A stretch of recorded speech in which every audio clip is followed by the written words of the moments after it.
you see Dr. Murano? I don't see her. Yeah.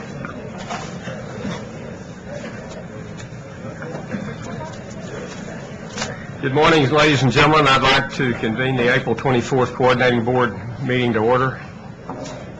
You know, it's a real shame when the audience behaves a whole lot better than the board members do. Do we have everybody here that's going to be here today? Yep. Okay, we're only missing two, Fred and Bob Wingo. Okay.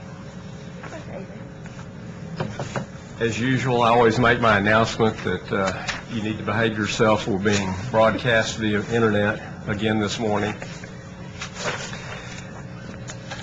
One of the first things we're going to do this morning before we move to our agenda is recognize a group of faculty and staff from Lone Star College System, which is formerly North Harris Montgomery Community College District. These individuals are part of the Academy, which is a leadership development program that strives to strengthen and support the district's current and emerging leaders while preparing individuals for future service.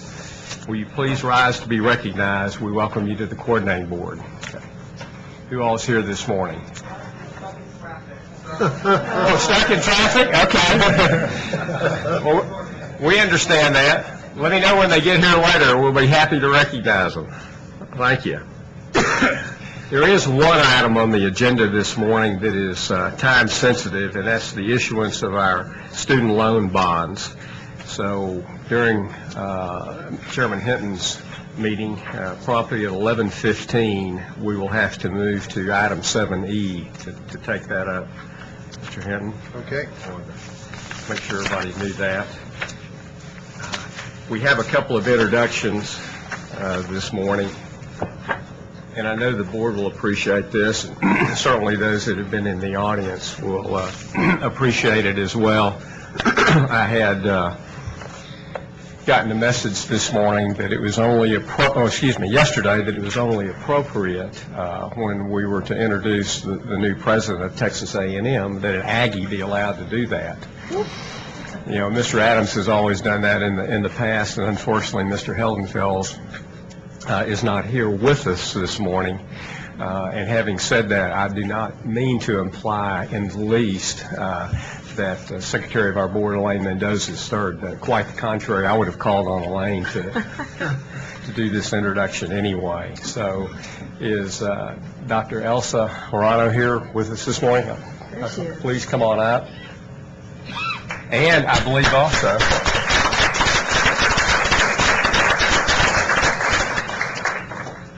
Dr. Welcome. And we have one other president. I believe he's here this morning. Dr. Dan Jones, the president of Texas A&M at Commerce. Dan, come on.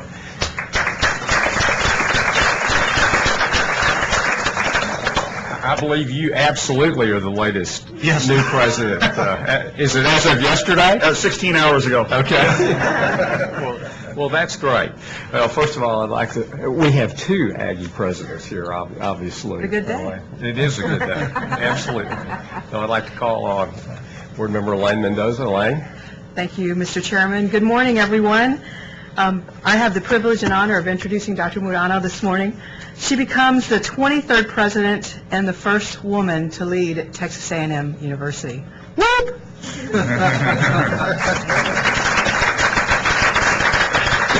She joined Texas A&M faculty in 1995 as an associate professor in the Department of Animal Science and associate director of the Center for Food Safety within the Institute for Food Science and Engineering.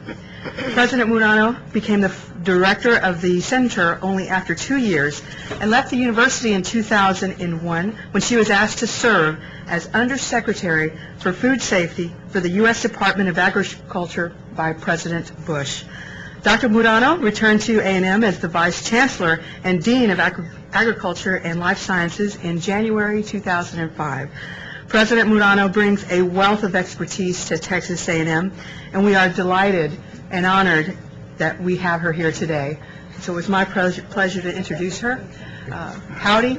Howdy, amigos. Yes, indeed. Welcome. Thank you very, very much. It's a pleasure to be here with all of you this morning. I always love to hear when people introduce me as the first woman and so forth, but the accolade that I'm most wanting you to realize is I'm the youngest.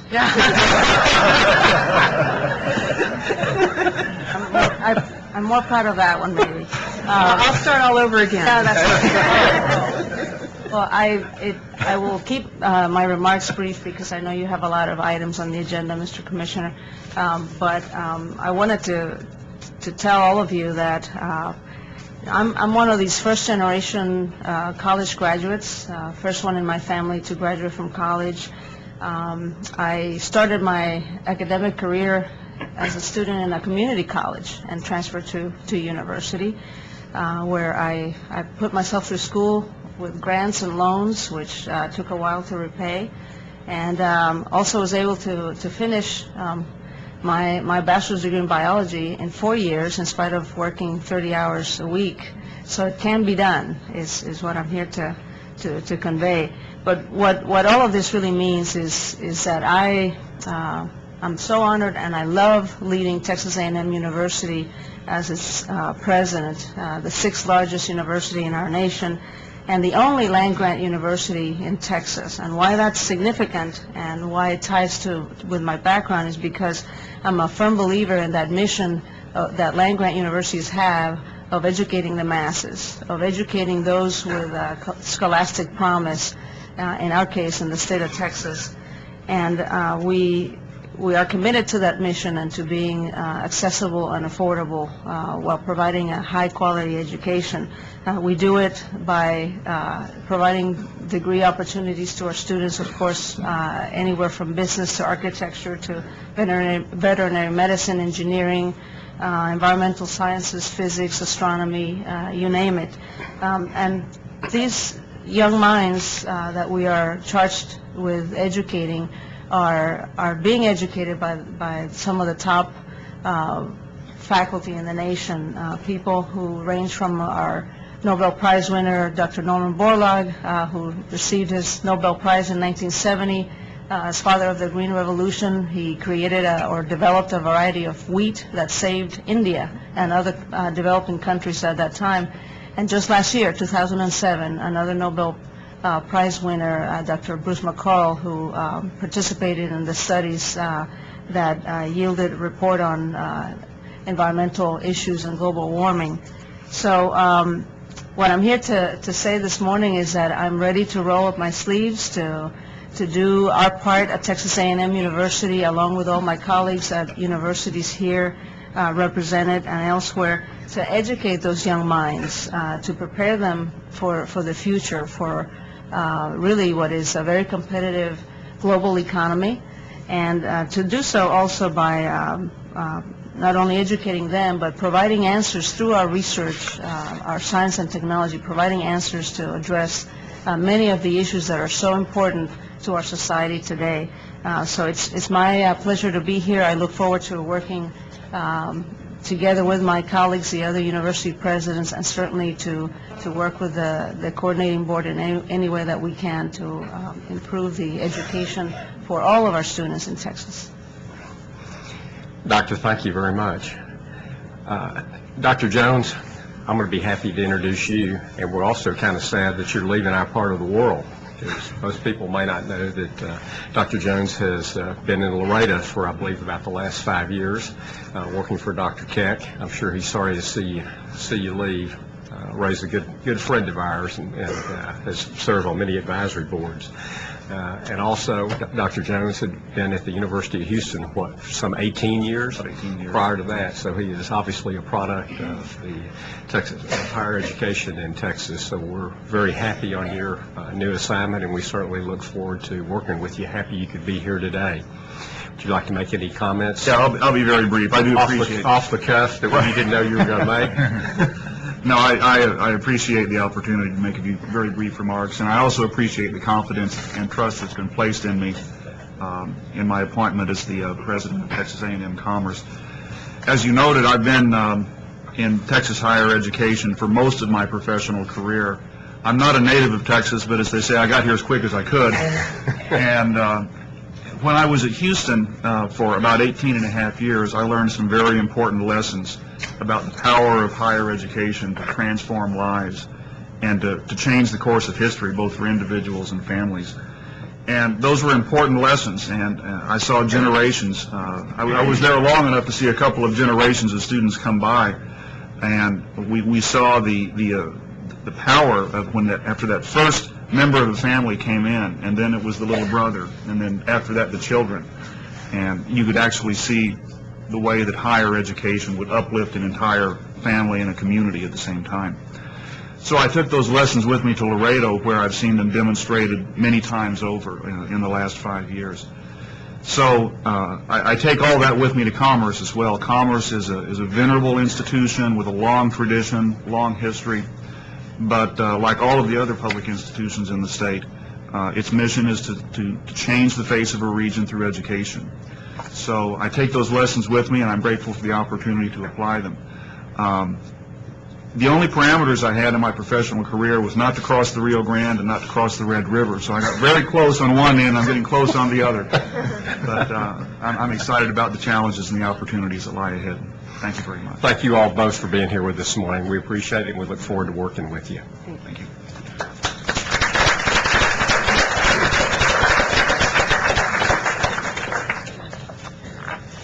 We'll take care of a couple of items first this morning, which is approval of minutes for our January 15th special call board meeting, also our January 24th board meeting, and the February 21st board planning meeting. Do I hear a motion to approve those minutes? So moved. Motion made by Mr. Hinton, second by Ms. Mendoza. Any comments? All those in favor signify by saying aye. Aye. Same sign. Motion carries. Next, we will go to the approval of our consent calendar. As you know, consent calendar items include non-controversial items that we think can be approved without comment or discussion. Save us more time for more important matters, which we have several today, if we're going to get out by noon. Would anybody like to remove any of the items that are on the consent calendar? If not, I'd entertain a motion for its approval. Motion made by Ms. Brooker. Seconded by Mr. Hinton. All those in favor signify by saying aye. Aye. Opposed, same sign. Motion carries. Now we're going to move forward to our major policy discussion this morning, which is agenda item 4A on the quality and competitiveness of doctoral programs in Texas. The board and commissioner understand that maintaining high-quality research doctoral programs is costly to both the institutions and the state. And to highlight the various challenges that public institutions face in maintaining these high-quality programs, we're going to hear from three different perspectives this morning. First, what I'd like to do is call on Dr. Joe Stafford, the Assistant Commissioner for Academic Affairs and Research. Joe, good morning. And first thing I'm going to let you do, I believe, is introduce our distinguished panelists this morning. President Powers, We have. come on up. And, Yeah.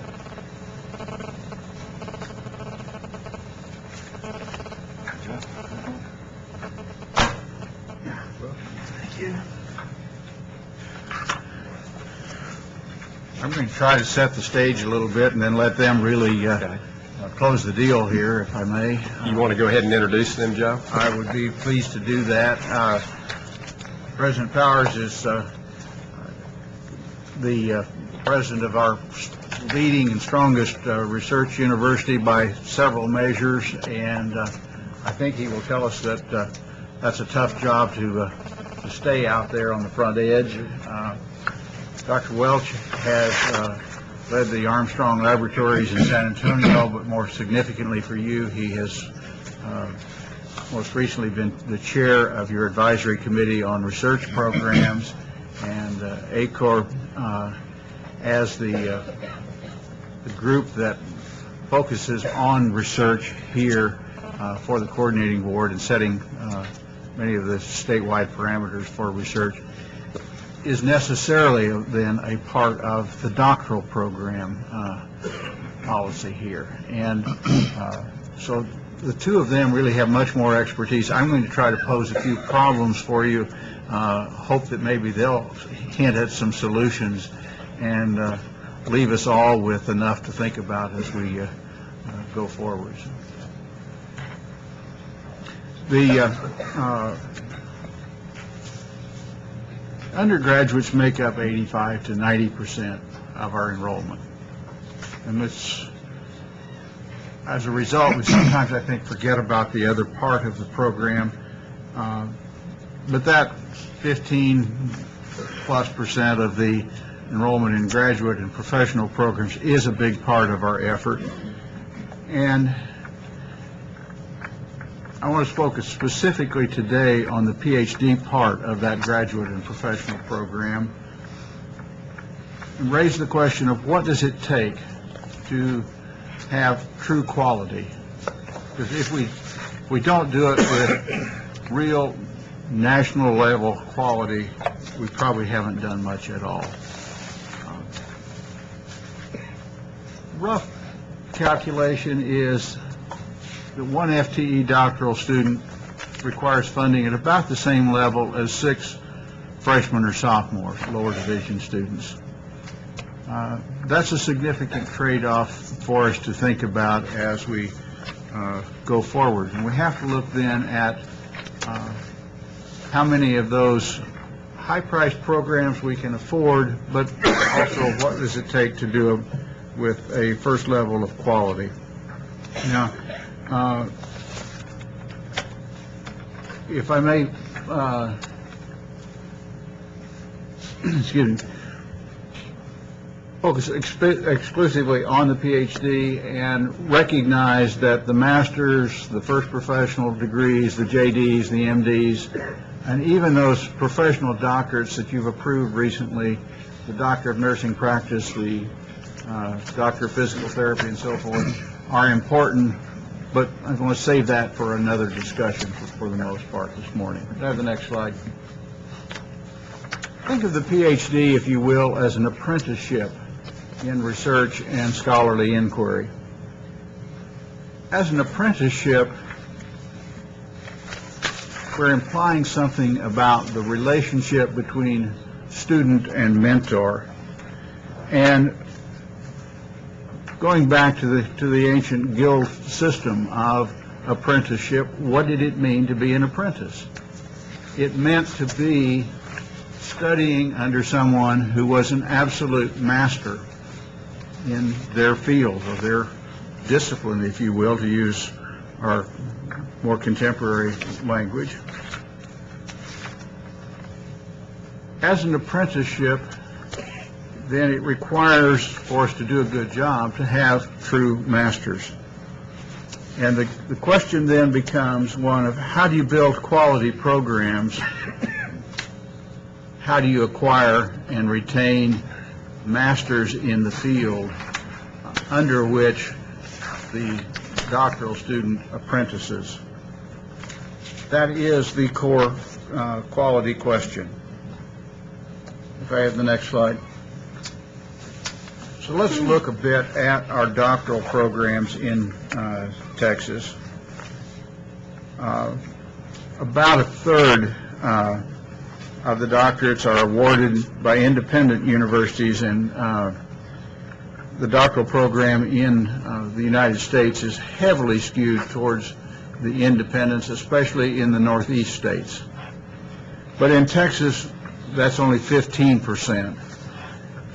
And for us to, as a state, to develop our strength in doctoral programs, we have no choice but to rely heavily upon the public institutions.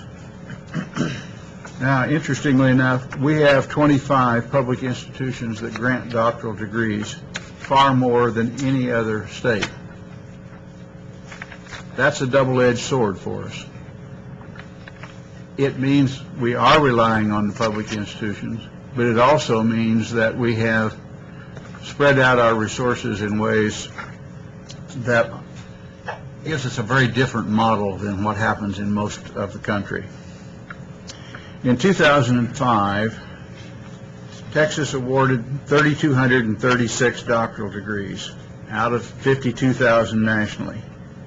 Now, that may sound like a lot, but to have reached the U.S. average on a per capita basis, we would have to have had 830 more, or a 25% increase. So back to our closing the gaps, we just to reach national average are 25% short.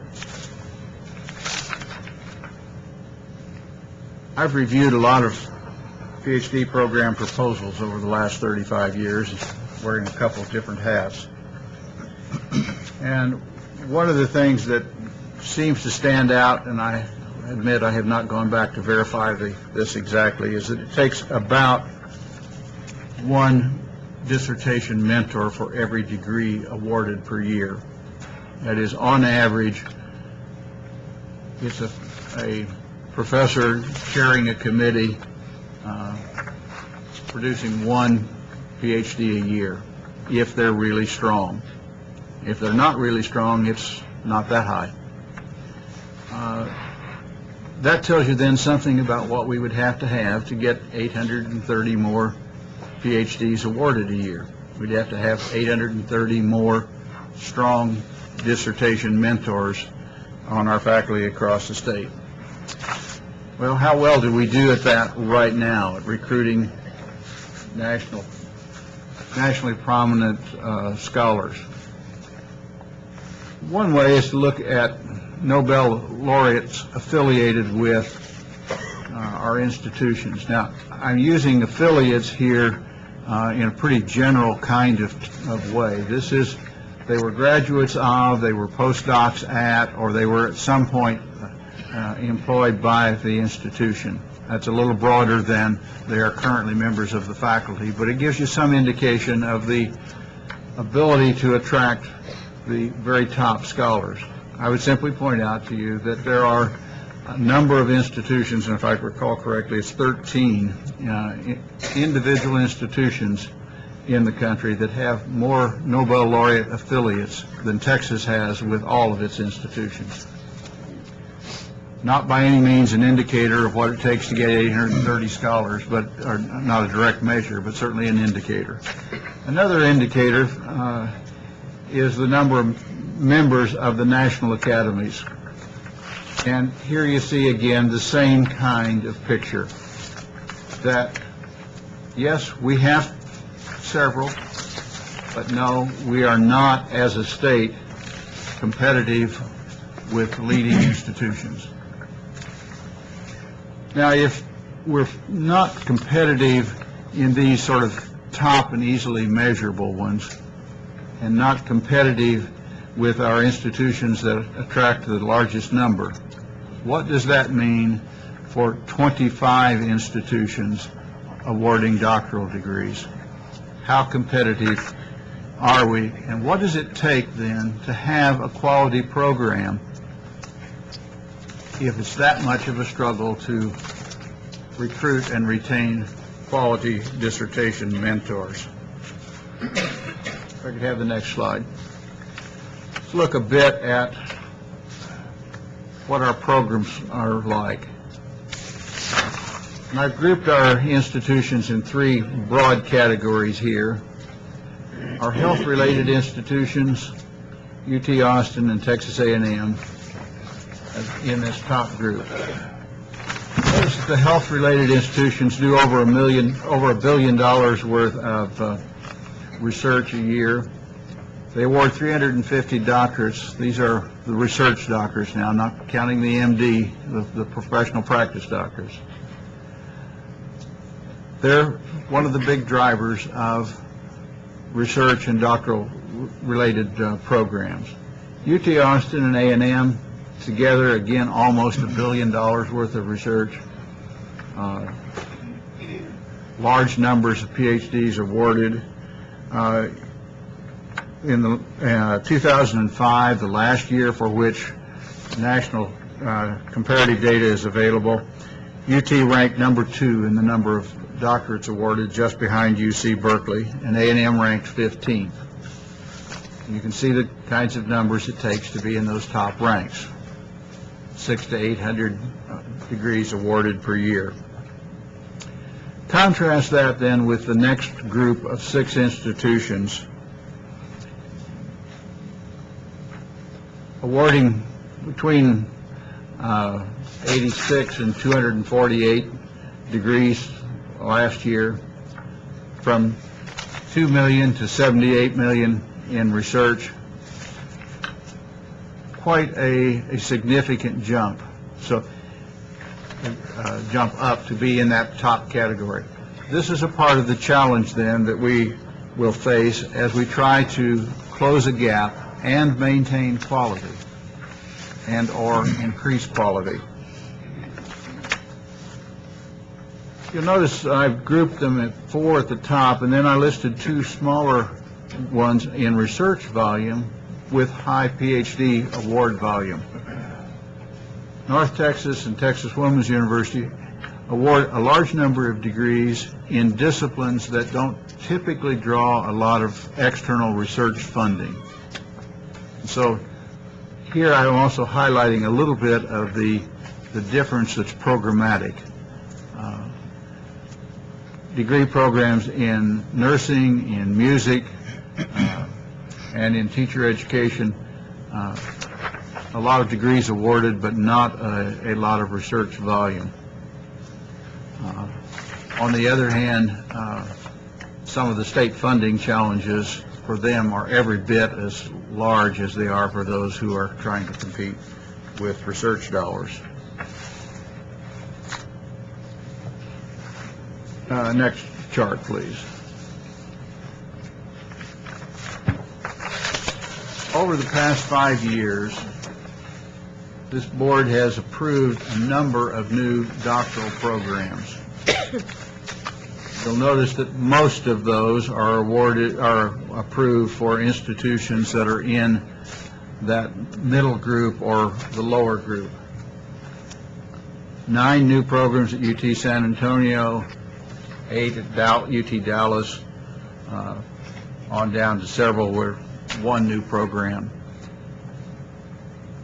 Those are new programs that we have not yet seen the full development of. Those institutions will, over the next 5 years, bring those programs into sort of full productivity. We'll begin to see the results of that over the next few years. But all of those institutions are going to face huge challenges to meet the commitments that they made when we approved them, to have strong mentors, to have students who can succeed. The financing of doctoral programs through the formula, particularly in this early and new stage, will be a bit of a challenge. And with that, if I could go to the last one. I've done a fair amount of calculation over the last 30 years with proposed doctoral programs. We fund them on a per credit hour basis or a per student basis, yet the cost of the classroom work is fixed, whether you've got 1 student in that class or 10 or 15. And if you've only got 10 or 15 graduating a year, that means you're only adding 10 or 15 new ones each year. You quickly get into the standard break-even analysis. And the reality is that with our funding formulas as they work today, for most programs, it takes about 10 new students coming into the program every year, 10 to 12, 10 or so a year graduating, just to make the formula part of the funding mechanism work. That unfortunately does not cover the stipends, the funding that's necessary for a graduate student to live on. The financial aid, if you will, that's the terminology you're most accustomed to hearing with undergraduates. With a graduate student who's already invested 4 to 6 years of their life as an undergraduate, being out of the workforce and piling up debt, that stipend becomes critical, especially if they come from a family that doesn't have a lot of financial support to carry them along through a graduate program. That subsidy for the stipend is essential. If the program is low producing, less than 10, there is an additional stipend or an additional funding requirement, additional subsidy, which usually comes from the sponsored research programs, and that's why President Powers and Dr. Welch are going to comment here in a moment. The challenge, quality within available resources. Where are those resources coming from? How much from the state? How much from sponsored programs? If from sponsored programs, what does it take to be competitive, to get a bigger market share from the federal government for research programs? I realize I focus primarily on cost, but I do want to remind you that it is a cost-benefit question. Those strong scholars, the ones who want to work with doctoral students, add a lot of scholarship to the undergraduate classroom. They do make huge differences there. They do bring in the federal research and development funds. More significantly, that creates the environment for the high-value industry. And if I just make comment on one of those leading scholars of a few decades back when I was a graduate student, what Robert Solow later won the Nobel Prize for was to show that most of the real economic growth came from new technologies, from new knowledge. That has now become a generally accepted and understood part of economic theory, that the formation of knowledge capital is the big driver of growth. And what this business of PhD programs is all about is creating knowledge capital. For Texas, that's a public investment issue. It is a high rate of return in a real sense, although it's not a rapid one. As we saw, it takes 5 years to develop a doctoral program. That kind of economic growth ultimately means high-wage jobs and a prosperous Texas. And I believe, Powers, you're on a tight schedule, so I think we'll defer to you. Thank you. Thank you. Good morning, Mr. President. Good morning, Mr. Chairman and Mr. Chairman, members, Mr. Commissioner. It's good to be here. Thank you for inviting me to talk about graduate education. I'll cover some of the things that Dr. Stafford covered, but I do want to put it in a perspective of what this means for Texas and our institutions of higher education. It is a critical issue, as Dr. Stafford indicated, but it's less often on the political and public agenda, and so I commend you for looking very carefully into this. As Dr. Stafford said, most people understand more about undergraduate education, how it helps the aspirations and dreams of individual students. Most of us know more people that were undergraduates, and people are pretty familiar with how that adds value to their lives. Now, that's similarly true for some graduate programs, the professional programs in law, business, education, nursing, medicine, architecture, things of that sort.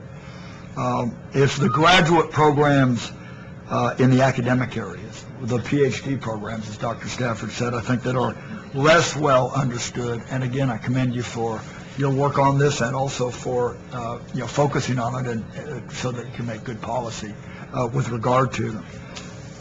My main point is that graduate education generally and these PhD programs are absolutely critical to the mission of a great research university.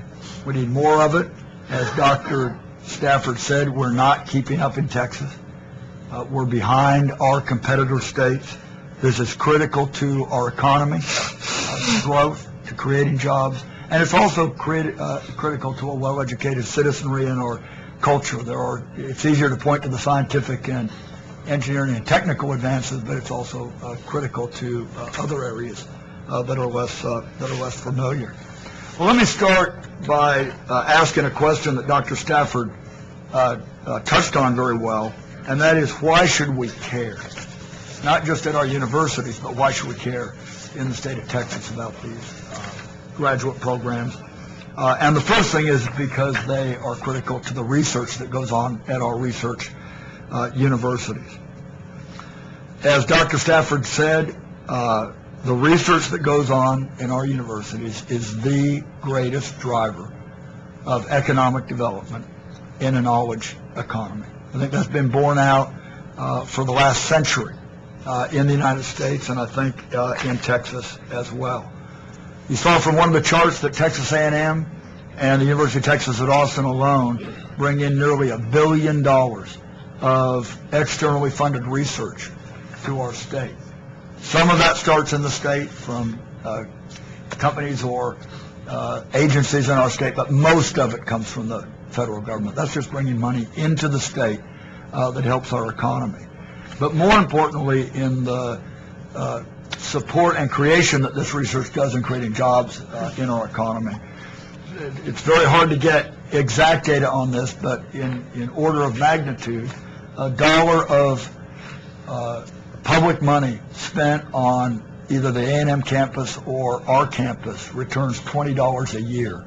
It's a 20-to-1 return annually to our Texas economy. Now, that's across the campus. It is even more the case when we get to graduate education that supports the research. Think of the products and businesses that we see and the transformation of the Texas economy. When you're driving around Austin, think of the transformation in Austin, given the knowledge economy and the research that's going on in the last 25 years. I've been here for 30 years, and it has changed dramatically. But that has taken place all over Texas. We were mainly an energy and agricultural economy, and those are critical parts of our economy today. But we're also a communications economy, a biotechnology economy, a computing economy, a medical technology economy, and we could go on, and a financial economy with financial innovations that have taken place. We see the national economy go up and down, the world economy go up and down. We used to see our economy go up and down. The more we've diversified our economy, it is a tremendous buffering effect that we have changed the economy in Texas, and that has taken place because of a lot of things. But the research that goes on at our universities is the leading driving force in creating that economy. Let me talk about one particular issue that I hope you will take into account. It's the first major point that I'd like to make. When you look at the benefits that we see day to day from the kind of research that we do in computing, in communications technology, in financial innovations, in venture capital, all of the kinds of things that we see every day in our economy, those are the tip of the iceberg that rest on basic research that is much less visible. It's not just the applied research. And you get a lot of programs that come to you, and many of them are solving problems that face the state and the country over the next year or the next couple of years or the next 5 years. And those are very critical. And our universities play a huge role. And the research that goes on in our universities play a huge role in helping to solve those. But that research, that applied research, rests on a foundation of what might be thought to be more esoteric and less understood basic research. If you look at all of the genetic engineering and genetic work that is being done now in the biomedical area, tremendous benefit. That began with the work of Watson and Crick in the double helix. No one thought that that work was going to have any practical application. If you look at what we're doing in computing now and material science, that rests critically on work done in the early part of the century and then throughout the middle and continuing on quantum mechanics, I was a student who took quantum mechanics when I was in college in the 1960s, and no one thought quantum mechanics would have anything to do with any practical application at all. And we need to ask ourselves 25 years from now, when people are looking at the innovations that applied research is producing for our state and our nation, what will be the equivalent of the double helix and quantum mechanics and the basic research?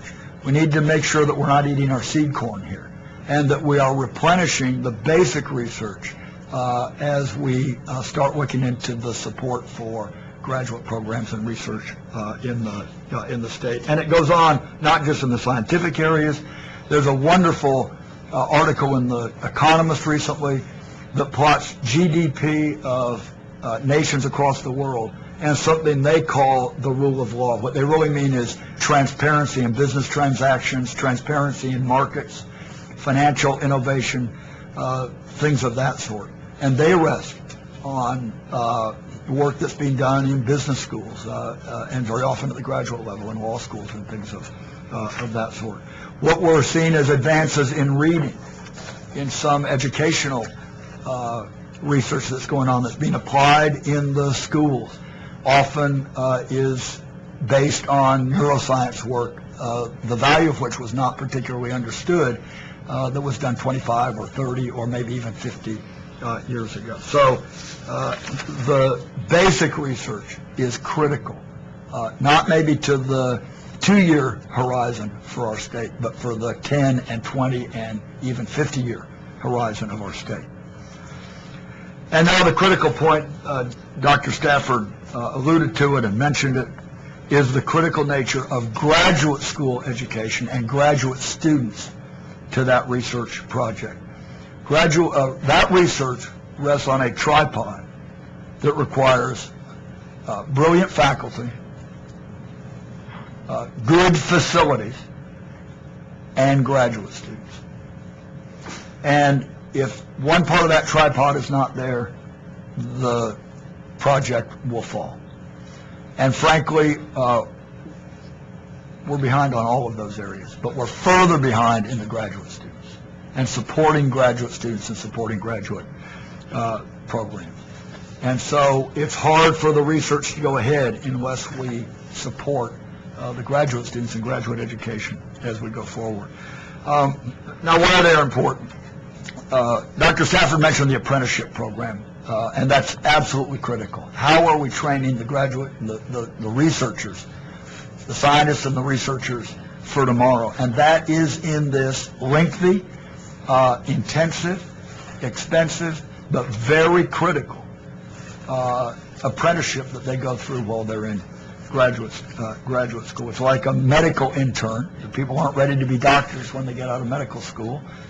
They go through a very rigorous internship, and graduate education helps serve that. But even more than that, or in addition to that, the research enterprise on our campuses is set up, if you will, the production line of research on our campuses is set up in a way that is in labs and research centers that have faculty members and then graduate students doing the work. And so the very immediate research enterprise is critically dependent on graduate students. Historically, that was invented in German universities. It came to the United States around the middle of the 19th century. It has served us very well. We don't want to get romantic and nostalgic about saying that we don't need to adjust to new conditions and new times. But that apprenticeship program has served us very well, but it is expensive. And it's expensive for the students. They spend quite a bit of time in their lives making sure that they go through this so that they're not just capable, but they're able to do absolutely cutting-edge research when they get out of this program. The other area that's part of this cycle is postdocs. Even after the graduate program and the PhD, spending another 2, 3, sometimes 4 years in a postdoc in somebody's laboratory. We are behind in graduate education. We are even further, dramatically further behind when it comes to postdocs. And that's something that our campus is starting to try to address. A third point that I want to make is that these graduate programs are magnets for talent coming to Texas. Scientific and research talent coming to Texas. Undergraduate education is critical to our mission. It's easy for research institutions to drift away from that. On our campus, I'm proud to say we are putting a lot of money and reforming our undergraduate experience and undergraduate curriculum. There is no doubt that is the critical thing we do for the state of Texas. But having said that, if you look at the reputation of universities, it is graduate schools and the graduate programs that create the reputation for these universities. When we're attracting faculty and students from around the country, and they say, what are the great universities of the country and the world? That reputation is mainly based on our graduate programs. It attracts the talent to Texas. If we want to attract that talent, we need great research universities. And if we want great research universities, we need great graduate programs. It's as simple as that. Now think of Sematech and MCC coming to Texas. They came because we have great graduate programs at our university. And we're losing out on that. 25%, I think, was the figure that you used in the funding, and you saw the statistics. In graduate stipends themselves, it's not only important for the student. This is a very competitive market, and when we're going out and trying to get the best graduate students, and if we don't get the best graduate students, we don't get the best faculty, and vice versa. We're about $11 million behind in simply having parity with our competitors in graduate stipends. And we lose people. We attract great graduate students here, but we lose people because they get better offers at other public universities. And if you look at the private universities, and frankly they're indifferent to whether they're going to a private university or public university because their ways they pay, it's even a more dramatic difference. We're simply falling behind. We also fund at the averages. That's the way the formula works. If you fund at the averages, you don't fund for excellence. So we're always even further behind based on that because we're not at the average. There are little things, but life's made up of a lot of little things. Our graduate students currently, if they're not TAs, if they're not working for us, are not on the insurance program. There are all kinds of things that make us non-competitive when it comes to attracting graduate students. Now, you all have a lot of decisions and policies to make. They are difficult decisions. You have to balance undergraduate education and graduate education. You have to think, where do we want to focus our graduate programs? There are some things that I would hope you'll take into account when you do that. One is the distinction that I talked about earlier and Dr. Stafford talked about, and that's the difference between professional programs or even master's programs. Medicine, law, nursing, social work, education. Those actually aren't as research funded. They do, especially in education and law, business, they all do research. But it's easier to set up those programs. It's easier for a school, if it's starting to grow its graduate programs, to start and to focus in the professional areas. It is, as Dr. Stafford said, the PhD programs, and especially these what I call academic PhD programs that are critical. As I said, we need more of them in Texas to compete. It is absolutely the case that you can't just take a master's program and call it a PhD program. These are very intensive programs. They have to be very carefully thought out. It's also the case that we will not meet our closing the gaps goals in our undergraduate education if the only way we can add capacity to undergraduate education is you have to replicate UT Austin or Texas A&M every time you want to add undergraduates. These are all things that the commissioners talked about and are critical. You can't have a PhD program unless it's very carefully thought out and you have the expertise on the campus and the facilities on the campus to do that. They have to be done slowly and carefully. But having said that, we have a complicated structure in Texas. We often talk about California. California has the ability to focus its PhD programs in a more narrow group of institutions because historically those institutions are roughly spread throughout the state. San Diego, Southern California, Northern California. Not every institution in those areas is a research institution, but every area has a research institution. And we are complicated by the fact that we have areas of our state that don't have research institutions, or they're emerging as research institutions. And I just take as one example South Texas. South Texas does not have a major nationally recognized research institution. These institutions do for the state and the country what we described earlier, they do for the areas. And so we're not quite like California.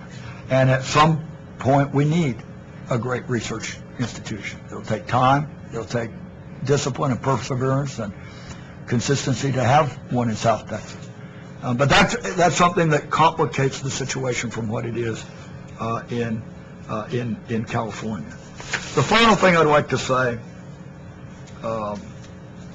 is about what programs, whatever they are, do to campuses. The organic units of education, if you put aside the individual teacher and the individual student, are departments and campuses. So departments are thinking, what is it that we're offering as a department to attract people into the department? And campuses are doing the same thing. And so it changes the nature of a campus. If they have a particular area that's covered by expertise. Certainly we want to look at what the overall need of our society is.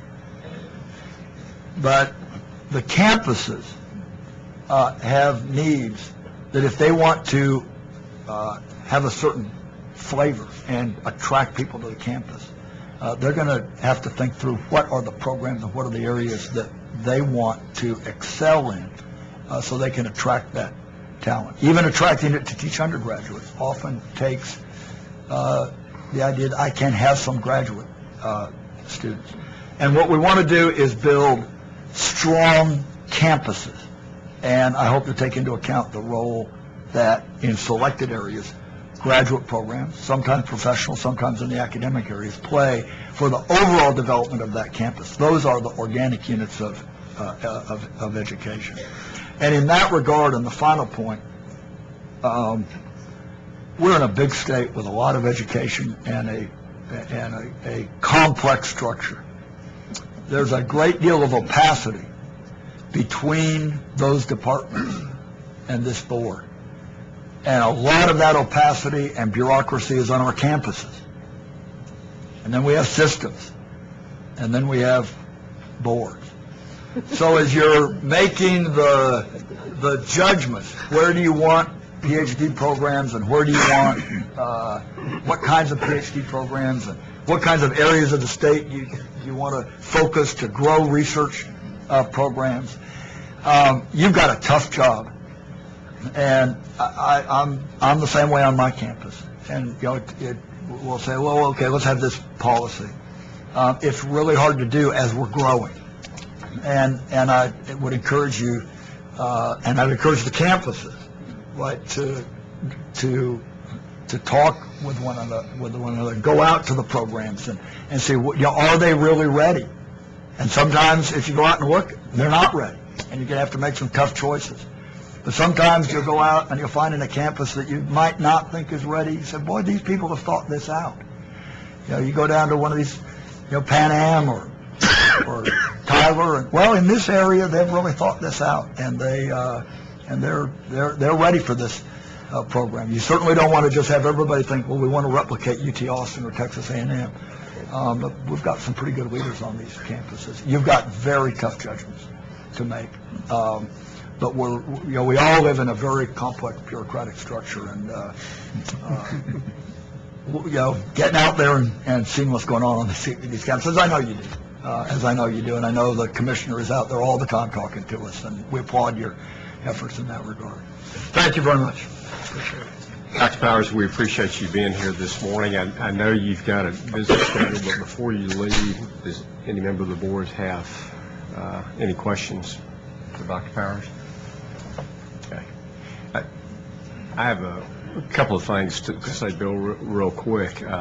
We do appreciate your comments. From our perspective, of course, some of those PhD programs that get to us, we wonder at times just how well they have been vetted, at the local level, and whether or not we have been used instead of the governing board at times to, be the bad guy, if you will. And the other thing is, and you alluded to this, is, one of the things that the commissioner has done going around the state with the various colleges and universities is to try to look at where their strengths are and encourage them to play to their strengths, which those of you all on the other side of the table that have been around in higher ed a long period of time, I know I think that's a very positive thing. There was a time many years ago when this board, just simply said no matter what. And I think that, the current commissioner and his approach is much more proactive. Let's see what they really can do, they're capable of doing, and they do it in an excellent way. Yeah. Absolutely. And I applaud that. And let me say that this bureaucracy all the way through has to work, right? I see it we see it on campuses. Sure. We see it in boards. We all do our best, but it is very easy to just pass something along. And I think if this system is going to work correctly, if the tenure system the same way, you can't just have departments say, okay, we'll grant it and let the president say no tenure. It has to work at every level, and driving this discipline down into our organizations, I think, is one of the most critical things we need to do in higher education generally. And very often, we on the campuses and in the departments and in boards don't exercise that discipline. And I encourage you to push that discipline down into the boards, and into the boards down into the campuses.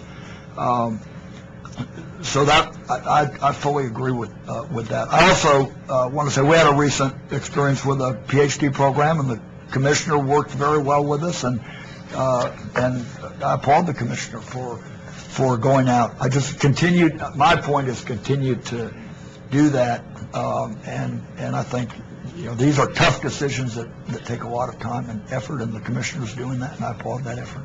One of the other things that you said that we're absolutely very committed to, certainly with Dr. Welch and ACORP's help, is basic research.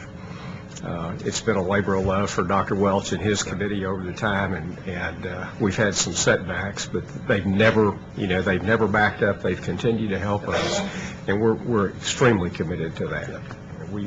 We fundamentally understand and get that. Well, thanks for being here this morning. Well, thank you, and I appreciate your flexibility on the schedule. We have a gift that we're getting that we're going to go out and announce at Dell, so I need to be there. Everybody go. Don't be late. Thank you so much. Thank you. We also know, obviously, we're very pleased to have Dr. Bill Welch with us. Bill, we really appreciate all the work that you and your committee have done on our behalf. We think it's just absolutely critical. Thank you very much. Before I start, I would just say that, you all have treated me well each time I've been here. In the past, it was because I had Norm Hackerman at my side, and you were afraid of him, I think. And he's been a tremendous influence, and, I just, at every opportunity, I stop and say, okay, Norm had a vision, he exercised that vision, and while he would let you move him off path just a little bit, he had a gyro compass, and it came back, and it stayed to that vision. And I think we should acknowledge that, and I think you all have, and we really appreciate the fact that you're calling the ARP Awards the Norm Hackerman. Well, you know how much we felt of Dr. Hackerman and yourself as well. And one thing I know that I can speak on behalf of this entire board is we like to surround ourselves with people that are a whole lot smarter than we are. And you certainly fall in that category. It makes us look good when we do that. Sure. Well, let me just say that today we're going to talk with you a little bit different than we have in the past. In the past, we've come and talked about rather intense focus on the Advanced Research Program, the Advanced Technology Program when it was alive. Talked about our metrics, talked with you about the detailed independent analysis of both programs that Dr. Jarrett from McCombs School of Business over at the University of Texas here in Austin performed for us, as well as sharing with you some of the top-level reviews that we've had done on a biennial basis by outstanding leaders of science and medicine across the country. Today we're going to kind of back up a little bit and take a little bit higher look at that and talk about kind of where we are and how we think we fit in to your overall strategic plan of closing the gaps. If we look at the next chart, you'll see that research is one of your 4 goals. It does not stand alone, and we think that's really important message to have, that it does interact and impact with your other 3 goals of participation, select, success, and excellence, and we think that research really builds the future for Texas. Looking at the participation aspects, we have been able, as a sort of a sidebar in the Advanced Research Program, to support a limited number of science and high school science and math teachers with summer grants.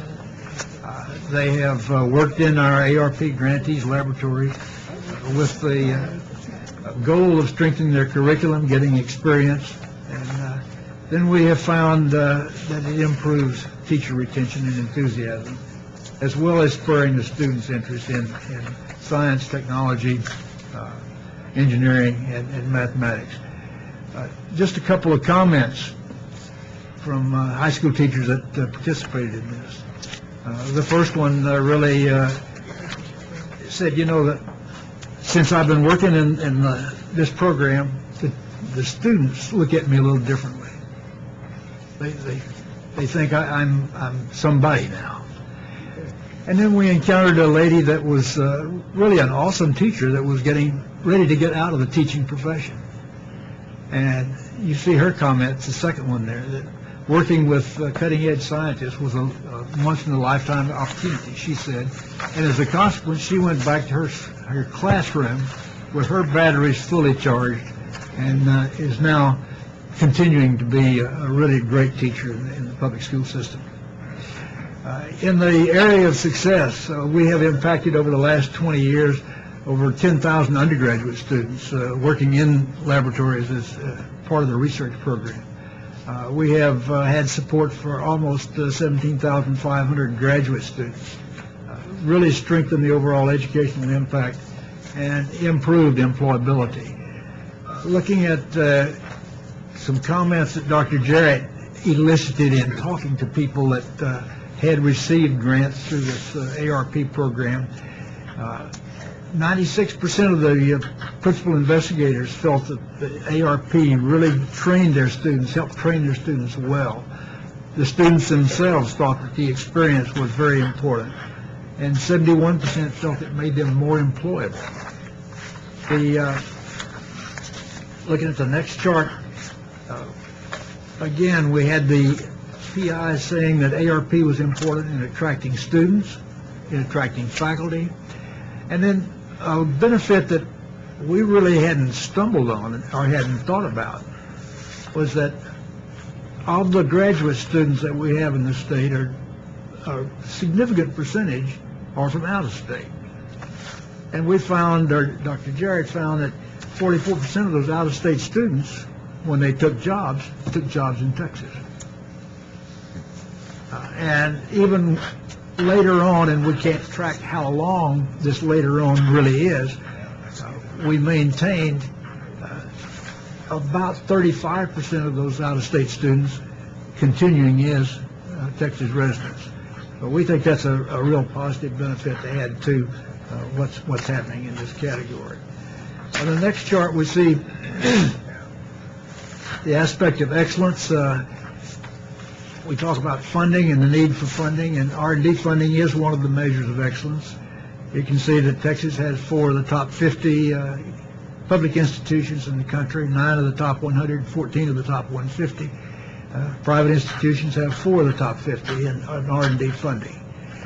And you heard Dr. Powers talk briefly about the competition, and we do have sort of a competitive group that we benchmark ourselves against: California, Massachusetts, New York, Maryland, Pennsylvania, and we compare ourselves. We look and see how we're doing. In R&D expenditures in 2006, the total R&D expenditures, all sources, Texas was number 3 in the United States, behind California and New York. These are data from the National Science Foundation, their 2008 Science and Engineering Indicator. In terms of federal R&D dollars expended, and that's one of your specific goals in closing the gaps, we're number 4 in the U.S., behind California and New York, and Maryland. There's been an increase over the past 5 years of about 47% in terms of these total federal dollars. The interesting thing, however, is that part of that increase occurred very early in that 5-year time period and is now basically leveled off. Before we break our arms patting ourselves on the back, we need to have a look at this from a normalized basis. We are below average in many of these metrics, and we're below average in more metrics than our competition. Looking at some of the metrics we see here from a dollars point of view, that on federal R&D dollars expended per capita for the year 2006, the U.S. average is 100. We're number 1 down there by ourselves, being below the average at 77. In academic R&D per $1,000 of gross domestic product, we're below average, and again by ourselves. And R&D as a share of gross domestic product, we're still below average, but we do have some company from New York and Pennsylvania now. So we have room to grow just by coming up to the average. And it's rather interesting. I spent 9 years as a member of public school board of trustees there in San Antonio, and I never had a citizen come up and tell me when we bragged about spending no more than the average per pupil, never came up and said, "How dare you only spend the average?" Never did. Strange. So we have room to grow. Some points to ponder. Last month, I think the 19th or something like that of March, in the Wall Street Journal, Dr. David Baltimore and Dr. Ahmed Zewail, I probably murdered his name, both Nobel laureates, Baltimore in biology, Zewail in chemistry, both members of the faculty at Caltech, and Dr. Baltimore, previous president of that distinguished institution, talked about the importance of science and how it leads to technological innovation, leads to wealth, leads to increased standard of living. Made an observation which I think we all really know, but it's interesting to hear it from other people sometimes, is that the developers of new technologies are best positioned to benefit from that technology. So that means if we develop it here, we get the benefit here. They also, you heard Dr. Powers talk about seed corn. Well, the young, energetic scientists are the seed corn. They come in, they have a lot of vinegar in them, the ability to get all excited regardless of the hour of the day, night, or morning. And not like us old guys. Research grants are their lifeblood and very important. Looking at comments that the National Science Board made in a publication they put out in January of this year. Basic research, again, is the driver for innovations, new industries, new jobs, enhanced global competitiveness. They're concerned about, in their eyes, the decline or stabilization of federal obligations below the impact of inflation, and a decline in industry support of R&D, posing significant problems for academic researchers and interrupting that steady stream that comes along. If you look at the next chart, some of you will not remember this, some of you will. 4 years ago, your research committee held a meeting in this very room in which they had 4 distinguished scientists from Texas come and talk to them. And I've chosen to give you a couple of comments from Dr. Hackerman and Dr. Smalley. Dr. Hackerman, in his inimitable fashion, said the 3 most important things that Texas needs to do is to produce a steady stream of scientists, mathematicians, and engineers. The second was to produce a steady stream of scientists, mathematicians, and engineers. And third, if you hadn't heard number 1 and number 2, is to produce a steady stream of scientists, mathematicians, and engineers. And I think it's important to remember that that's a steady stream. It's not something that you can turn on and off like your lights. It's a steady stream. He also went on to say that research was not a system of great discoveries. There weren't too many aha moments that you encounter, but of consistent discoveries over a long period of time and with the ability to make use of them. And that latter is that ability to make use is really an important part of it. Dr. Smalley, who was the buckyball man, Nobel laureate from Rice, now deceased, said that ARP and ATP was very beneficial, but not big enough. It was vital that we be a player, a leader in the transition of science to technology and to utilization. We had to have good people, need to attract them, and be bold and think big. I think we probably are not bold enough and we don't think big enough, but we tend to do what seems to be doable sometimes. The Advisory Committee on Research has looked at these things, and we propose 3 things to you. Increase the advanced research program funding, reactivate the advanced technology program, and to develop a new competitive enhancement program that's focused on new young faculty. The back up just a second on those 3, let me just say one word. We recognize that there are many programs existing in the state that fund research. I put quotes around that. The 2 programs, ARP and ATP, that currently exist in the competitive enhancement program, if it exists, would all be peer-reviewed programs. Decisions made by content and quality of the science being proposed, not anything else. That we think is really important. I think that's what distinguishes the programs that you all have rather direct responsibility for versus the research development program, the emerging technology, etc. So, ARP, we're currently at a little over 16 million. Again, the program is peer-reviewed. I think if you look at that, we have solid accountability. You heard Dr. Powers talk about the need for transparency and accountability. And indeed, you have accountability with this program. I thought his 20-to-1 return on investment was really great. We have pretty much a direct 5-to-1, and that's in terms of if we give you $1, you've translated that into $5 of new money coming back in based on proposals that you have made to the feds. We just recently got some preliminary reports from some of our grantees, and I'm awed that they're turning in relatively small number of dollars to $1 million type grants. So that's really a positive thing. Good student involvement and good postgraduate employment.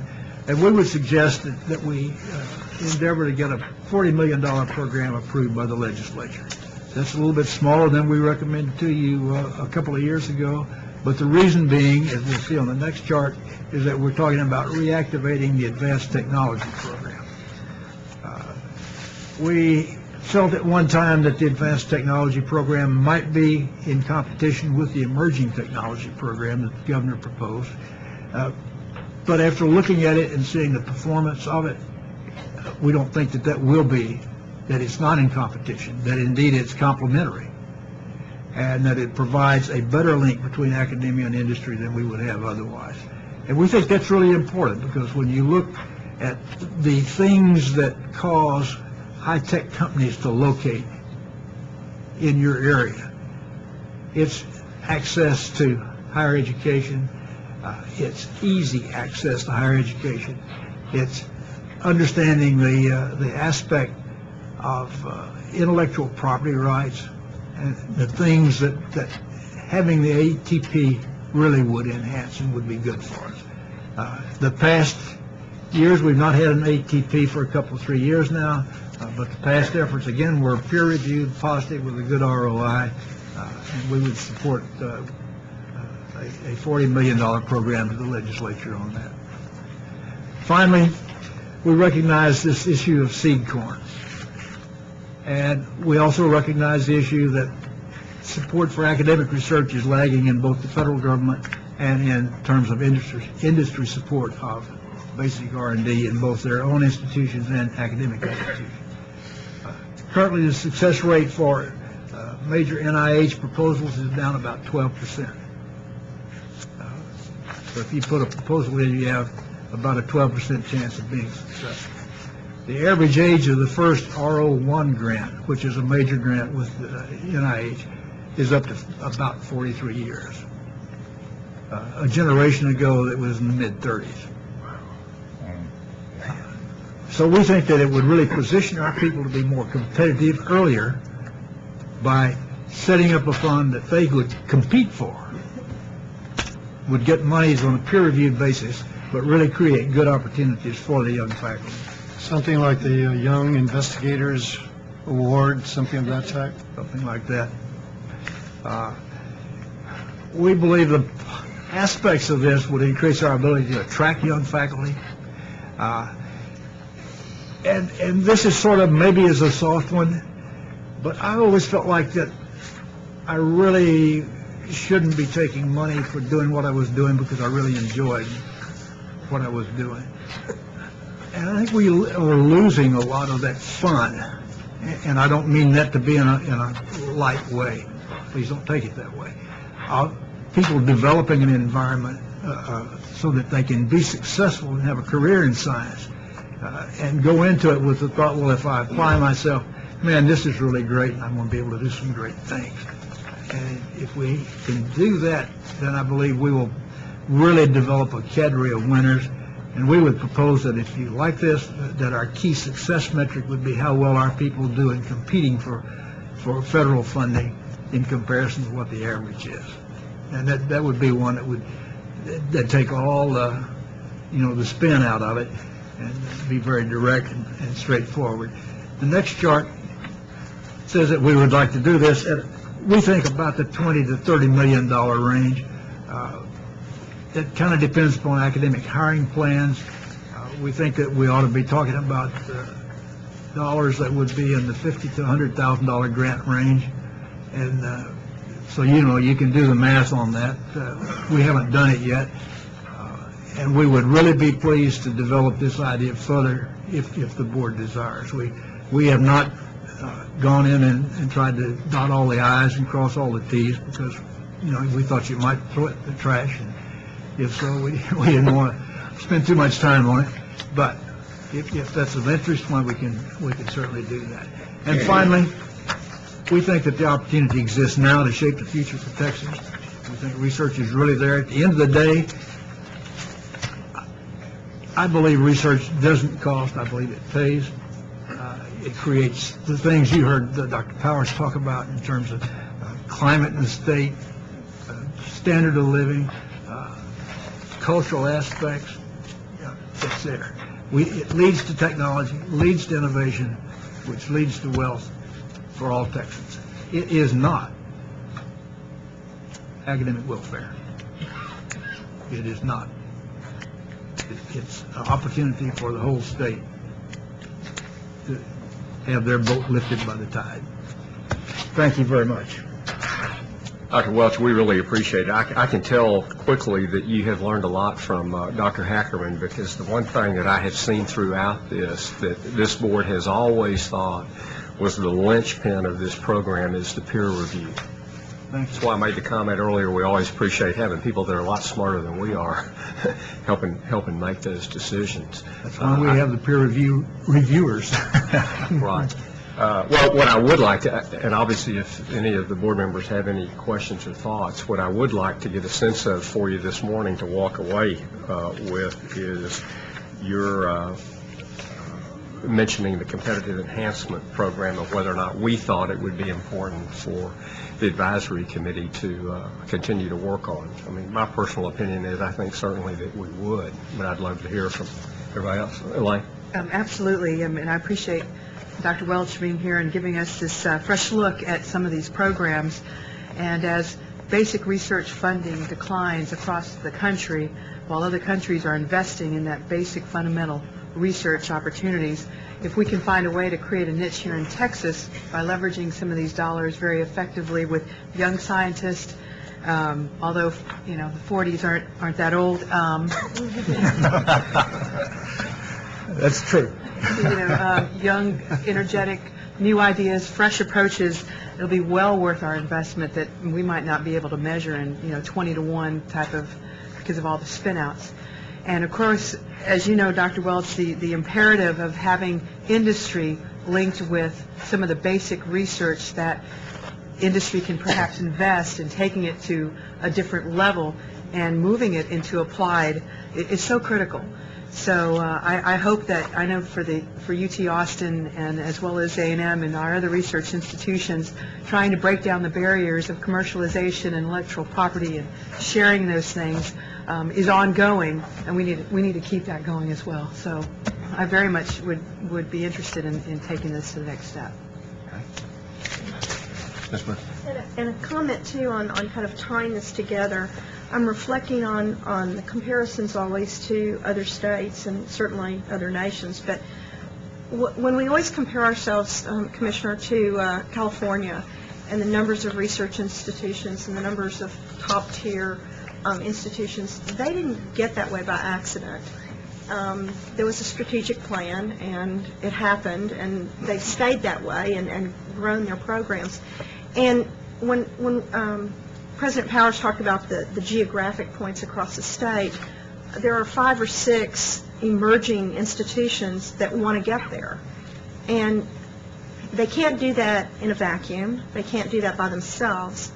And I'm wondering, what kind of support do they need? And what is it that we could do to strategically say, okay, you 1, 2, or 3 institutions, or 5 or 6, or however many it takes. I know that it's not quantity, it's quality. But how can we help them get there? Well, I thought that one of the key points that President Powers made, and I think it was implicit in Dr. Welch's comments as well, is that if you look at the way the formulas work, they typically fund the average, but once again, as President Powers said, they don't fund excellence. And one of the things we have to do is we have to make some tough decisions about how many more institutions we can afford to help bring up to that level of excellence. Now, we've obviously taken some steps in that direction. We have to take more aggressive steps. And the whole purpose of this presentation was to call attention to the fact that over the next few board meetings, the staff is going to bring more ideas to the board about strategic planning for higher education in Texas. We've got to deploy our resources for graduate and doctoral education more effectively. We've got to achieve a better balance between access and quality. We have to make sure that our programs are monitored at very high levels after they're put into place. I think we need to make some very difficult choices about the regional questions that President Powers raised.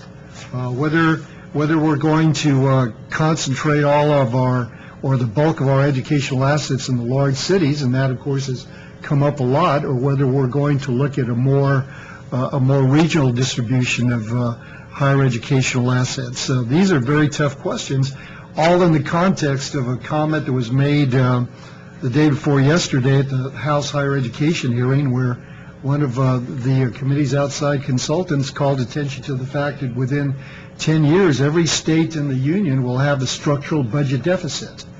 So we are going to have to make some very tough choices to achieve the kinds of excellence that Lori referred to.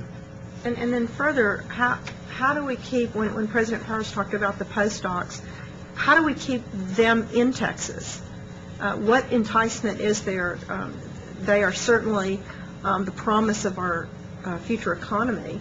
And what steps are we taking? What kinds of partnerships is the business community taking with the universities to entice and attract them to stay? Well, we have to look at more business higher education partnerships. We clearly have to, as we talk about creating more top research universities in Texas, we have to pay primary attention to the funding of graduate students, providing higher levels of stipends for longer periods of time. The best research universities in the country typically guarantee a new doctoral students 4 years of funding, a minimum of 4 years of funding.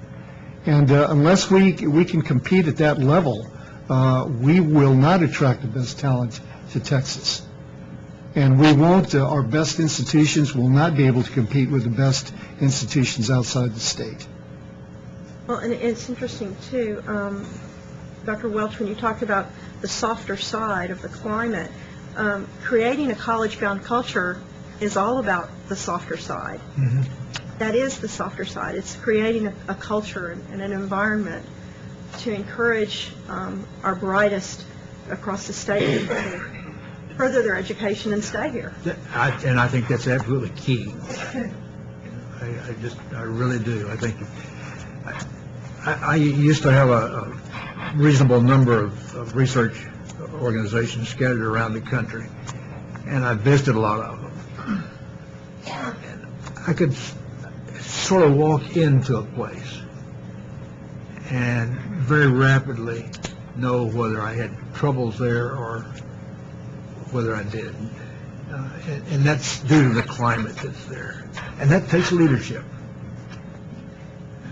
And I think President Powers really has given leadership to his institution. Totally. There was one point I really wanted to make with you, that as we talked about the emerging, as we talked about the competitive aspect for our young people, Dr. Curl, Nobel laureate from Rice, it's on our advisory committee, suggested that really we should call it a brain recruitment program. So he may well be right. Yeah. Well, sir, with your guidance, we will proceed to try to flesh that out and get back to you. And I don't know what your time frame would be for us to get back to you. So, Raymond, you can advise. I'll work with you on that. Yeah. Yes, sir. We'd love to see that report. We sure would. Because I think it's got some real merit for us. We do too. We certainly appreciate that. Any questions or comments, Commissioner? I'd just like to say we've been talking about science and science education a lot lately. I think we have missed the potential effectiveness and promise of using the ARP model in working with science teachers in high schools, putting practicing teachers in the sciences in high school in regular contact and collaboration with some of the best scientists in the state. I think we need to look at replicating that model and expanding the exposure of science teachers to the best science minds in the state as a way of improving science education overall in the state. So we'll be talking about that as well. As long as we raise that, let me just say that if you want to pursue something like that, the thing we need to do is to make it a double-barrel approach and figure out how to get TEA to recognize this as being equivalent to their continuing education requirements. Absolutely. That's right.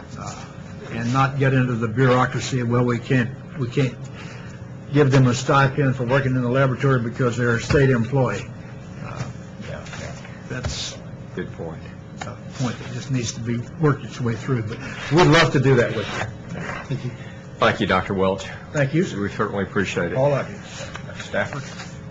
Just one parameter to add to Dr. Welch's comment. There are over 12,000 faculty members in our 25 doctoral degree granting institutions. Many of those will retire in the next few years.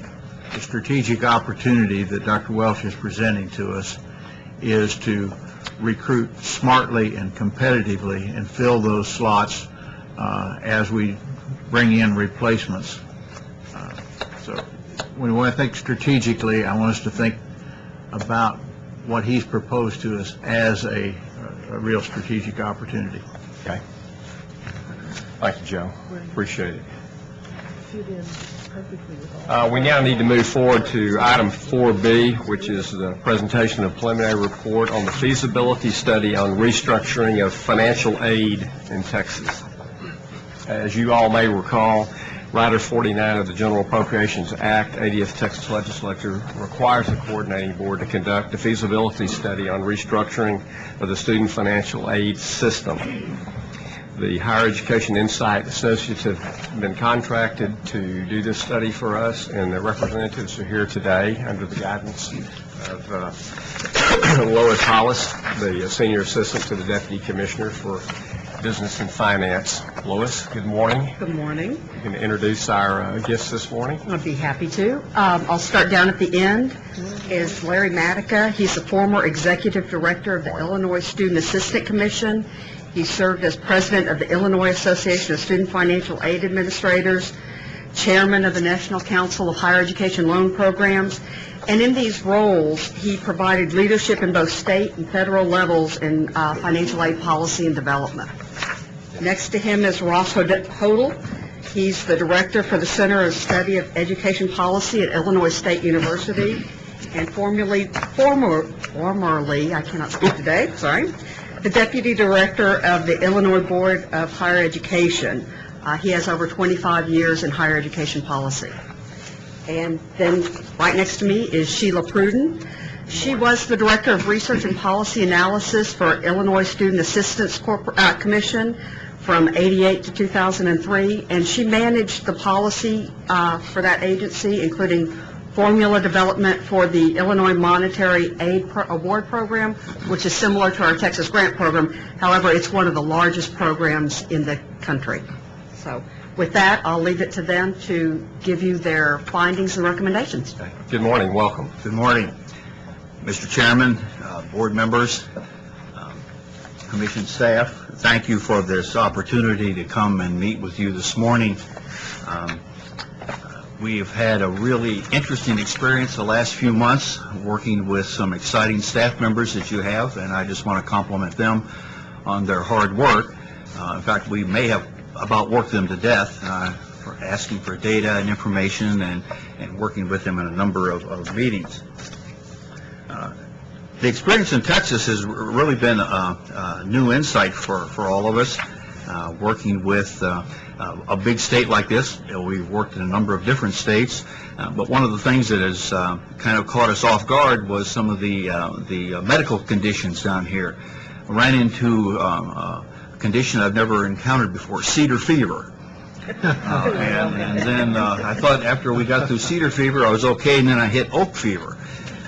So we've worked through it, though, and it's come out very, very well. When I was listening to one of the earlier presentations this morning, I was struck by the facts of the complexity of the challenges that you as a board have before you. And when we start dealing with student financial aid, those complexities got even more detailed and intrinsic. It's a very complicated area. And our presentation this morning is a general overview of our recommendations, and we felt it important to provide you with a historical context of events that have occurred over the last decade. The slide on the screen before you talks about sequentially some of the major higher education policy initiatives that emerged over the last decade. and with the creation of the Texas Grant Program, closing the gaps, recommendations adopted, the recommended curriculum adopted to be on time, tuition deregulation, and then the recommended curriculum becoming the default curriculum. These 6 initiatives that emerged over the last decade were all part of a transition in Texas, where the state of Texas moved from being a state that did not provide a great deal of student financial aid to its individual students. In fact, it was in the lower 2/3 of states that provided student aid, to suddenly increasing with tremendous increases in appropriations to being one of the major players in student aid. And I think that's a significant compliment to this board. It's a compliment to the General Assembly and to the governor that Texas has emerged this way. But as you look at these events that have occurred here, you have kind of a perfect storm of events converging all concurrently in the last part of this decade, with more students being aware and participating and eligible for student aid, more people, parents and students, being aware and initiating applications for student aid. At the same time, the appropriations have not kept pace with the demand for assistance. And the stakeholders and the policymakers in this state have stopped at this point, stepped back and taken a look and said, we need to assess and analyze what we're doing, what we've got going, and how effective we are in these programs. And this is the result. You move to this feasibility study that we are moving into right now. As a result of the efforts by public policymakers and the Legislative Budget Board, the General Assembly, and the Governor's Office, there were 4 concerns that came out. One, that not enough students were filing the federal application for student aid, that the process of student aid did not produce enough incentives for college and superior academic performance, the use of set-aside dollars that administered by the individual campuses were not tied to the state goals as effectively as they could be, and Texas students may not be receiving benefits of tax credits. Well, as a result of that, Rider 49 emerged, and then the commissioner and the board added an additional 3 components to this, and these components are the core around which the contract that was initiated with us was constructed.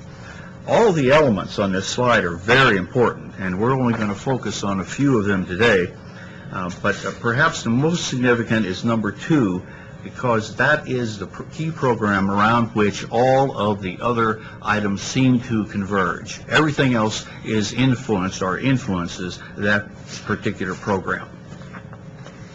The feasibility study, next slide please, the feasibility study that we're conducting is all being conducted in the context of closing the gap goals of participation and success. And we ask 3 questions continually. Are the Texas student aid programs working effectively and efficiently? Are they making a difference in achieving important goals for participation and success? And how can the elements in the student aid programs be organized into a comprehensive system? And all the while, as we were doing this, we kept in mind the mantra that I shared with you, Commissioner, when we first met. Are we getting the right money to the right students at the right time? And that seems to be a mantra that has rung well and been accepted with the legislative staff and legislators as well as others around the state.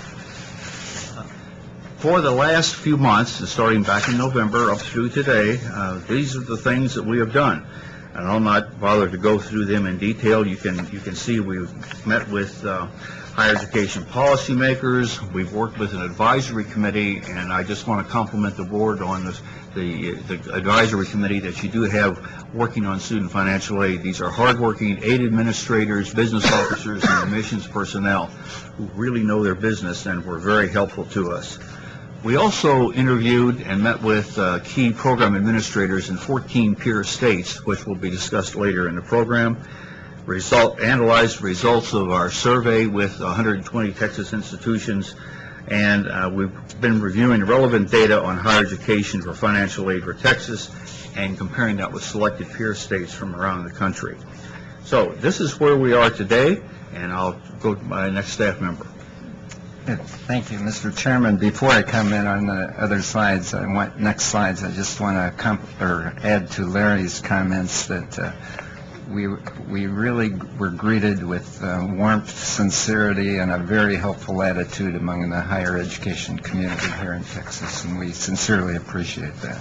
There's some really good folks that work here in Texas. Yes, indeed you have. Some of them are formerly from Illinois.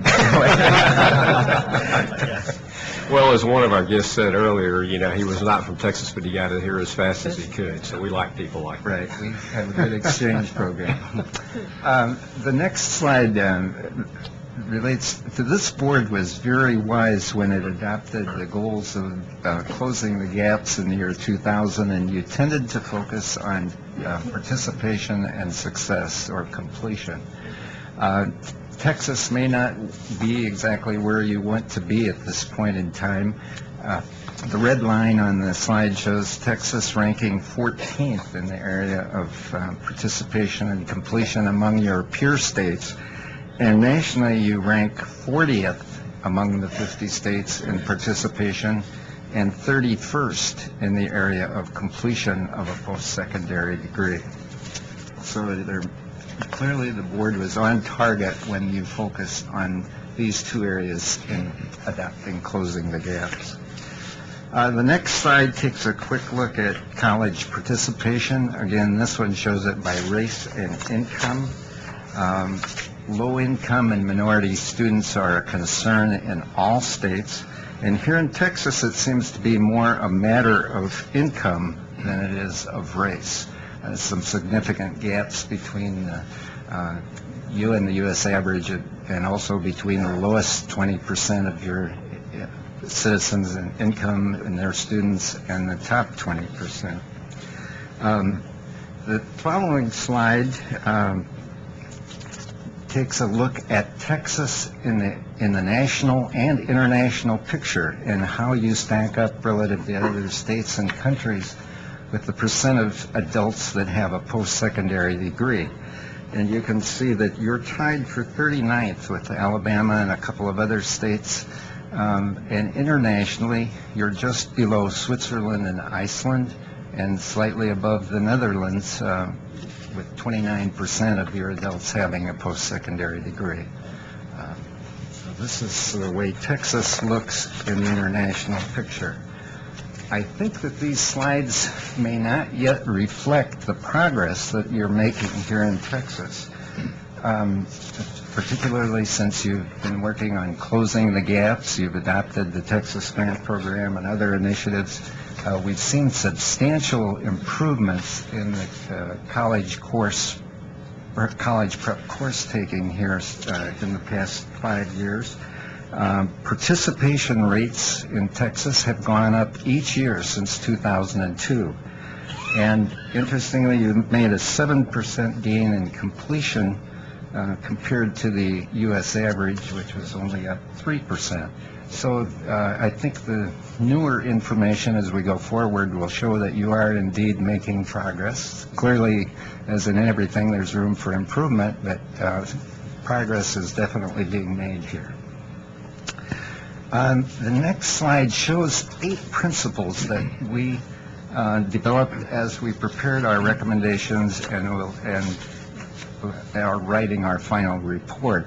I won't review each of them today, but we wanted to put them in so that you could have them and review them. Just to highlight a couple, we wanted to build on the strengths of your current programs. We wanted to focus on low and middle income students and both the traditional 18 to 22-year-old student and the older independent self-supporting student. And then, of course, we think there is room for improved accountability measures on all of the partners in the higher education financial aid continuum, from students, institutions, coordinating board, all the members. Today, we want to touch on 14 recommendations that will appear in our final report. We've divided them into 3 areas, laying the cornerstone, participation and success, and efficiency and accountability. And Sheila is now going to cover the area of laying the cornerstone. Good morning. Glad to be here also. It's nicer weather here than back in Illinois still. We'll get to a point, though, when that will change. Maybe. The first area, laying the cornerstone findings, we have 2 things to report on. The first of those is that we see the Texas Grant Program as a program of the future. Why? Because it focuses both on financial need, and you want your program to be efficient. You want your money to be used to help students who might not otherwise get to college. And second, it's based on academic success or academic criteria such as merit, and that's being effective because you're wanting to put your funds on students who have the best chance of succeeding. And today, with states facing limitations for state funding, this seems to be the best route to go. The second finding we had is that the Texas program is making a difference, and for that you're to be commended also on the structure and design of the program. We looked at the characteristics of students receiving Texas grants. They are low income, they are lower middle income students, a majority of them are minority students, and a majority of them are first generation college students, meaning mom and dad didn't go to college. So you're hitting the right group of students. Additional points about making a difference are seen on this slide. This is data from the board showing students who entered college in the year 2000 and what happened to them 5 years later.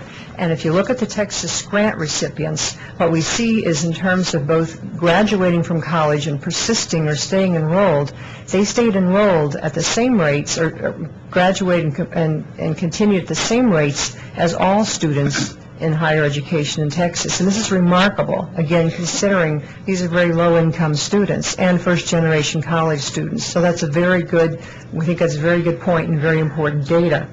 The next slide shows 2 recommendations that we have in this area. Again, saying that the Texas program is successful, we're suggesting you maintain it as your cornerstone program in student financial aid. Secondly, however, we're recommending that over time, phasing in, I'll emphasize those words, that you combine the tuition equalization grant program, which mainly provides funds to students at independent institutions, and the Texas Educational Opportunity Grant, or TEOG, that provides funds to community college students, that you combine these 3 programs together into one comprehensive program that provides awards to students based on family financial strength and academic achievement. We recommend this for a number of reasons. These programs are all good programs, and they're all helping the right kinds of students that you want to be helping, going back to Larry's mantra. But they have different eligibility requirements. They have slightly different award levels, and we think that by combining them, you will do some things to help students to, I'll use the term, uncomplex the system. If you filled out a FAFSA ever in your lifetime, you know it's complex enough. If you can do something to take slight burden off, to make it slightly less difficult for students so they can focus on the academic merit requirements they need to make, and then can go to the institution of their choice. And that's what we're suggesting that you move toward in the future. The next slide shows the results of a survey that was done with we mentioned with the institutional financial aid directors, and we asked them, what if you take all the funds and all the programs in the state and combine them into one large program? Do you think any of these things, what outcomes do you think might occur? And you can see from this slide that they think, well, number one, it would be easier to administer for them, although they would lose some flexibility. But second, it would be more explainable to students and perhaps more understandable by policymakers, lawmakers. So we thought those were important attributes potentially of combining the programs. The next slide speaks to a couple of more recommendations on the same line. While we're talking about taking these 3 programs and having the same eligibility requirements, the same academic requirements, the same awarding system, we're saying at the present time maintain the separate funding streams for the programs. That would take time, and some other changes we're going to talk about later would have to occur before you could merge that. The next recommendation is what we're saying is assure that your least advantaged students financially are receiving the greatest benefit possible from public funds. And we're looking at the 3/5 income, the lowest 3/5 income students, and we're going to show you on the next slide what those incomes are. If you took all the families in Texas right now and lined them up from the poorest to the most wealthy, and you divided them into 5 equal groups, what you'd see is the lowest income groups, the incomes would range from $0 to $22,000. The third income group, or the middle income families, would range from $39,000 to $62,000. So this are your range of family incomes in Texas right now. So if you wanted to find middle income for families, it's $49,000. Okay. The next slide shows the distribution of students currently receiving federal Pell Grant funds, the Texas Grant, and the Texas Equalization Grant, for example. And what you see in this first income category, these equate roughly to quintiles. The first one is $0 to $20,000. And you can see it by the large periwinkle, one of my favorite colors. Periwinkle down up there is that a lot of Pell Grant money is focused in this group of students. There are 345,000 students in this state receiving Pell Grant funds, and they receive $800 million. You get more Pell Grant money except for one other state in the country. So you're doing pretty well in terms of your students getting Pell Grants and getting their FAFSA applications in. But again, almost 60% of the Pell Grant dollars are going to students in this first income quintile. So you can see where they're focused. Texas Grant, the greenish color is spread out a little bit more, and as we said, your focus there is on low-income families and lower middle-income families, and that's primarily where you're hitting, because again, these do equate roughly to first, second, third income quintiles. The tuition equalization grant is spread out. It's distributed a bit more broadly across these income categories, as you can see, and it still goes down, but that's primarily a function of college cost. But we're saying move the funds to help students in the lowest 3 income quintiles. Before I go into this swing, I just want to say that our recommendations related to this first broad area are primarily focused on, number one, expanding the reach of the Texas Grant Program. It seems to be doing good things. And second, to do what you can to make your student aid programs more student-focused and easier, more transparent, easier for students to understand. The second broad area is participation and success, and these are some of our findings in this area. And the first one relates to independent students. Independent students, by law, technically have to be age 24 or older. They may be married, they may be veterans, they may have children, they're probably employed, maybe underemployed, they may be attending school part-time. But we're finding that they also represent your workforce of tomorrow, and I think about half or over half of the students in your institutions are independent students these days. But we find that very few of the programs are serving independent students. The second point up there, switching gears just a bit, is when the Texas Grant was created, it was created as an entitlement program, meaning if you're telling a student, if you do this and this and this, you will receive a grant to go to college. Your message today is the second point up there. If you do this and this and this, half of you might get a grant to go to college. So our point there is that what was an entitlement program and you're still trying to operate as an entitlement program is actually, in truth, a fixed cost program. And we need to find ways to make that work and make that fit. Just I mentioned the other thing that we're going to talk about. Ross is going to talk about that pretty soon. And that's the renewal criteria that we see in the programs may be counterproductive. I want to go to the next slide and talk about these independent students a bit more. This shows a distribution of independent students. When I said there's not much going on in state funds for independent students right now, is in Pell Grants. You can see again that 345,000 people up there, more than half of them are independent students. And I'll point to the TEOG program, small but mighty, in that at least half of the students getting those funds are independent students. The Texas Grant, again, your focus has been, and there's no problem with that, is in students coming out of high school that you think have a great chance of succeeding in college, and they're doing you proud from what I've seen, and we've talked to some of them, and very impressed by the students that we've talked to. The next slide deals with findings and recommendations, participation and success. Again, recommendation 5, we're suggesting you maintain the components of the Texas Equalization Grant and the Tuition Equalization Grant and the Texas Education Opportunity Grant that serve non-traditional students until they can be consolidated over time into the Texas Grant Program.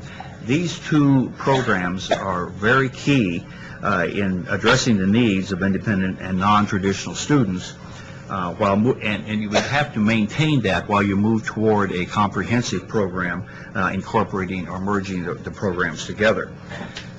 A major concern in the overall design of the Texas program is the status of the independent non-traditional students who, as Sheila said, are older and self-supporting. Currently, non-traditional students are unlikely to have completed the college preparatory program in high school that would qualify them for the Texas grant. And these students are likely, as Sheila said, to attend school on a part-time basis, and their studies could be interrupted for family emergencies, financial reasons, or a number of other criteria. And while very few independent students are recipients of Texas grant, over 1/3 of the students served by the Tuition Equalization Grant are independent. The Texas Public Education Grant and the designated set-aside dollar programs, both funded by public institutions with tuition revenues, also serve to address the needs of the independent students. So there is a vehicle out there for doing that, and that's in recommendation 6. We're suggesting maintaining the set-aside funds as institutional-based and administered programs. And working with the financial aid community, they're the people who are on the front line. The financial aid officers are the people who are on the firing line dealing day to day, in and out, with the student issues. And they do need funds available to them on a flexible basis to address local needs. And as you know, every institution is different. Some people like to think higher education is this one big monolith that's all alike, but the educational institutions have different priorities and policies and objectives. And the institutions need to have some institutional dollars available to them, and that's why we're recommending maintaining these set-aside funds as institutionally administered dollars. If you look at the next slide, this just points out some of the characteristics of the Public 4 TPEG recipients in 06 and 07. And you can see a couple of things here. Between dependent and independent students, it's just about equal in terms of the people who receive them. But you look at the percentage of dependents with a 0 EFC, and EFC is another one of those wonderful acronyms that the financial aid people throw around. It's expected family contribution. Those are after going through the federal application for student aid, there's a number that comes out. It's expected family contribution. You look at the difference here between the independent and the dependent students with 0 expected family contribution is significant. You also go down and look at the percent, the last 2 items on that slide. The percent with Texas grant, dependent students 32%, 2.8% independent. And then when you look at the percent with subsidized Stafford loans, 60% dependent, 75% independent. These are significant differences and point out the importance of addressing the need for the independent, self-supporting student. Our 7th recommendation is a... Quick question. Sure. And Commissioner, maybe you can answer this, and maybe I'll say this, but out of the total student enrollment, how many of those would be classified as independent versus dependent? Do we know that number? It's 50-50. It's about half. About half. Sorry, I'll wait. Sorry. Okay. The 7th recommendation gets to the point that we'd like to see a merit requirement added to the Texas grant program now that the recommended high school curriculum is being taken by essentially all high school students in Texas. This would assure that your students are well prepared and capable of success in college. We'd like the students to be able to qualify through a choice of criteria. This tends to suit different student learning styles better. Some students do very well on a test, others do not, but they do better over time. So we've recommended using the SAT score, rank in the top 40% of the high school class, or complete the distinguished high school curriculum, a more rigorous college preparatory curriculum available here in Texas high schools. In addition to this, this would remove, having the choice would remove criticisms of discrimination or whatever other criticisms of class rank or SAT test scores, ACT test scores. Quick question for you. Sure. What percentage of the independent students would be able to fill one of these criteria? Our next slide will show you that, and I'm going to jump to that right now. I just will say one more thing. We'd like a positive incentive also for those students that complete the distinguished high school curriculum, something that might affect high school behavior. A couple of the states that we've looked at have a bonus for an incentive program really for that helps students, needy students, pay for books in their freshman year. Many of these independent students that we interviewed said they showed up, they had their college funding put together and didn't realize they had to come up with $900 this year for books. So we'd like to see a positive incentive added for the distinguished high school curriculum. The slide that you ask about breaks the SAT scores, for instance, into race, income, and class rank. The top of the blue line shows the average score of each of these groups, whether it's ethnic groups or income groups or class ranks. The red line would illustrate if a 1,300 SAT score were put in as one of the merit criteria, it would allow the upper half of most of these groups to qualify for the Texas grant. So you would again be investing your resources in those students with the most potential for success. I would have to, on your question on independent institution, we'd have to check. I'm sure this will vary greatly from institution to institution depending on their selectivity. But I'm just concerned that you're encouraging us to give more funds to them, but we might set up criteria that would make that more difficult. Yeah, but that's one of the reasons we'd recommend a choice, and there needs to be further modeling done on each of these criteria to make sure that beyond what we've done to make sure they're appropriate.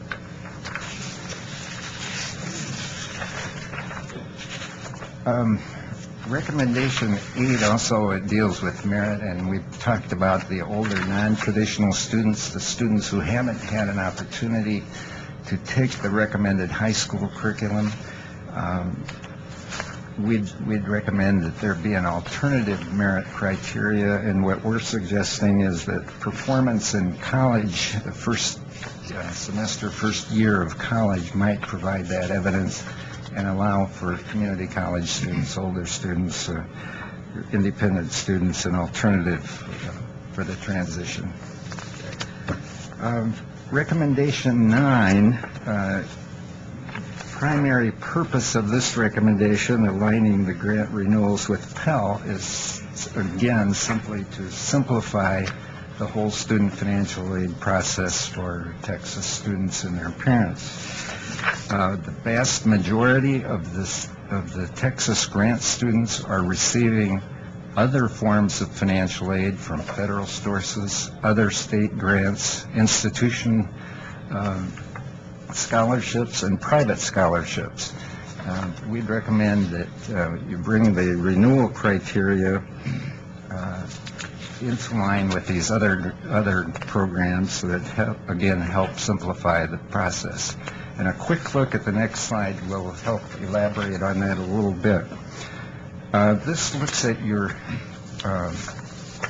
14 peer states, the top 15 population states. 4 other states in the left column have a merit requirement, but the far right column shows what they use for a renewal requirement. The SAP stands for Satisfactory Academic Progress requirement set by the federal government and also by the individual institutions. Only Georgia has a unique renewal requirement higher than Satisfactory Academic Progress, and Georgia has realized a number of unintended consequences as a result of setting this higher bar. And so you need to be very careful in balancing a higher renewal requirement with your goal for success in college. In the case of Georgia, they found students were taking lighter loads of coursework, less hours each semester. They were tending to take easier courses in college, and they had a lot higher course withdrawal and drop rates than they had prior to this. So they are a state that is looking seriously at changing back to this. So again, the need to balance merit with academic requirement.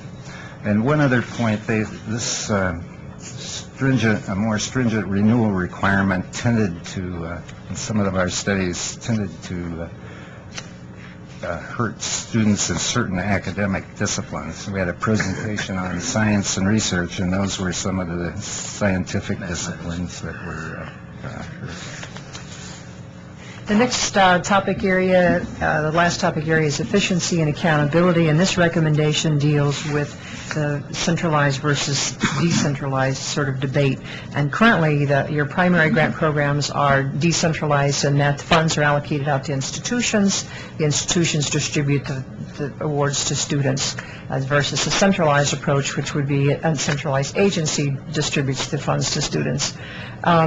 We think that we're recommending again that you continue to maintain a decentralized approach with a few changes, because we think these kinds of, the key factors in running a centralized program, or either one, is who determines which students are eligible for funds and who determines how much they're going to get.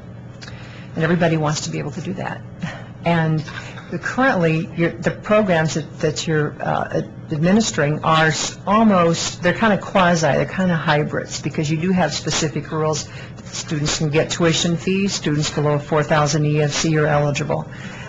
You don't quite have complete control over that. So we're recommending that there be some changes, including having a uniform formula, that every student is treated by the same formula, that there's a common process for allocating funds, whether it's to independent institutions or to public institutions, and potentially that there be a common FAFSA application priority date that could be announced to parents and students. So instead of telling someone, apply as early as you can, which they may think is April 15th when mom and dad do the taxes, that they know, well, we've got to get this in by March 1st or April 1st or whatever that particular date might be. I think the important thing here, too, is that you can have the same, a decentralized program such as this, you can have the same results in terms of who gets the awards as a centralized program without the burden of the administrative costs of building systems, processing applications, hiring additional staff. You've got the staff at the institutions to do it. And we think instead of doing that, put the money into the grant program. And it may be the new approach also, because we see some states who've been centralized for years moving into a decentralized approach because they can accomplish the same things through that approach. Is there anybody moving the other way? Not that I'm aware of. Okay. And we've been pretty much reviewing states through past projects and through this project too. I can't think of anybody who's moved the other way. Well, there's been lots of discussion about that in Texas. Okay. And we've both worked in a centralized program, and we can tell you all the wonderful things about it, too. So what goes on with those programs. There are some disadvantages. There's some disadvantages. There's some sleepless nights, too, about that. But, again, so that's what we're recommending, and that's what we're seeing. And we think also it makes the process a little simpler for students, because they don't have to wait to hear from a state agency, and they don't have to go to the institution, but the institution does the packaging, and they find out right then and there what they're going to get from the state grant, federal grant, institutional aid. So it's all in one place at one particular time.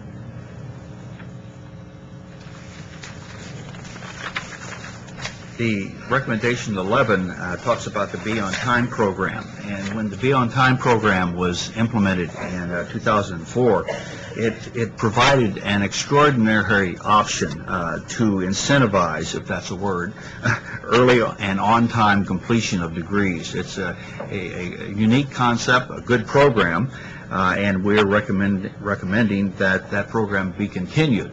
The difficulty we run into is that about 2/3 of the students enrolled in post-secondary education in Texas are less than full-time, and you've got to be a full-time student in order to participate in this.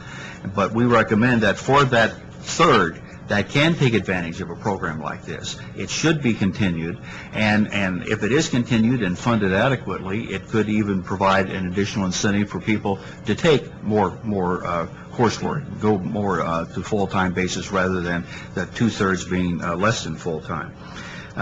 We also recommend that the state explore additional funding options or funding opportunities for this program. Presently, a lot of the funding comes from the set-aside dollars and the designated set-aside program, and we believe that that needs to be expanded either with public dollars from the legislature, or even look at funding for programs such as this that are occurring in other states through the sale of tuition revenue bonds, et cetera, like this, that could provide some alternative funding sources for a program like this. Recommendation 12, we're suggesting that the board may want to look at collapsing a number of the smaller programs into one or two programs that are focused either on college readiness or workforce preparation. And we recognize that there are about 10 programs that are out there, at least that we identified, that have the potential for being collapsed and to address the issues or the goals of participation and success. And as they now stand, these programs serve important objectives, but they do not contribute directly to achieving the goals in closing the gap of participation and success. And so we're suggesting that you might want to look at incorporating a combination or consolidation of programs. We also suggest that there be sunset provisions added to new small programs that are initiated. And actually, I would amend that to say not only small programs, but all programs need to have some sunset provisions to be looked at and reviewed, which leads to our next recommendation, or not the next one, but recommendation 14, which I'll talk about in a minute. Recommendation 13 is the continuation of the institution-level debit card. Our analysis and research within the state and around the country found that debit cards are widely used already in institutions, and to have a state centralized debit card could result in confusion, and it's interesting enough, when we talk to our students in the student focus group, they suggested that this could be a program that could be potentially abused, and they were suggesting that keep the program that you now have is a good operation. Recommendation 14 on efficiency and accountability.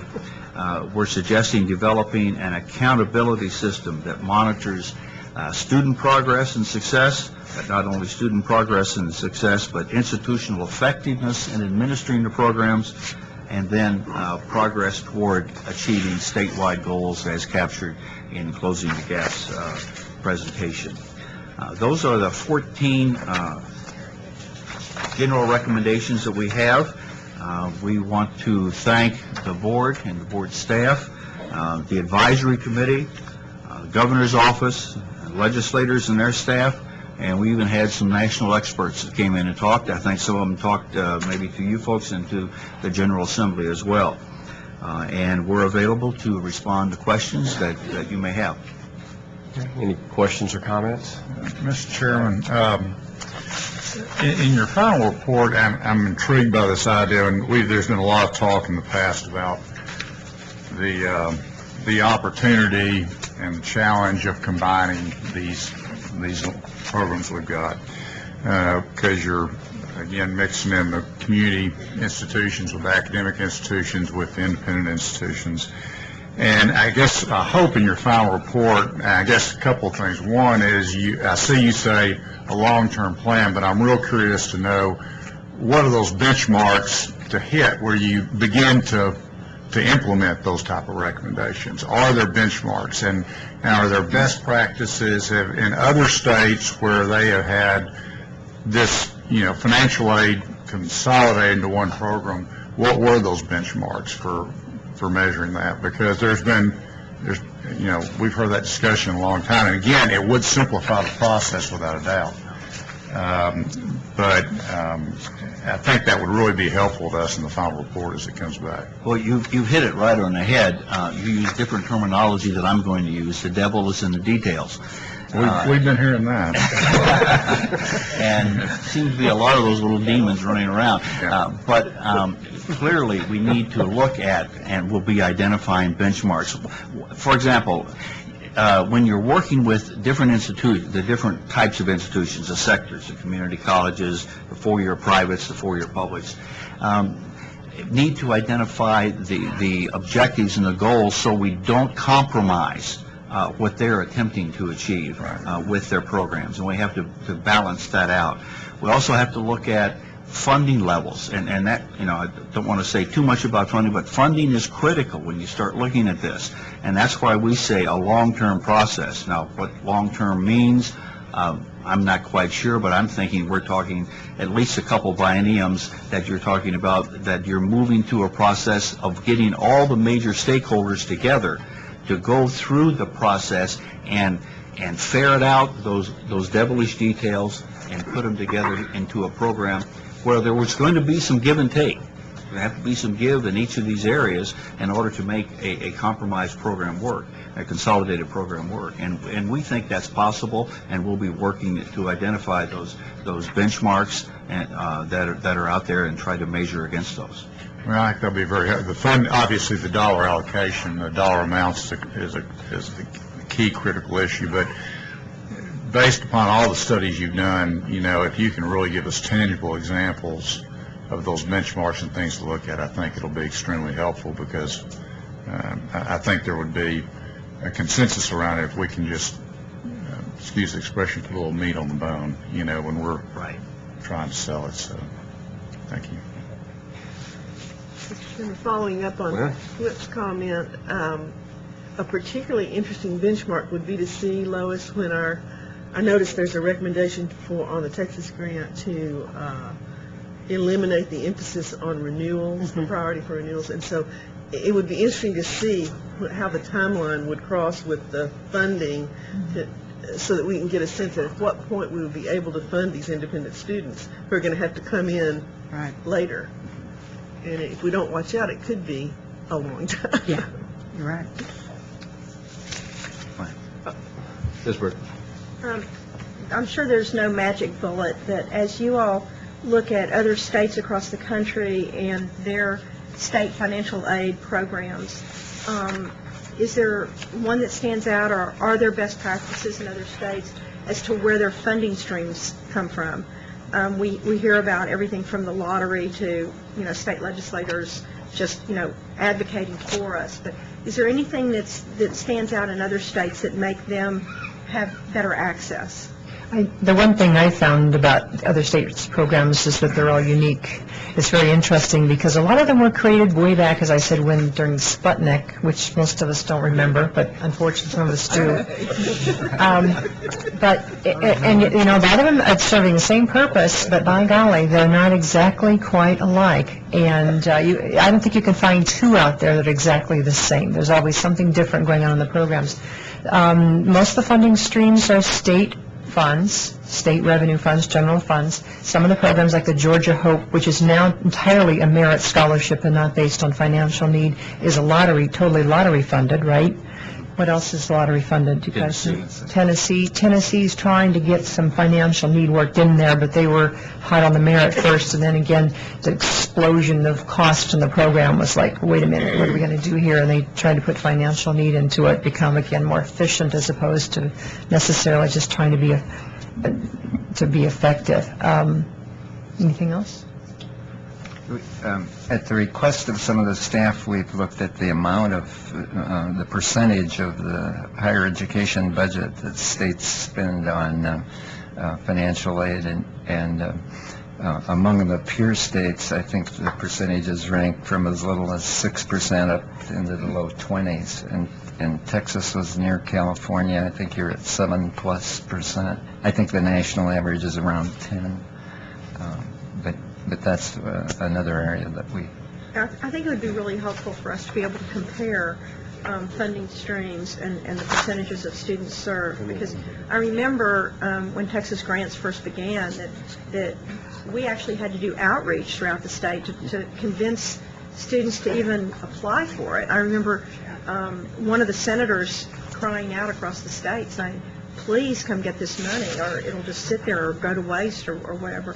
And now, of course, we aren't serving nearly all the students we need to serve.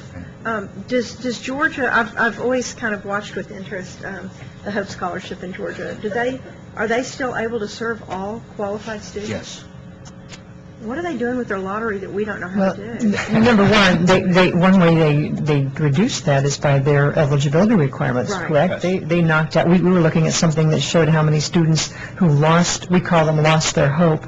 They lost their hope scholarship, and, what their completion rates were, et cetera. But that's one way that they have constrained their costs to some extent. And, right? Yeah, that's exactly right.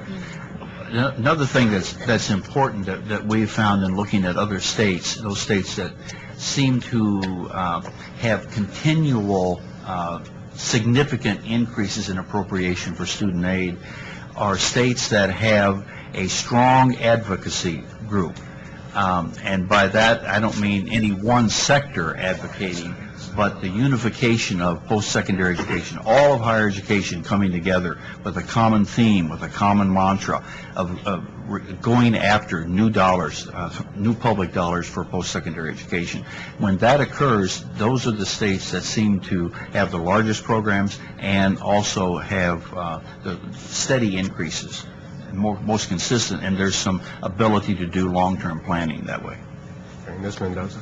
Just a real quick question. Also, in your research, have you found states doing a very good job of financial literacy in terms of getting families acquainted with different aspects of not only the scholarship opportunities, but the other loan and other facilities that may help them with financing for financial literacy? That's always an ongoing, continuing process that most states are engaged in to some extent or the other. I think much as what you're doing here in Texas, they conduct FAFSA nights to help families fill out the application form. And the effort, of course, is always to reach families who are perhaps reluctant to come to meetings or come to schools or to show up to participate in those types of things. And sometimes the student carries the weight of trying to get, I remember talking to some of our student focus groups, they said, I had to drag my dad in to get his income tax files so we could do the FAFSA. So in many cases, it's the child, the student, leading the parents. Just to give you an example of one idea that we found in another state, if you've ever filled out a FAFSA or looked at one, you know it's kind of daunting. It's a complex piece of work. One state is, during the month of January and February, the entity like the board here has staff that go out and work with the Taxpayers Federation in that particular state. And they make a free counsel and advice and assistance available to families to filling out the tax forms and filling out the FAFSA. And it's like a 2-month initiative. And in that one particular state, they saw the increase in the number of FAFSAs that were filed out of a particular geographic district area increased dramatically, almost doubled in 1 year.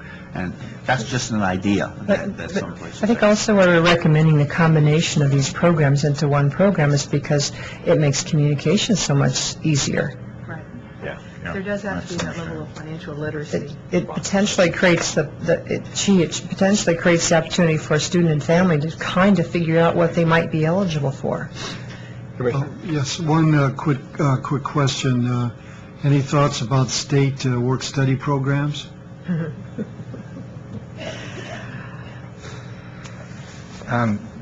Oregon just adopted a new student financial aid program that's based on student responsibility. And some of that was family financial strength, but also student work components were included.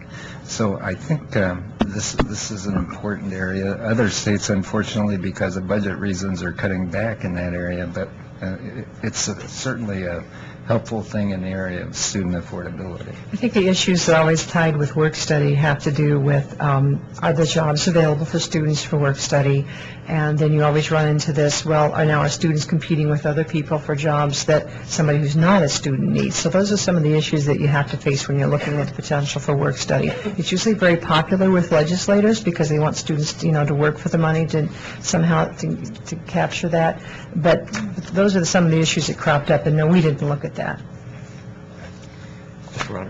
Just one final question. One thing that we as a board have been very focused on is that whole issue of how do we encourage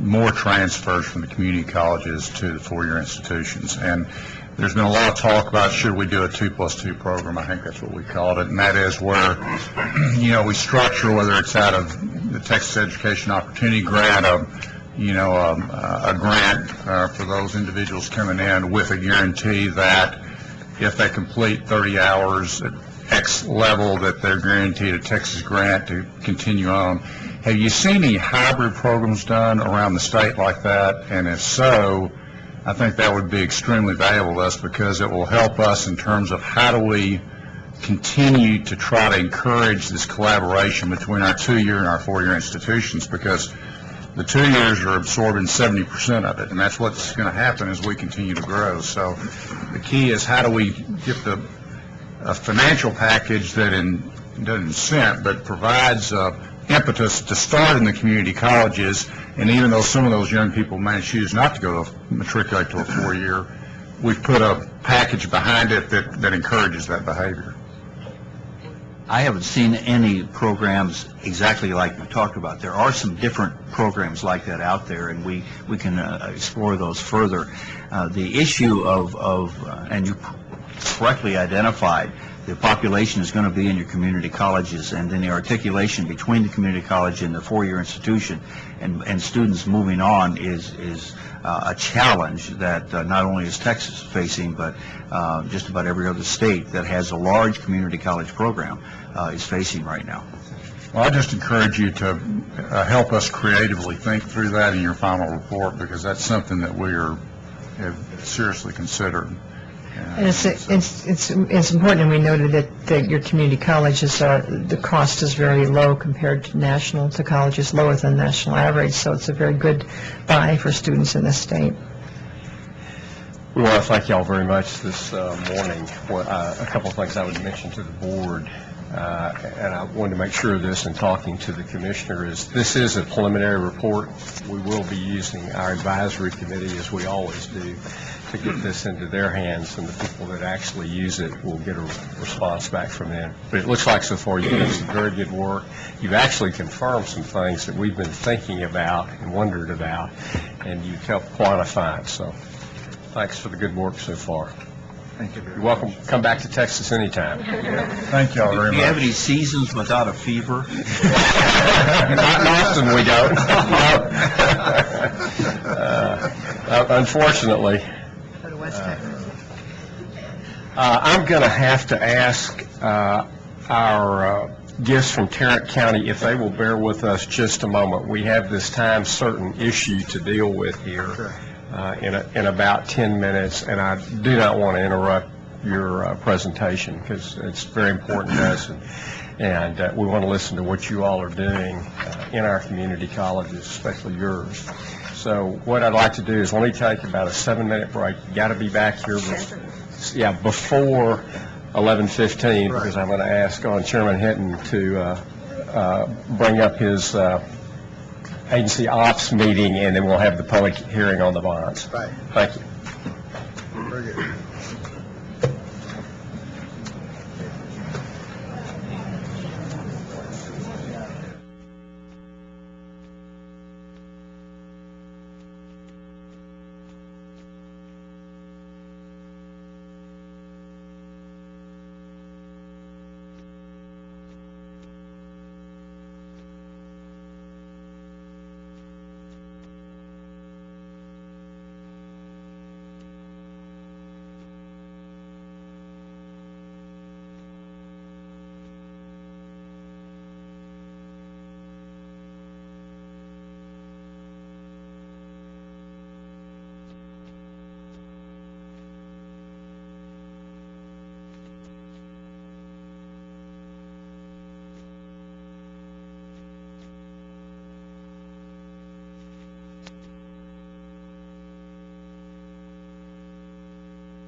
Oh, I can let him sit right here. Oh, okay, there it is.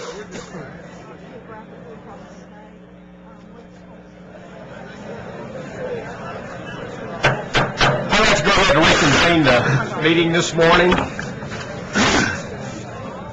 And at this time, I would like to call on Chairman Joe Hidden for the Agency Operations Committee meeting this morning. Chairman Hidden. Thank you very much, Mr. Chairman. At 11:15, this meeting is convening, and we will go right to the point at issue. Public hearing and consideration of adopting a resolution authorizing issuance of State of Texas College Student Loan and Refunding Bonds in one or more series, authorizing the Commissioner to approve all items of the bonds, approving the forms of an official statement, paying agent, and registrar agreement, escrow agreement, and other agreements related to the bonds, and resolving other matters related to that subject. I would continue by saying that the State of Texas Student Loan and Refunding Bond is one of the more important series that we're working with now, authorizing the Commissioner to approve all final items of the bonds, approving the forms of an official statement, paying agent, registrar agreements, escrow agreements, and other agreements related to the bonds, and resolving other matters related to the subject. I might also add that first we have Tim Dietloff of the Board's Bond Counsel, Benson and Elkins. He will provide some background and explain the proposed bond resolution authorizing the issuance of these bonds, delegating of authority to the Commissioner for the approval of the final terms of the bonds, and approving the form of certain documents. Lee Donner, who is the Board's financial advisor and is with First Southwest Company, will also be available to answer any questions. So without further ado, we will go into the public hearing. Does anyone here wish to speak against or for this proposal? If so, now is the time to do it.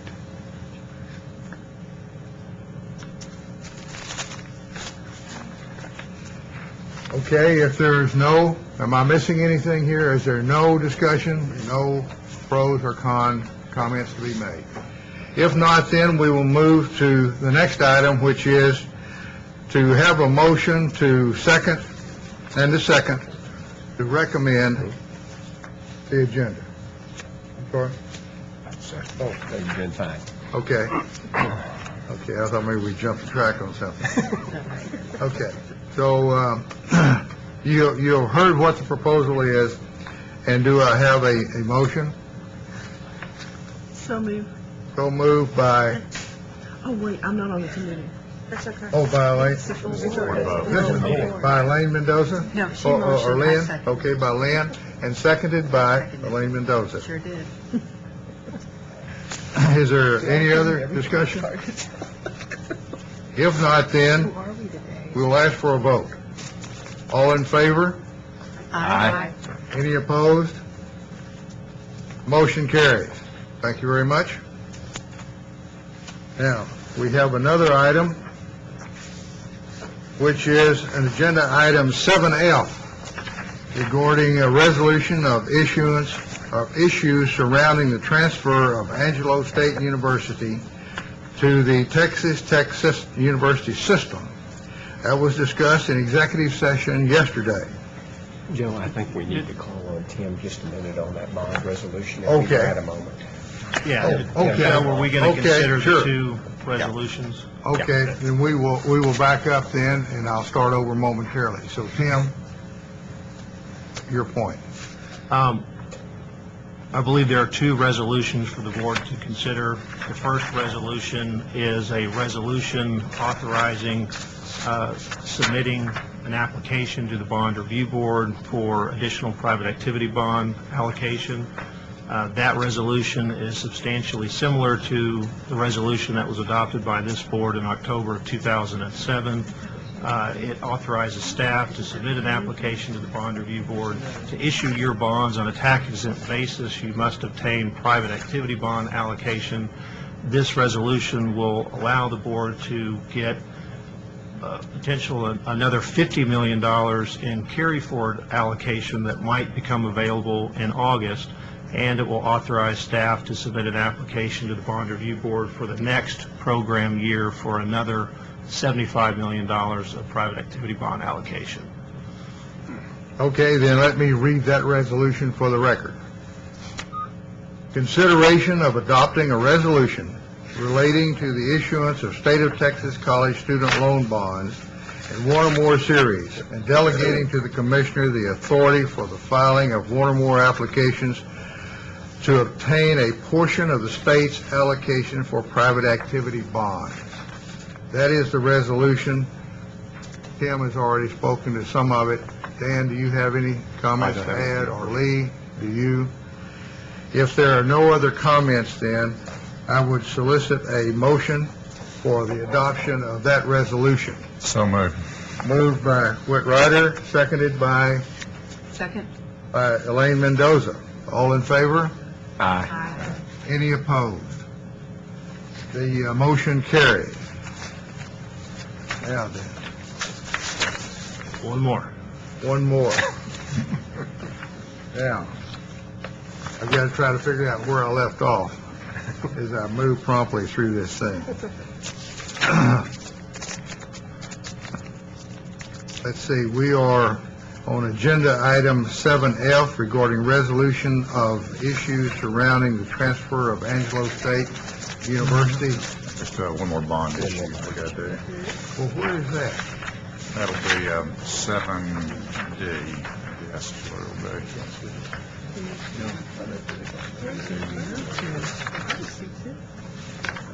My cheat sheet doesn't tell me. We have one. Councilor? Councilor. Yes. What other resolution? I you don't refer- have an agenda in front of me. The other agenda item was the bond resolution that authorizes the issuance of State of Texas college student loan bonds in one or more series aggregating $155 million. Yeah, we just did that. We just did that. Okay, okay. Now, what we'll make absolutely certain of is our general counsel, which is standing right behind you, okay? Oh, yes, I didn't follow the transition from the public hearing to the consideration of the bond resolutions. Well, Okay. Counselor, are we okay? are you counselors okay with this now? Yes. Good. Okay. Okay.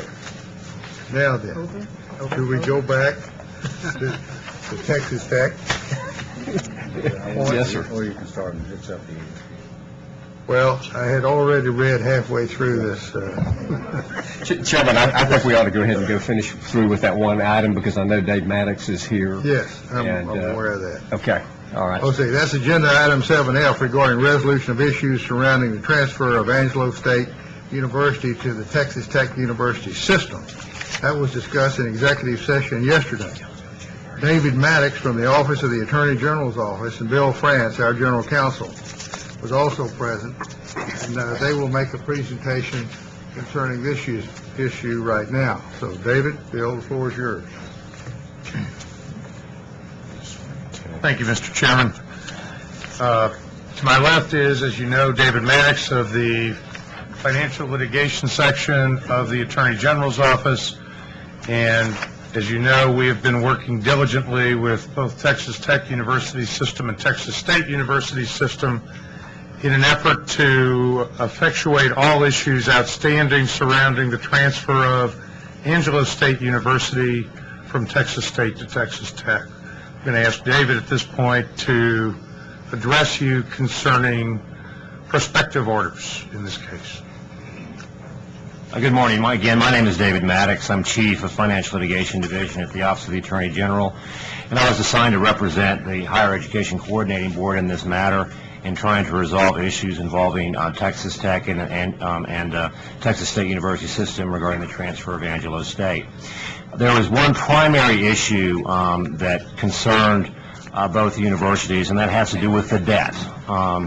When ASU was transferred, the Texas State University System's financing system still had as part of it bonds that had been issued, part of which had gone to Angelo State. And so the issue then was Texas Tech needed to assume responsibility for that portion of the bonds that was attributable to Angelo State.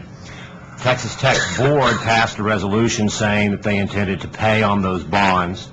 The concern arose from Texas State University's position that wasn't sufficient to become a binding obligation, which is what their revenue financing system required. Long story short, after much negotiation, we were able to arrive at an agreement that both parties agreed to with respect to this issue on how to create a binding obligation that would effectuate the documentation necessary for Texas State University system to say they had a binding obligation on this, and therefore when they went out to get bonds in the future, there wouldn't be an issue as to whether or not that portion of their current bonds were going to be financed by Texas Tech. Another issue arose, which is a secondary issue, and let me briefly explain that. At Texas State University system in the early 2000s, a determination was made to construct dormitories on several campuses. And this was done using a private entity. The private entity was established by the Texas State University System Foundation, and there were 4 limited liability corporations established for these dormitories. In 2006, it was determined that those dormitories should be brought in-house to the university systems. What that meant was that bonds that had been issued by the foundation and the limited liability corporations would be retired with new bonds issued by Texas State University system. I reviewed those bond closing documents primarily to make sure that any bond proceeds from the original issuance of the bonds were in fact transferred to the new bond issuance. So in other words, no bond proceeds from the original issuance were kept by the Texas State University system. And in fact, the bond documents reflected that. In addition, I verified that with the Chief Financial Officer of Texas State University and also with bond counsel. So that was my principal issue with regards to that. A secondary issue arose, and that is because of the way the agreement was originally consummated. And that was that the point of having the private foundation and the private limited liability corporations construct the dormitories was that the rent that was derived from those dormitories that wasn't used to defease the bonds would be kept by the foundation and used by the foundation for the charitable purposes for which the foundation was constructed. Now, Texas Tech's position on that is that when ASU was transferred to the Texas Tech system, any revenues generated from the student body of Angelo State University should likewise be transferred from the foundation. We looked at that issue, but I think what's important for the board to recognize is that I do not believe whether or not a foundation, in other words, the Texas State University System Foundation, whether or not the rents that it received from ASU students and whether or not those should be transferred back to Texas Tech, I don't believe that issue is before the board, because I don't believe the board is going to be determining what a foundation does or does not do. Now, I did look at that, and frankly, the legal argument as to why that would occur somewhat escapes me. I think it's probably going to be something the legislature will have to deal with.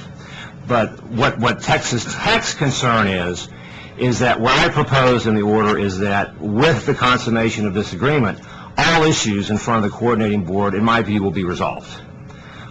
Texas Tech's concern is that if all issues are resolved, somehow that will prejudice their rights with respect to this issue of whether or not the rent that's being held by the foundation should go back to them or not go back to them.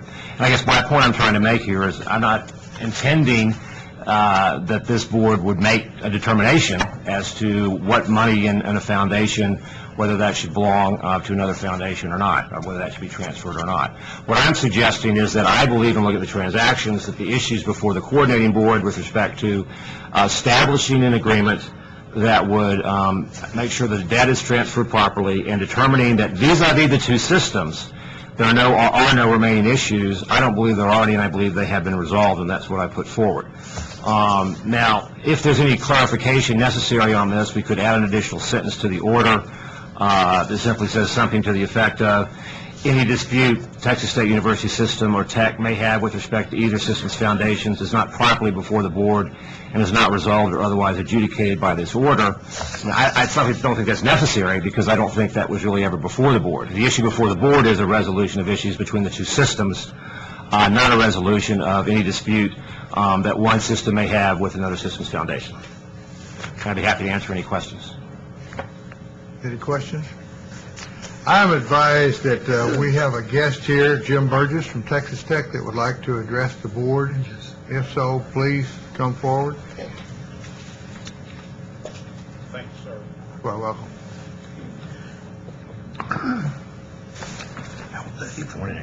Good. See you. I'm Jim Burgess. I'm the Vice Chancellor and CFO for the Texas Tech University System. Thank you for allowing me to address the board today on the proposed agreement regarding the transfer of Angelo State University. We heard from Mr. Maddox, and yesterday the Agency Operations Committee heard a report that all issues had been resolved regarding the transfer of Angelo State University by the Texas State University System and Texas Tech University System.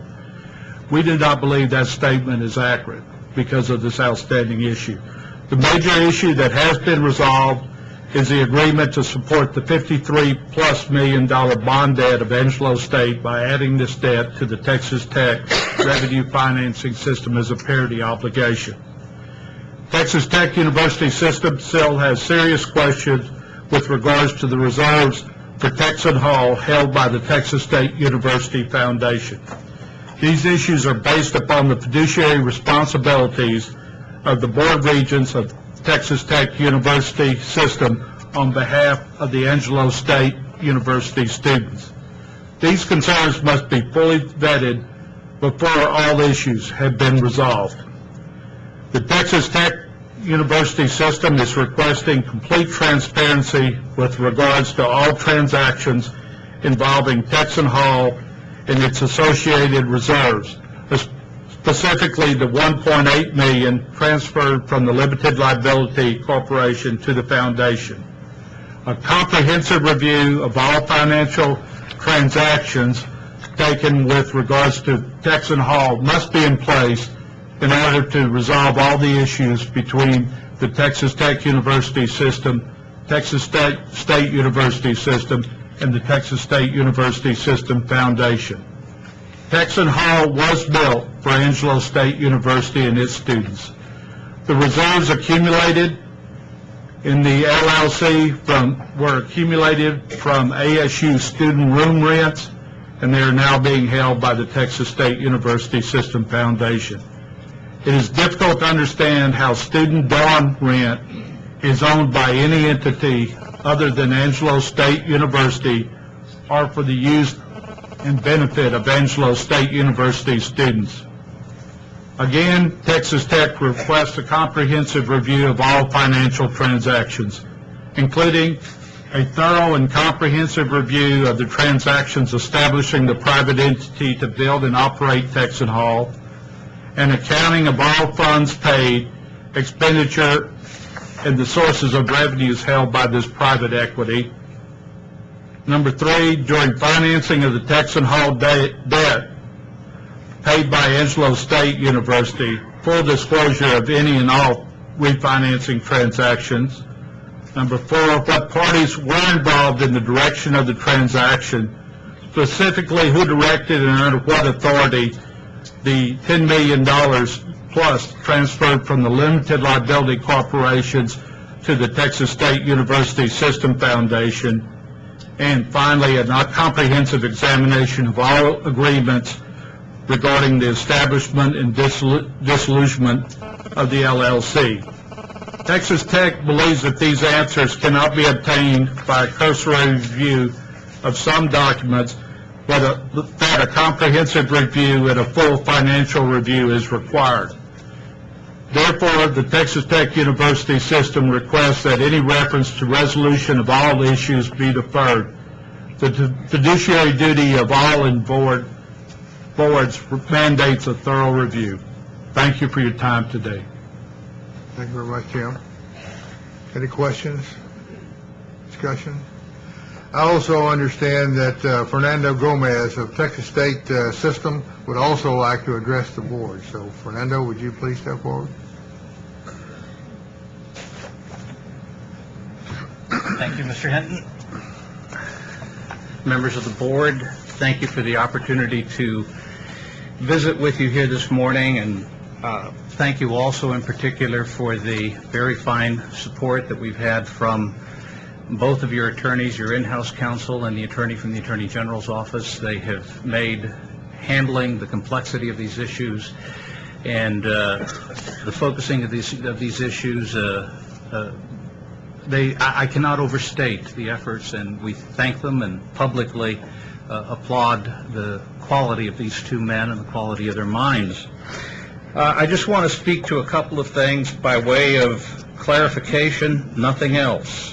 As far as transparency, from day one, when Chancellor Matthews sent the first agreement, which is substantially the same one you have before you, to Texas Tech in May of 2007, we have revealed attorney-client privilege communications. We have provided those to Tech. We have provided those to your attorneys.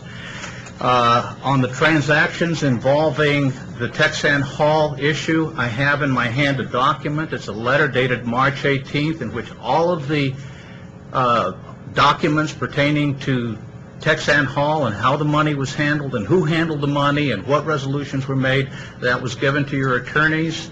I don't know if they've shared that with Tech, but that's been given to them. Our Vice Chancellor for Finance, Roland Smith, Dr. Roland Smith, has met with Mr. Brunges and Angelo State University personnel. We have been completely open in everything that we have done, everything we have put before this board. One point that I would like to make on the finality of these issues, and this is just fundamentally that the statute says in Section 4, I believe it's in Section 4, that all contracts and actions that were taken by the Texas State University System Board of Regents prior to September 1, 2007, which is the date of transfer, all of those actions are ratified. The handling of this money was accomplished in 2006. Bonds were reissued with the approval of the Texas Attorney General's office. Upon review of the Texas Attorney General's office, there is no dispute. Those must be ratified by law by Texas Tech University. There is nothing to discuss here. This ought to be a final resolution, and we respectfully ask this board to finally give Texas State University System its peace. The asset has been transferred. We've cooperated in every way we know how. We've disclosed every document that we can possibly disclose. Please let us get on our way and give us the finality that we're asking. We appreciate your attention. Any questions or comments? Bob?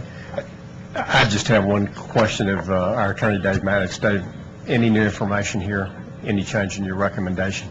No, it's not. Again, the only thing I'd mention this morning would be that if the board thinks that it needs to clarify in its order that it's not addressing whether foundation money that's in the foundation, properly belongs to the foundation, we could make that modification. But my position is that was never before the coordinating board.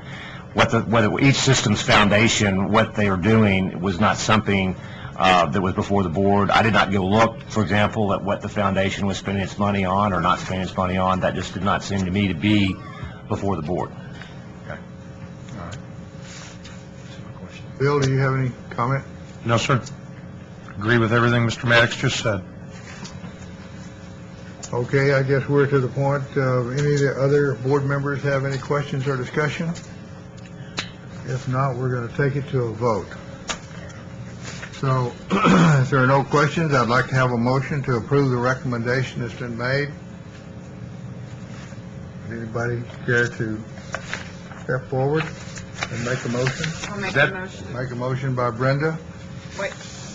Just as a point of clarification, is that the recommendation that was made by the committee yesterday, or is that the a recommendation with the additional sentence that Mr. Maddox just mentioned a moment ago. Let me go ahead and pass this piece of paper out so you can see what the additional sentence is and see if you'd prefer to put that sentence in your order or not.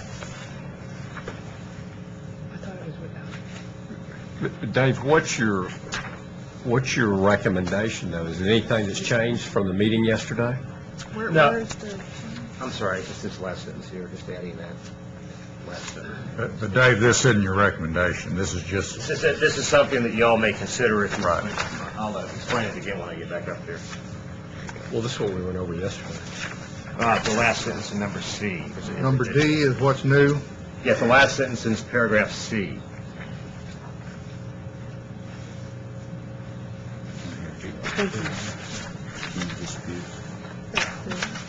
Is your motion we accept what you did yesterday? motion includes this change. It's not And the recommendation. That's not his recommendation. Let me, So the motion is what the let me just clarify if I may.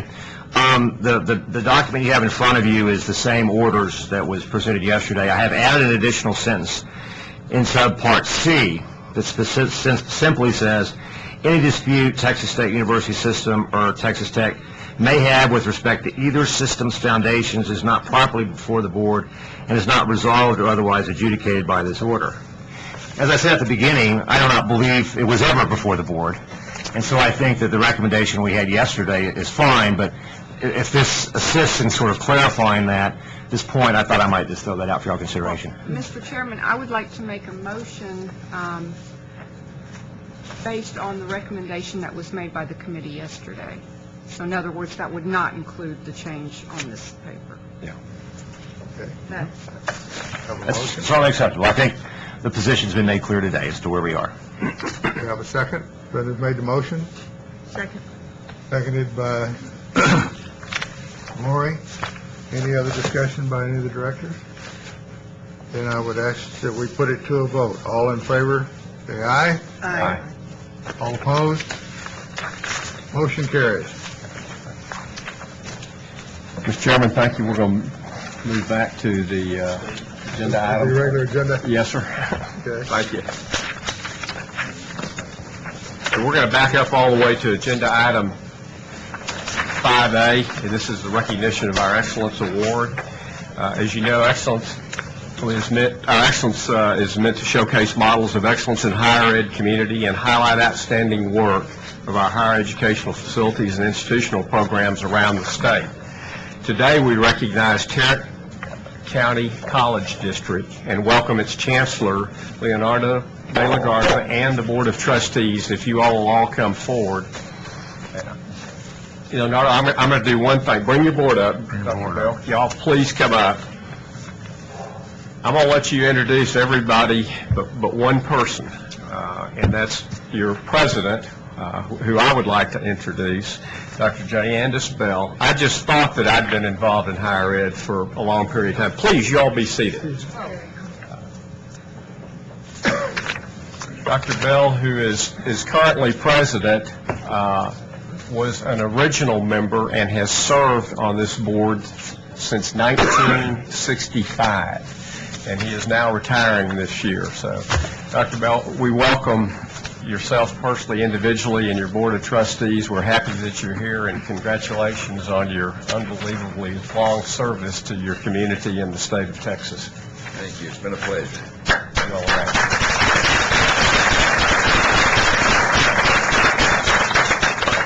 Chancellor, good morning. Good morning, sir. If I may just add a footnote to your introduction of Dr. Bell. It may be worthy to take note of the fact that Dr. Bell has served and has been elected by his board peers after every election when the boards reconstitute themselves to be the president of the board continuously since 1976. So he is the president of the board since then. That is certainly dedication. Good morning, Mr. Chairman and board members. I am Leonardo Orderas, and I'm privileged to serve as the Chancellor of the Tarrant County College District. We're most appreciative and thank Commissioner Paredes and his staff, and you, Chairman Shepard, for your interest in our college district's leadership efforts and for inviting us here today. Chairman Shepherd's communication to me asked for a report on our efforts regarding affordability, student participation, and efficiency, with emphasis on the process of implementation of programs, our unique experiences and successes, and the challenges and opportunities we see for improving student success and participation of all students, in 3 minutes or less. Well, obviously, 3 minutes. You obviously can see after this morning that my communiques in that regard don't mean much. Well, the 3-minute bit, of course, is not true, but we will strive to respect your limited time and to be brief and to the point. My response to your invitation was that I would bring at least one or more of the people who truly are responsible for the leadership and the innovations at the college, and that is the Board of Trustees. To my delight, and I trust to yours as well, 6 of the 7 trustees are here today. A picture will pop up now, and better than the picture, the 6 of the members are here. I will, if I may, introduce them first, the officers of the board. Dr. J. Artis Bell, the board president, as we just recognized. Louise Appleman, the vice president of the board. Bobby McGee, the board secretary. Robin Medina Winnett, the board assistant secretary. Randall Kennedy, Kristen Vandergriff. Gwen Morrison took ill and could not be with us this morning. Well, we welcome every one of you. Thank you for being here with us. Mr. Chairman, there also is what I call an implementation team, the Chancellor's Executive Leadership Team, and there's a picture taken, I think, last week.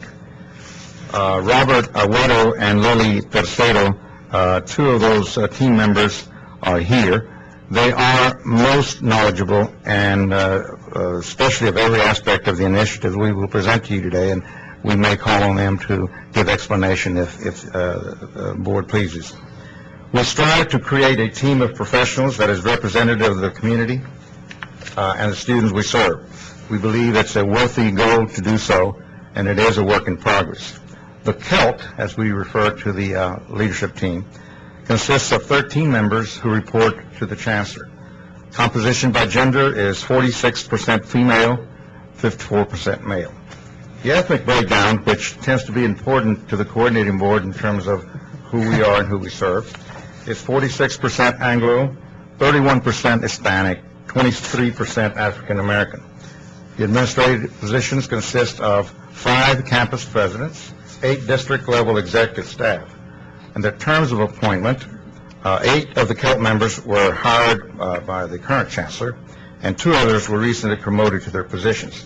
In terms of tenure, the years of service run from 1 to 40, with the average being 16. The Chancellor will start on his 12th year on May 1. I'd like to share with you a picture of a map that portrays Tarrant County. This is our district, our service area. We're pleased to report that approximately 1 in every 19 Tarrant County residents attend a TCC class each year. This map shows our current campus locations within our county.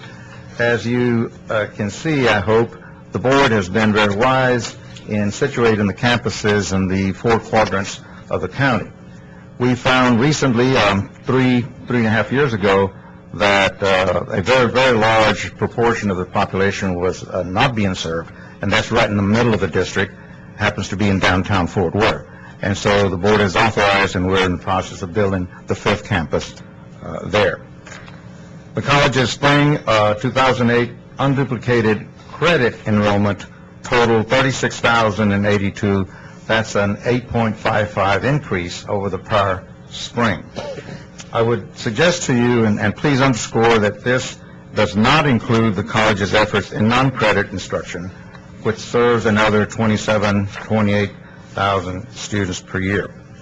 The college does serve, when we count individuals, not enrollments, but individuals in a fiscal year, over 82,000 students. Mr. Chairman, we have identified 4 initiatives that we would like to highlight, which will be further explained by our board members in this order. Tuition Policy by Kristen Vandergrift, the Stars of Tomorrow program by Louise Appleman, the Pay-As-You-Go funding strategy by Randall Kennedy, and the adoption of our performance measures by Bobby McGee. The presenting board members are here now, and I would like to ask Kristen Vandergrift to start the presentation in addressing the matter of our tuition policy. Ms. Vandergrift. Thank you, and greetings. I have been on the board for 6 years, and it has been an honor and an absolute delight to work with Dr. Artis Bell. Last night, his knowledge, his conviction, and his passion for the community college system is unparalleled. Last night, he proudly remarked that in 1967, when the Tarrant County College campus opened, tuition was $4 an hour credit. And in addition to that, it was the cheapest in the state of Texas. Therein lies the tone for our board. Although we're not going back that far, this slide provides some historical background relating to the development of our tuition policy. The primary message is that we are committed to low tuition. Secondly, we have found that the following 3-year tuition policy helps our students plan for costs relating to their educational goals. Last week, the board approved the Chancellor's recommendation to keep tuition at its current rate, which is $50, and includes fees. This is for a 1-year term. Keeping tuition at an affordable level bodes well for our mission of affordability, for participating more effectively in the state's Closing the Gaps initiative, and allows for the Stars of Tomorrow Scholar Program to serve more students. And today, Louise Appleman will speak to you about that program. Thank you. You saw the previous slide of our 5.5 campuses. We own those properties, and we own the mineral rights under all but one of them. Oh. I can tell that you know about the Barnett Shale. Much of North Texas is under siege with drilling opportunities, and we anticipate benefiting from some of those. In anticipation of those funds, coupled with some existing savings and public and private dollars, and in partnership with our foundation, we announced last month the Stars of Tomorrow Awards, and you have in front of you a duplication of a recent ad that was in the Fort Worth Star-Telegram. We are hoping and are saying that we are going to make available to any student who qualifies under the 3 bullet points on your left, am I really eligible, up to $4,000 up to 6 semesters. So we are doing our little part in addressing some of the problems and challenges you discussed this morning, and we are very pleased to be able to make this available to our students.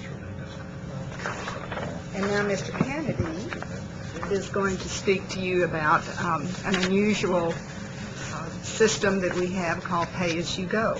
Thank you, Louise.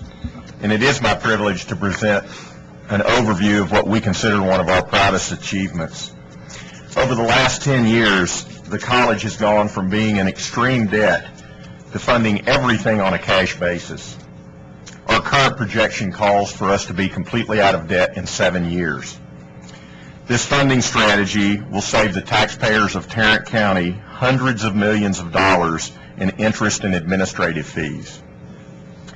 It took a considerable amount of work by the board and the chancellor to come to grips with the debt situation facing this college 10 years ago. Fortunately, the selected strategy combined the opportunity of having the lowest tax rate in the state with the fact that we are one of the healthiest tax bases in the state to facilitate this unique approach of paying cash for all expenditures, including capital outlay, from the maintenance and operations tax levy. We are pleased to report that utilizing this strategy has greatly improved our ability to support our infrastructure needs. Our current 5-year plan for construction, repairs, and renovation needs is built on a very carefully crafted plan that calls for cash investment of over $500 million. And now, to talk about some of our performance measures, I'll turn it over to Bobby McGee. I think it's quite a step to have a community college really say out loud and in public that it's our objective to be completely out of bonded indebtedness within the decade, and to also come to a point today where we can say that almost every high school graduate out of Tarrant County can be assured that if they have need, at least half of that first 2 years of tuition and fees is provided. But at the end of the day, what we're really all about is providing a quality education. It's not just the physical responsibility of how we do this, but the quality of the product that we put out has to be best. And I just want to stop for a minute and tell you how much we appreciate the efforts that you guys have brought to this table, and particularly applaud Susan Brown and Gabriella and Janet and an adjunct member of your staff that you may not know you have, Ann Scott, who helped our Dr. Tisello put these key measures together, because we think they are absolutely critical in assuring that we produce a quality product. You'll see in this next slide a list of the 7 participatory and success measures that we've selected. And our approach to this was to take the data bank of performance measures that the coordinating board has assembled so that we can look contextually at how we stack up against other community colleges and begin to start the process of benchmarking ourselves against those other folks. And it takes some guts, because we, as we picked those benchmarks, we didn't pick the ones that we are already doing well with. We picked the ones where we think we have room to improve, and we have the real need in our community for those measures. So there are 7 measures there that you'll see there, and in addition to that, there are 20 contextual measures that we also look at to help us understand how and why those measures are happening. I won't go through each of these measures, but I want you to just look at the key measures with me for just 1 minute. And this slide shows you that how TCC, or Tarrant County College, stacks up against the average of the 10 largest community colleges in the state, how we rank, and then we have established a 1- and 3-year goal for improving our position over the next couple of years. And as you can see by this slide, that in some places we do pretty well.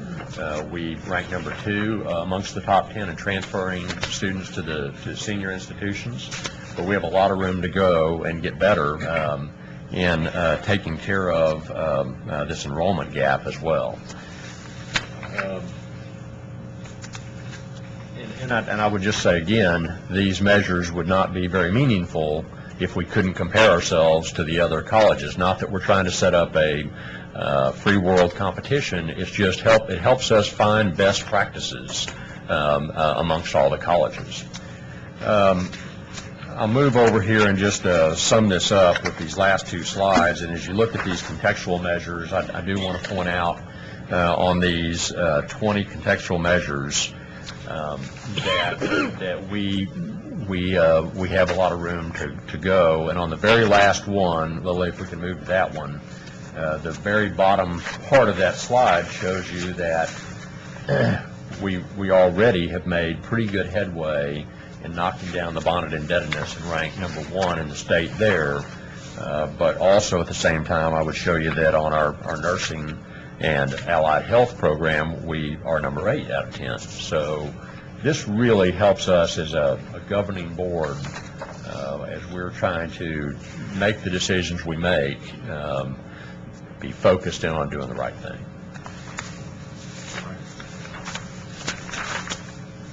Basically,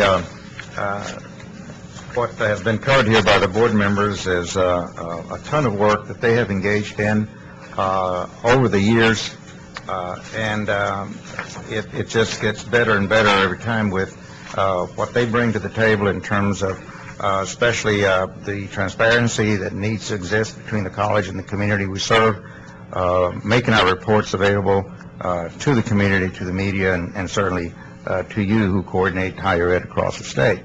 It is always a work in progress. And at the beginning I told you that the people who get this done certainly we are the gophers.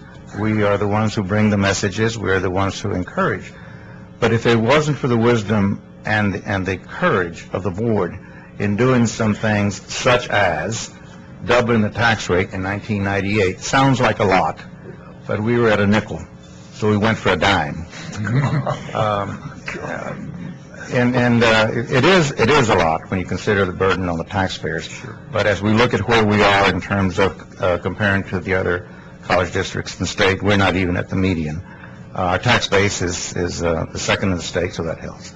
And so, in closing, I want to thank you again for the opportunity extended to the board members and to me to be here and present this information to you. We scratched the surface, and if there's an interest in further explanation, we'd be glad to respond to your questions. Chancellor, thank you very much. Any members of the board have any comments or questions? Really no questions, Mr. Chairman. I just want to commend the board. I know one of your board members, we wouldn't want to tell the story. So 30-plus years, Mr. McGee and I have gone back professionally. And I know that when I received a call from Mr. McGee and I turned him over to Ann Scott, who works for me, I knew that she would hook him up with Susan Brown, the right people here, but he was beginning to really ask the questions about the accountability measures, and I really commend you for that, because it's just great information if you can really use it effectively to drive results in your institution. And knowing Bobby the way I know Bobby, I had a feeling I knew where that was going a year and a half ago when I had that call with him. But I commend you for having the courage to do that. It is a great database. I also commend you on your fiscal responsibility, because the long and short is that's going to translate into, better education for more young people in Tarrant County. So I just thank each of you for coming. It's a real testimony to us of the importance of what community colleges are doing in the state and the tremendous role you're playing in education. So, Ms. Berger. I, too, want to commend and congratulate you all for the wonderful job that you're doing. There are a lot of publications across this country that talk about the need and the vital role that community colleges play, and they always point to two things. One is the leadership of the chancellor and president of the community college systems and the president of the colleges, but the other, and they say that oftentimes it's more important, and that's the governance. And certainly, Chancellor, you've pointed to that and talked about the governance and the core values that you all have, and the how you walk together in lockstep, really looking for the goals that you have achieved. And I want to congratulate you. And also, I think that the data that you are looking at and how you are comparing yourselves and actually disaggregating by all the different measures and indicators is most impressive. And I hope that other community colleges and universities across the state will do the same thing. I would just repeat, Mr. Chairman, that the resident experts in terms of bringing us to where we are with regard certainly to this matter of the performance measures are Dr. Tesfero, who sits there, and Dr. Agüero, our Chief Academic Officer, who's there. And that's where the work gets done. Any, Commissioner? Well, I just wanted to commend all of you.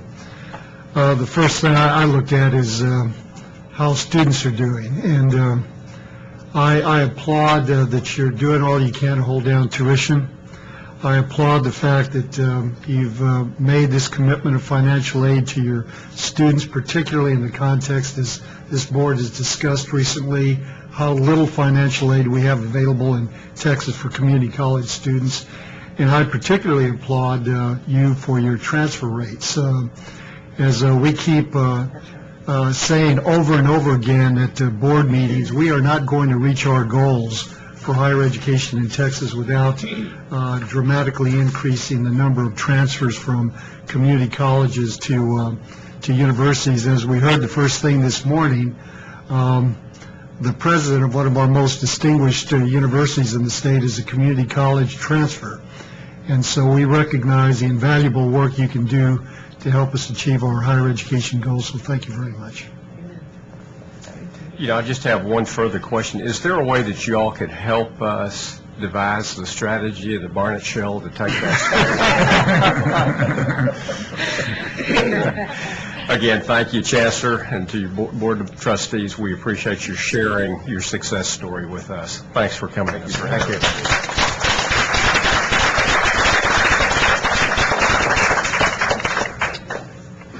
We are going to go to lunch, and so for agenda item 8A, executive session, the board will meet in closed meeting to deliberate the following well, wait a minute, we don't need to do that. We finished that. We're not going into executive session, we're just going to lunch. So we stand adjourned till 5 after 1. Thank you. That's a good idea. Okay, we are going to go back to item number 6, matters relating to the Committee on Strategic Planning. Chairman Reiner, good afternoon. Thank you, Mr. Shepherd. Sorry we didn't get to you this morning. That's okay. We will try to, I think many of our items we have discussed in detail, that being formula funding, incentive funding, projects, so hopefully we have discussed those at length, and there are a few other key decisions we need to make in our recommendations for formula funding, which I know will take a little bit of discussion, but thank you to all the institutions for their patience. There's only a couple here, so it's good it was a live agenda. I would have really felt bad if we had like 12 projects on the table, but thank you for doing that. Agenda item 6B is consideration of adopting the committee's recommendation to the board relating to the construction, rehabilitation, and property purchase projects. And the committee saw presentations on the two projects which we're going to discuss today at our last meeting. First project is a request from Texas A&M University Health Science Center to construct a nursing and health professions education center. And Virgil Gay is here with Texas A&M. He's going to be here to present and answer any questions. I do want to note to the committee that there is you should have a handout, a corrected sheet on this. There is an erroneous statement in the project information included in the agenda book. And I think it was the last sentence and the next to last paragraph has been deleted on the handout that we have given you. And doing that, this project does meet all the board's standards as outlined for space need, cost, efficiency, et cetera. So, Virgil, thank you for waiting. All right, thank you very much, and very much glad to be here. Just wanted to make a couple of statements about this project, and I'll be available for any questions. First, that this is one of the first two buildings that we'll be building at this site for the Health Science Center. And they're real excited about this project, and we're moving forward on it very well. And they really are anxious to start making a favorable impression on the acute shortage that we have of nursing professionals and health professionals. And with that, we do have a picture of it up. We did present it last time. It's the building on the left that we're talking about. And with that, we'll answer any questions that you may have. Any questions? As I said before, the part that was struck is that originally when we looked at this back at our last committee, it was slightly over the cost side, if I remember right. And that has been corrected now. So it meets all of those, all of the board standards as so indicated. Any questions? If not, could I have a motion for approval? So moved. Second. Phillips, second by Ms. Mendoza. All those in favor indicate by saying aye. Aye. All those opposed by the same sign. Thank you. Thank you, Virgil, for your 2 or 3 minutes of fame. Appreciate it. Thank you. It's already famous. Did you hear Ms. Mendoza second? Yeah. Oh, did you really hear it? She went, whoop. No. She told me to. I did not hear that. The second project is a request from the University of Texas at Austin to construct an experimental science building in Vivarium Welch Hall, which is this is the first phase. And the board is being asked to approve the evaluation of the project since the majority of the funding source is tuition and revenue bonds. And Jim Shackelford, is he here today or back? Welcome. Come on in. Jim with the University of Texas is here to answer any questions that the board has. Again, we previously looked at this in our committee. Okay, welcome.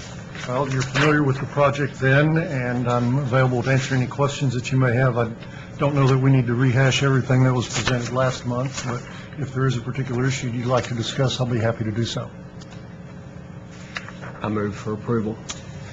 Motion by Mr. Shepherd, second. Any discussion?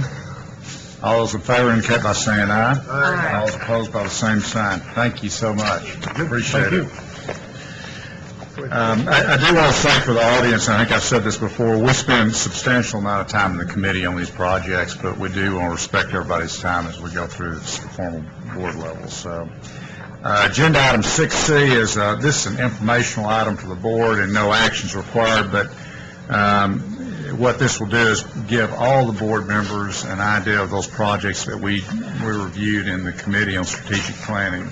And I do want to give any of y'all the opportunity, I forget how many we had in here, but 8 or, I can't remember, 7 or 8 of them, but is to feel free to address any questions you have on any of these projects to the committee members who are here today.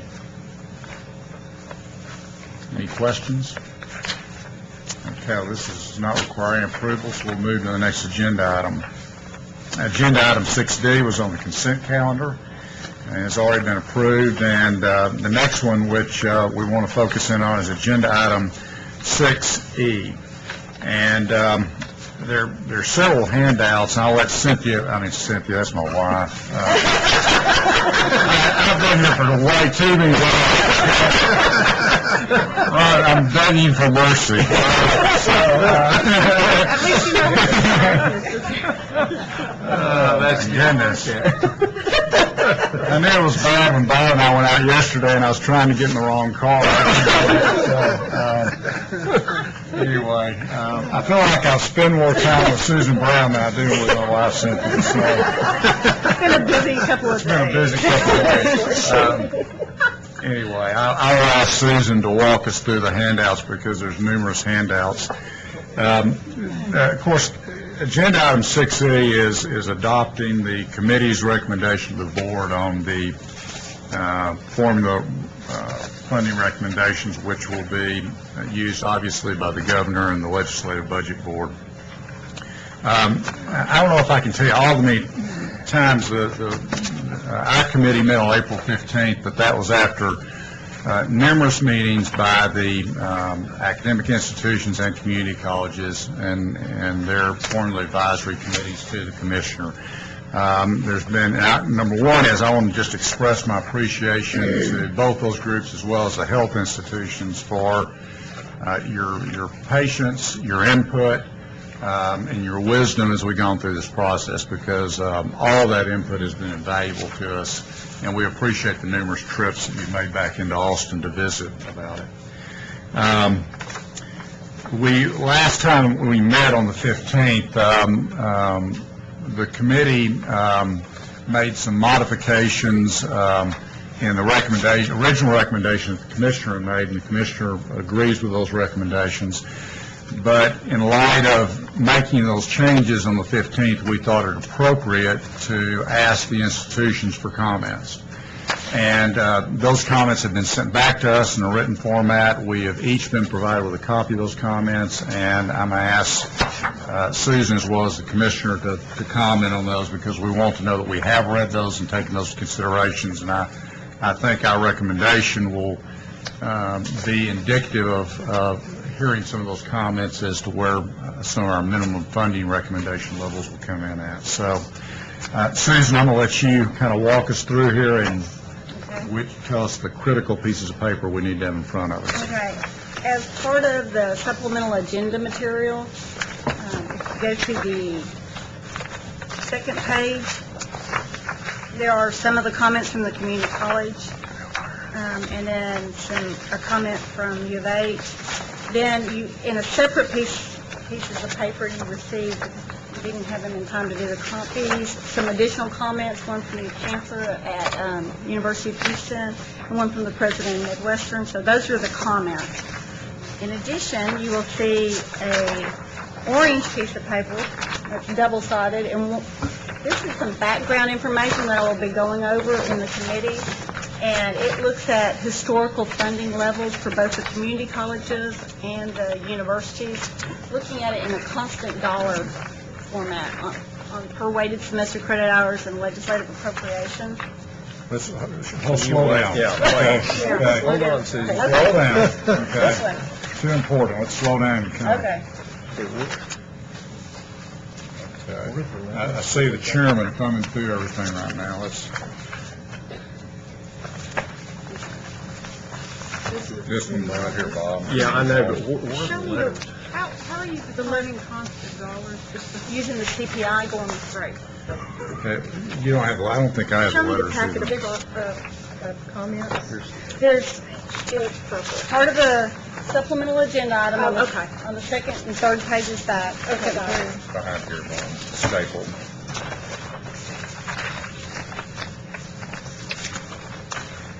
Maybe the commissioner took mine. You can't find anything either. That's it.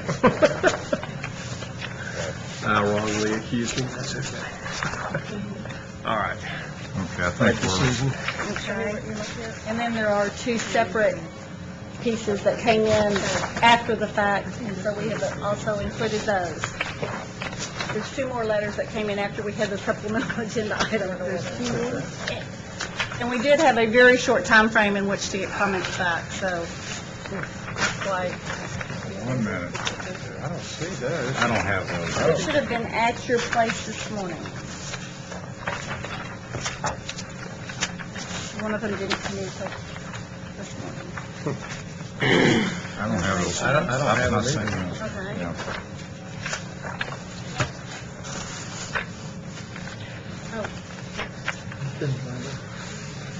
Is that your pile right there? Yeah, that's not. It's in your packet. Oh, okay. Thank you very much. There was a packet that has the copy, black and white copy of the slide. Mr. Shepherd, you just passed it up. That there is one. This guy? Are you talking about this right here? I don't know. Is it this one? Yes, behind that you'll find all the other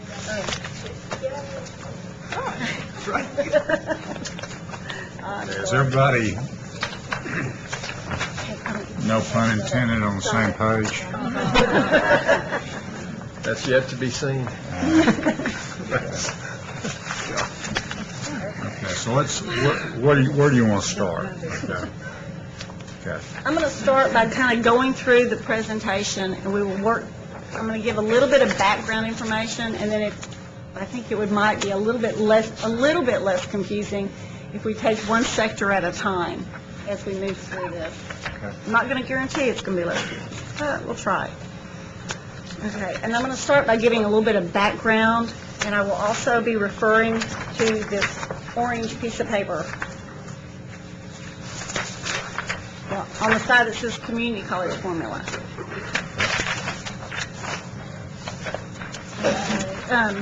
Just for a little quick background, it's important to note that the recommendations that you'll be adopting today will go forward to the legislature and the governor's office, and then the legislature makes the final determination, and then the governor signs off on the bill, and then it goes to the institution. So there's another step to the process.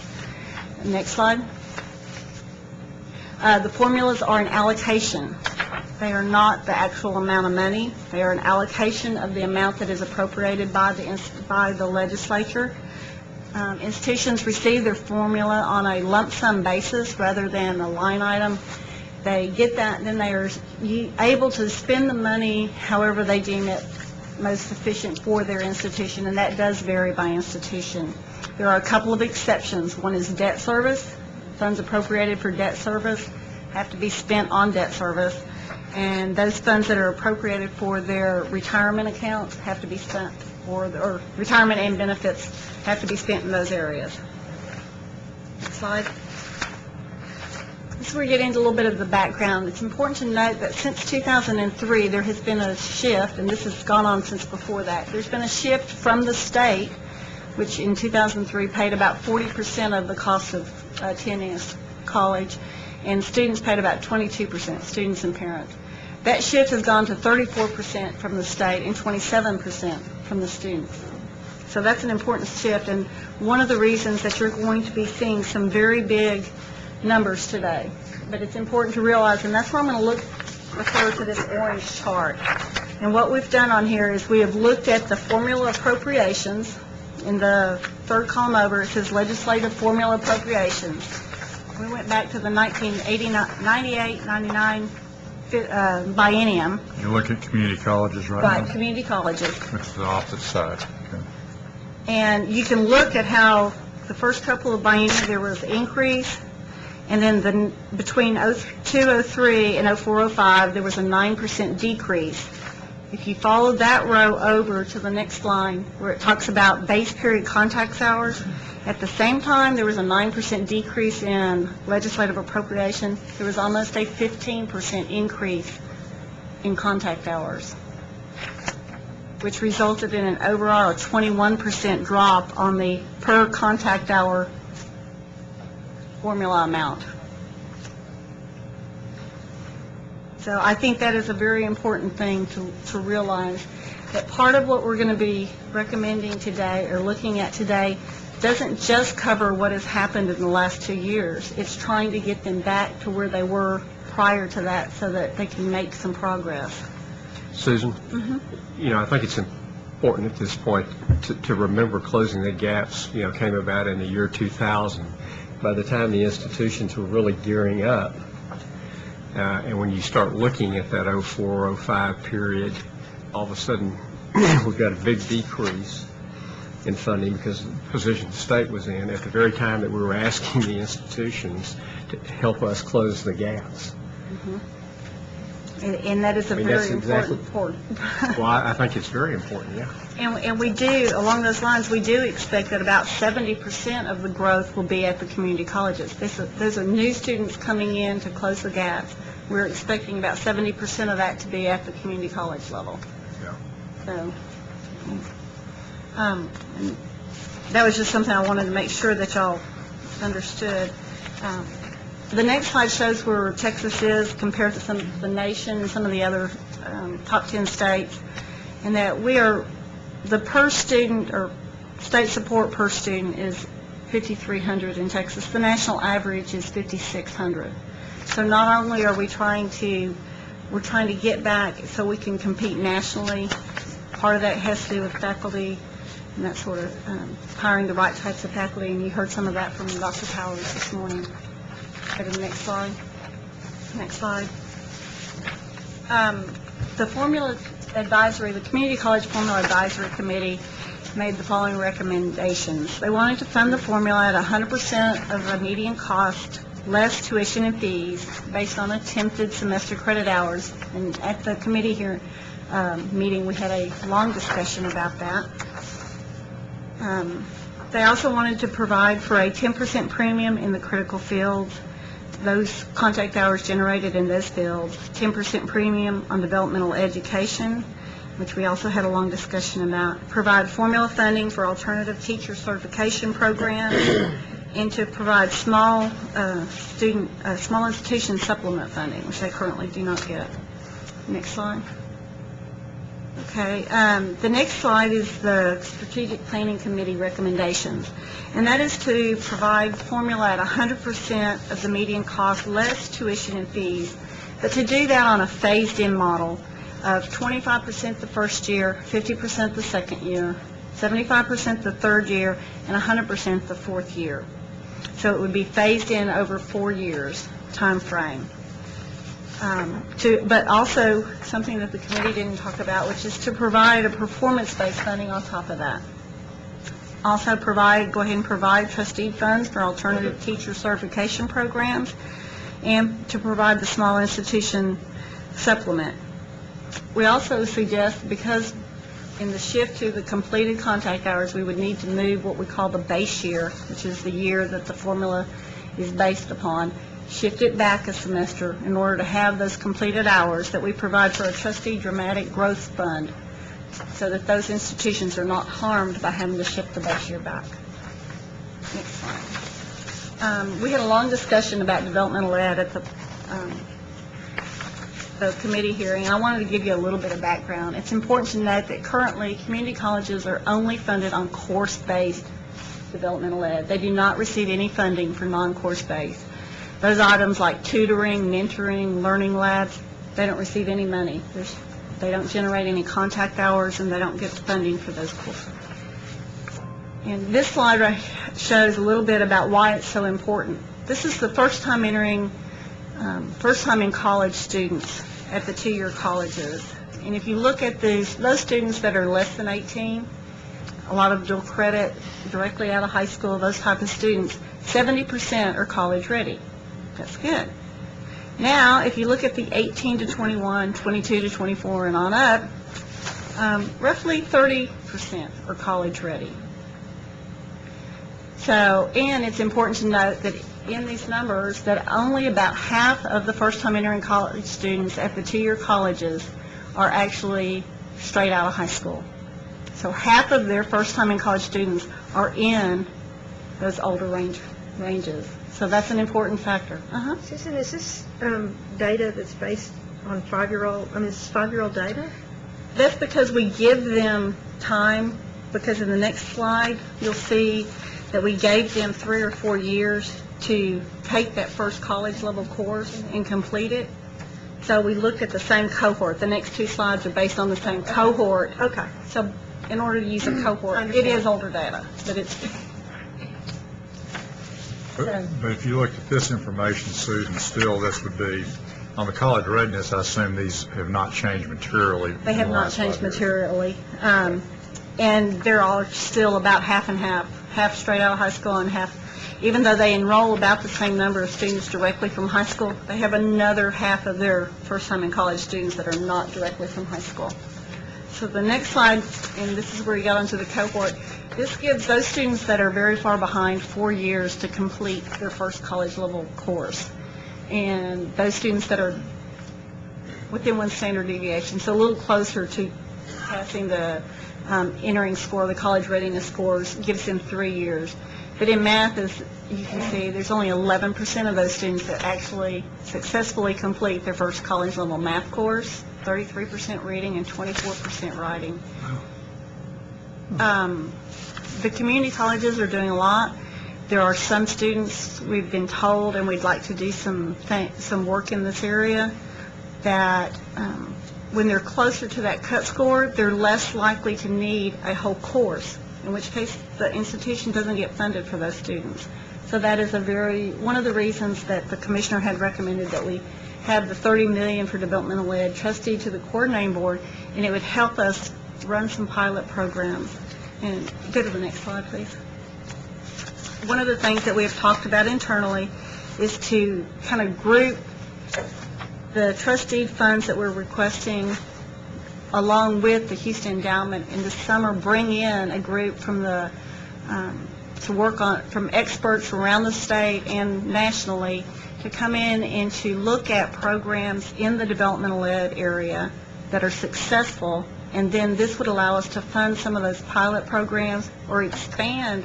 Some programs are fairly small right now. We don't know if they're going to work on a large scale, to maybe fund some of those non-course-based programs. Susan, let me fill in a little bit more detail. Last week when we talked about this, I was asked to provide more detail about how we would use the proposed trustee money.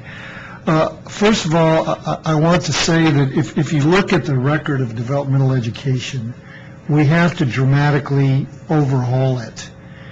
And so the idea of the trustee funds is rather than simply allocating the money to the institutions, we know they need it, but to prevent them simply using it to conduct business as usual, we want the money to be trusteed so that we can, in working with the community colleges, monitor what they're doing differently.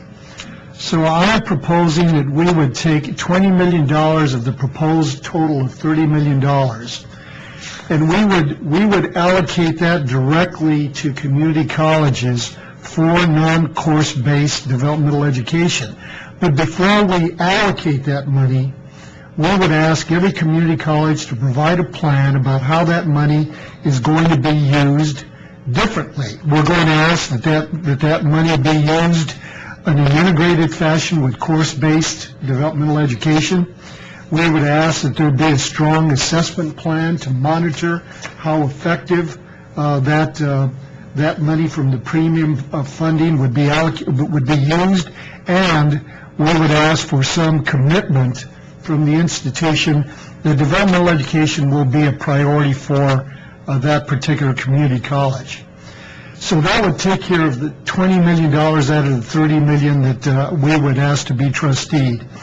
Then we would use $10 million, 1/3 of the total, to develop two programs based on the kinds of programs that the Fund for Post-Secondary Education runs, FIPSE.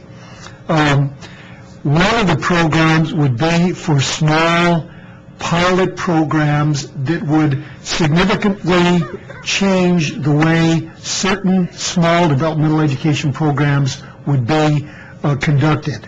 For example, if you want to overhaul a basic course in math, if you want to redesign the course, we would provide a grant to do that. If community college wants to expand tutoring programs, learning communities, if it wanted to buy instructional software that sometimes community colleges can't afford, we would use that RFP for institutions to apply for funding for those small-scale programs. And my idea is that this program would include or would fund grants to up to $100,000. The second RFP, request for proposal, would be to fund up to 5 institutions at a level of up to $1 million each to develop comprehensive developmental education redesign programs. These would be campus-wide. They would require the following components. Number one, a significant commitment from the leadership of the institution, once again, to establish developmental education as an institutional priority. That is not always the case right now. Number two, a commitment to work with K through 12 to see if the institution can work with K through 12 to deal with developmental education issues, under preparation issues before the students even arrive on a community college campus. That's the El Paso Community College model that you've heard of. Third, improved diagnostics. Many institutions use the AccuPlacer. We know that the AccuPlacer doesn't have a particularly strong diagnostic component. We can improve that. I have assurances from the College Board and the Educational Testing Service that they would be willing to work with us in Texas to improve the diagnostic capacity of AccuPlacer. Fourth, we're looking for institutions that will segment the developmental ed student population, to take those that are minimally underprepared, put them in modules. As Susan pointed out, a lot of these students don't need a whole semester of developmental ed. So they could be placed in summer bridge programs and module courses that would help them get college ready. Then we would, once again, require a very strong assessment component so that institutions are monitoring their success and can make changes in real time if things aren't working. We would require that there be regular meetings of all these different institutions so that they would come together, compare their strategies, and once again benefit from things that are really working. We would also ask that they have some kind of dissemination plan so that assuming that their projects are successful, they would have some kind of plan to provide that information to institutions around the state. As I said, this would be a fund of $10 million that would be provided to institutions in these two ways. This is a kind of a small pot of incentive funding money to overhaul the way we do developmental education in Texas. Now, all of this would rest on the foundation of the program that Susan talked about, that we're going to use Houston endowment money to convene here in Austin for a period of 2.5 to 3 days a workshop by developmental education experts from around the country and from within Texas to come up with some blueprints for redesigned, overhauled strategies for developmental education. And then after we come up with these redesigned blueprints, we will have technical assistant workshops around the state so that community college representatives can attend and benefit from this information about how to completely overhaul developmental education. That's what we would do with the $30 million. Questions? That was one of the, there was a couple of open issues from our last committee meeting, and that was one of those. So I encourage you to ask Commissioner any questions you have at all. Brenda? Well, Commissioner, I appreciate you following up on our request for the additional information. I have to tell you that we still continue to have a difference of opinion on this issue. Using your words, we need to drastically overhaul. I agree. I don't think your proposal does that. Furthermore, you know, in a pilot program situation, you have to be certain of measurable results, because you have to continue biennium after biennium to grow that pilot program. I don't know what to expect in the years going forward. I don't know what to expect, frankly, in this first set of years. So, you know, I appreciate the information. I still don't have enough evidence to support the recommendation on developmental ed. Well, let me respond to that. I think that if we are funding new strategies rather than funding business as usual, I think that is likely to lead to new strategies for developmental education. The situation the community colleges are in now, and we've talked to representatives about this issue time and again, and when you look at how much free time faculty and administrators have to look at models from around the country, they tell you that they're so busy doing what they're doing, they really don't have time to create innovations. And we're providing a mechanism for them to do that. But to what extent, how much impact is it going to have? Well, we don't know yet. Well, but see, you're talking about, I think, a small piece of a very big pie. I think you're right. We need to drastically overhaul. I think that's the big picture, and we need to attack that picture. I don't think your recommendation does that. I see where you're going with it. Again, we just have a fundamental difference of opinion. I know, but one of the issues that we're dealing with is that I know of no institution around the country that has been uniformly successful in developmental education. So what we're doing is we're trying to create ways of breaking the mold and examine innovative strategies. I'm quite sure that some of the proposed pilot and demonstration projects will be successful, while others will not.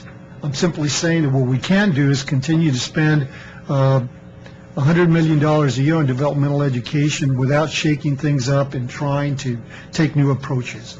And I hope that this kind of incentive funding would do that. And I would hope that probably take 4 or 5 years to get significant results, that after that time we might be able to develop a performance funding model for the entire state. If I might add another piece, which Raymond and I haven't talked about, so I think we're in concurrence here. One of the purposes of having the session this summer for 3 days, at least as I understood the purpose of it, is to come out with something that's more concrete in my mind than what you have today, and include people that have not been in developmental ed directly as well. So people who are specialists in learning theory, who really think about learning outside the context of developmental ed, and to bring together a plan that may be similar but changes some key aspects, or may be fundamentally different. The funding that would come out of this, and correct me if I'm wrong, Susan, would actually be available a year from September. Right.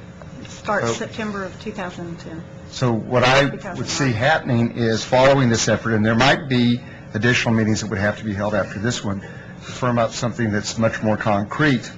And in fact, any of these proposals that the commissioner has put forward today and that would come through here would have to come through the board to be approved. To issue an RFP, it has to come through the board.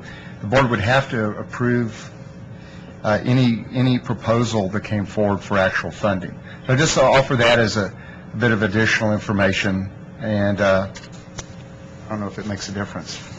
I do understand that, but thank you. Thank you. Go ahead. Raymond, and maybe David can answer this, but where do we stand on this timeline? If there are no experts out there, if they're not doing any, thing in our community colleges, we don't have any examples that we can point to that have been any success. And then let me just follow up. I don't know if this is where Brenda's struggling or not, but it is for me a little bit, is that what I'm hearing a little bit is, trust me with the 30 million and then we'll go figure it out. I think what we probably are interested in is, can you show us a plan? Are we going to use advisory committees like we normally do to help build this model? Isn't there just any one of these programs out there that is moderately successful that we could look at? Yes. All we can sit there is see the 30 million, and we don't see any sort of structure to the plan, how we carry it out, how do you measure it? The recommendation is based on these conclusions. There are successful models of developmental education here in Texas and around the country. Achieving the Dream, for example, which involves a number of Texas community colleges, has shown some significant successes. The successes that we've identified are programmatic ones. We have found, for example, a strong developmental education program in math here. We found another strong developmental education program in reading somewhere else. And then we found in other institutions that there's been success when there's been course redesign. What we don't have, at least in my view, what we don't have is an institutional-wide model for overhauling all of developmental education so that it's successful on a campus-wide basis. That's what we're proposing to do. Now, remember, what we're asking for is not that all of the $30 million be allocated to something that isn't clearly defined yet. $20 million of that $30 million will go immediately to non-course based developmental education. We're simply asking for institutions to provide us information about how they're going to use the money effectively, which hasn't been the case in the past. The reason we cannot have more clarity at this point is we haven't convened the experts from around the country to help us redesign the program. But we know that we can have some results at the programmatic level, and we hope that we will have success at the campus-wide level. My notion is very simply, if we don't do something dramatic to shift the very nature of developmental education, we're going to get the same results. We're essentially asking you $20 million of that, the money that was requested by the community colleges will go precisely to the kinds of programs that they've identified as needing more support. And we're saying that we want to hold $10 million of that back to design new programs so that we end up with a better result than 11% of students going into developmental math and ultimately going into a credit-bearing course. One thing I'd just like to point out, and I do think there's a material difference, Brenda, at least in my mind, from what we were talking about last week, and that is, number one is, when we got the recommendation from the committee for the community colleges, they wanted this. They wanted $30 million to allocate to this. So they recognized this is an issue. It's an issue that we're not addressing as effectively as we could. And how can we get some resources over and above our course-based funding to think innovatively about how we do things differently? One of the concerns I heard expressed in this committee last week was a concern that that money was not getting pushed down to the community college level to see basically where the boots are on the ground and they're teaching the kids as to best ideas and innovative thoughts that could be done. So what I've heard today is it's not concrete ideas, but number one is I'm hearing there's going to be a process to push 2/3 of this money out into the community colleges to achieve exactly what we were talking about last week.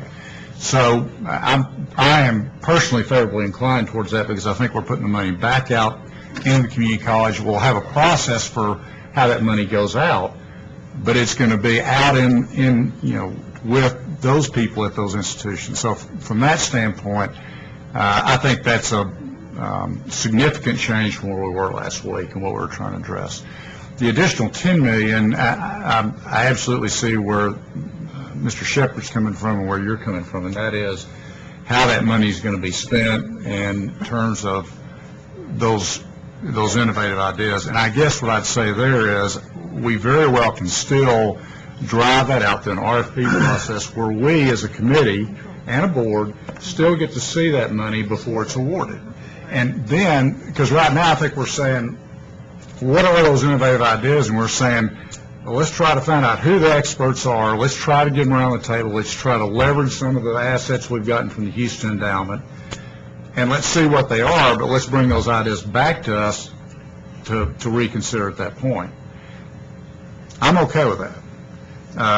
Personally, I do want to have the second look at it, and I think that's what I heard you saying, Bob. So, again, I'm not trying to make anybody, I think we've come a long way from last week of just having a $30 million pool, not knowing exactly what we're going to do with it, to now putting the money back into the institutions and having a third of that money thinking creatively with some other, leveraging some other resources. So. I know Lori's been anxious.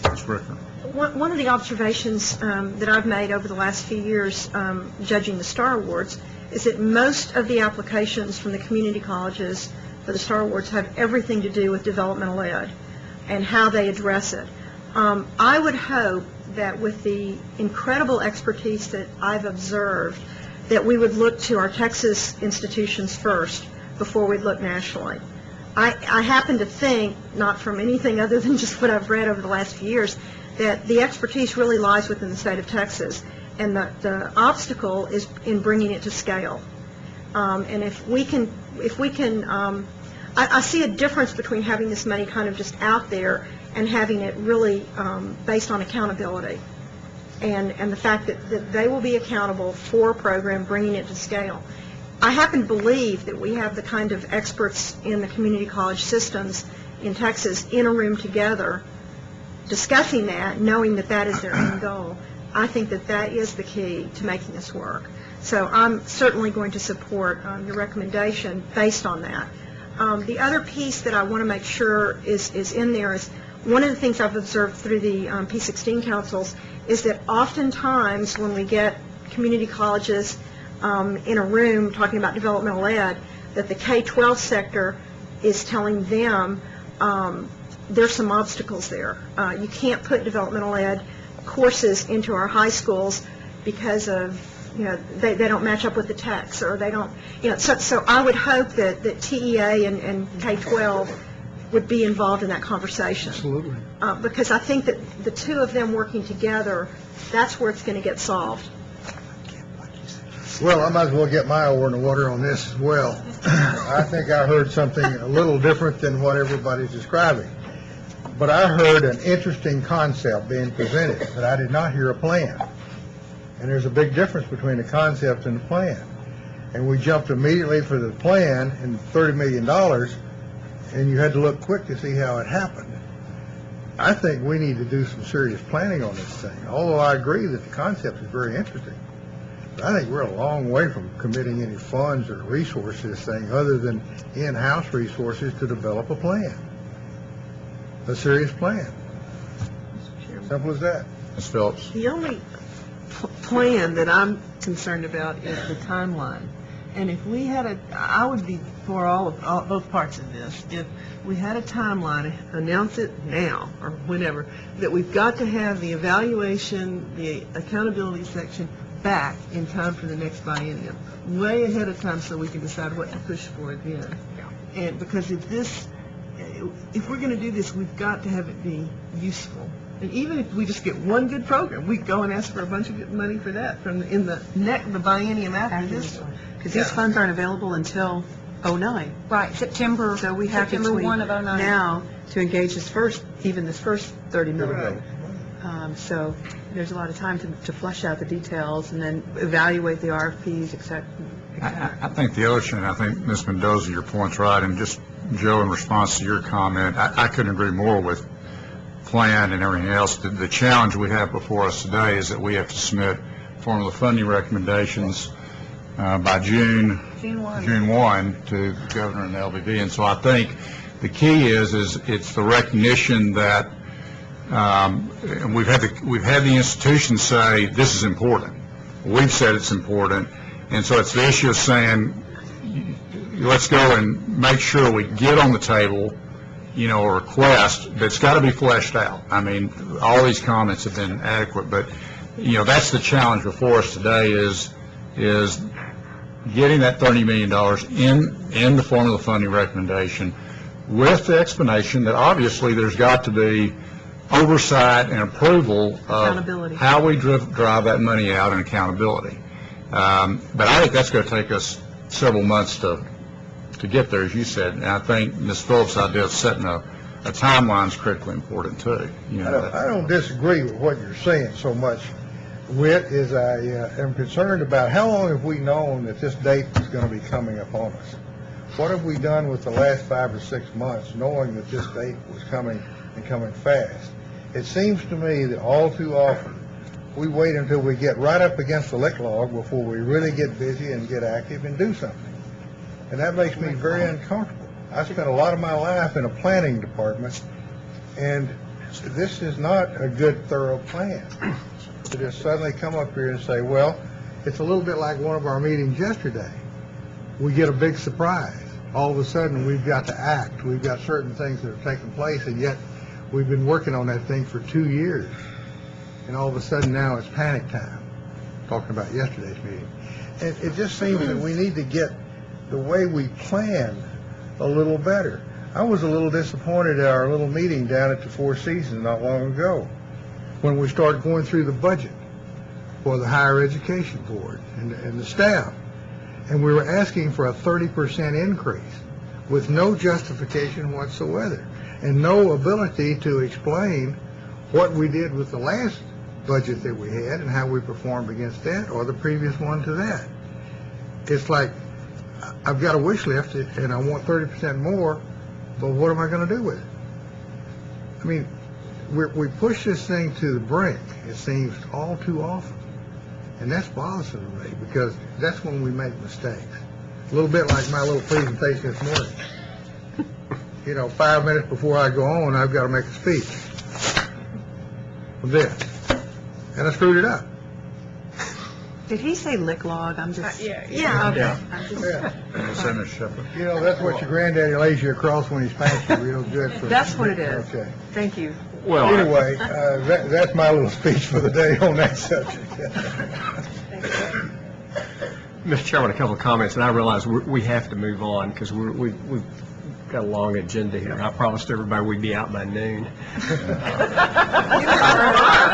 Noon on Friday. Yeah, noon on Friday, I'm beginning to think. They were trying to get a reaction. But, Joe, I will defend the process a little bit in the sense that Raymond and the staff works closely with the advisory committees, both in the community college and in the four-year institutions. And this is a process, and so you get to the point at various points in times where you get people to say, what is important to you? What's the next most important thing? So I understand a little bit of that. Obviously, my concern, and I expressed them last time, one, are we smart guys around here, and can we spend the $30 million better than they can? That's just a fundamental question for me. And then the other is the plan. What I'm kind of hearing today, what I heard you say, and hopefully heard Raymond say, is if we get this money that, we obviously are going to have another chance to sit at this table and figure out how it's spent. what I've also heard Lynn say that I think is very important, and Joe, I think you said this too, and Brenda, we need to start working now, which I think I heard you say as well, is let's, in the interim, get that plan in place. So if we're fortunate enough to get those dollars, that we are ready to move forward. And I certainly hope that would be, that would be the case.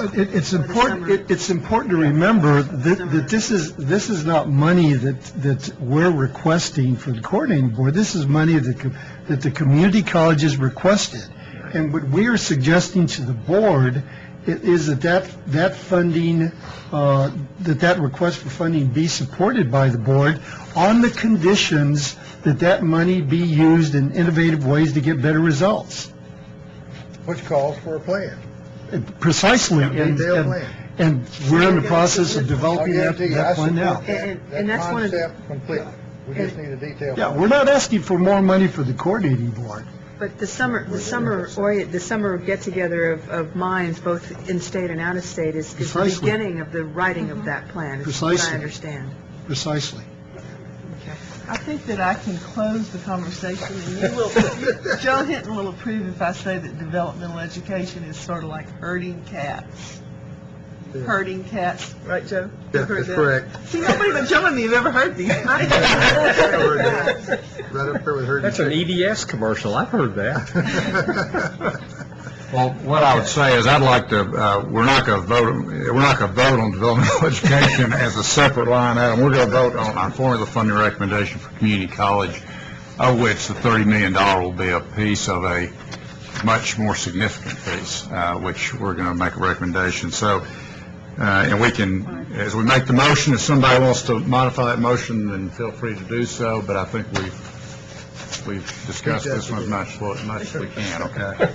Okay, next slide. Okay. This slide shows what the recommendations are, and it's an increase in formula funding of $668 million, $100 million for performance funding, $30 million for developmental ed, $4.8 for small institution supplement, and $4.5 for alternative teacher certification. And that is because currently community colleges do not get funded for alternative certification programs that they have in place. The students are picking up the entire cost of that. And this would actually be paid out when the student is certified. That would be allocated out to the institutions. It's a large total.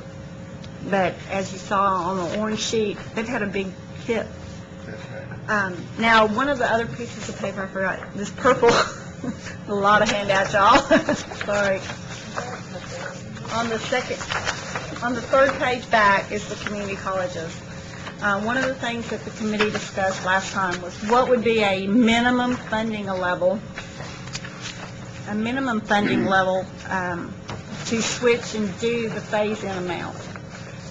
We've been asked, and we ran some scenarios. We sent it out to the institutions for comment.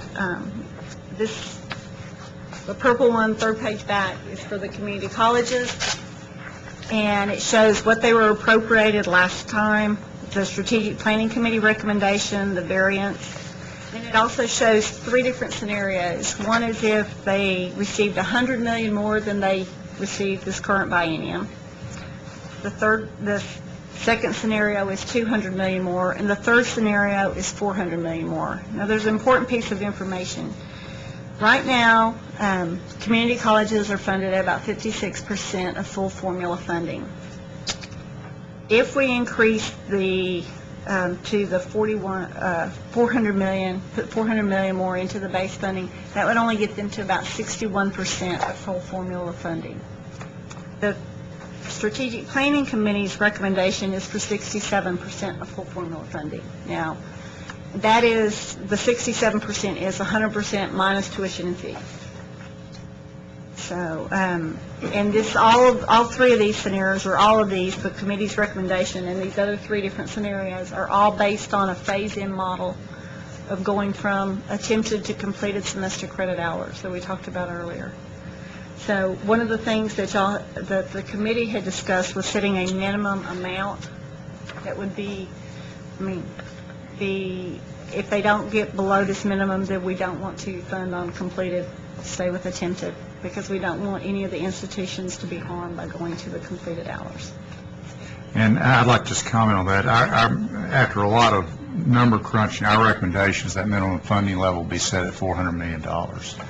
And the reason for that is two or threefold. Number one is as you'll note on the sheet, and these are the numbers you ask us to run, at $100 million, this shows that no one institution loses any money.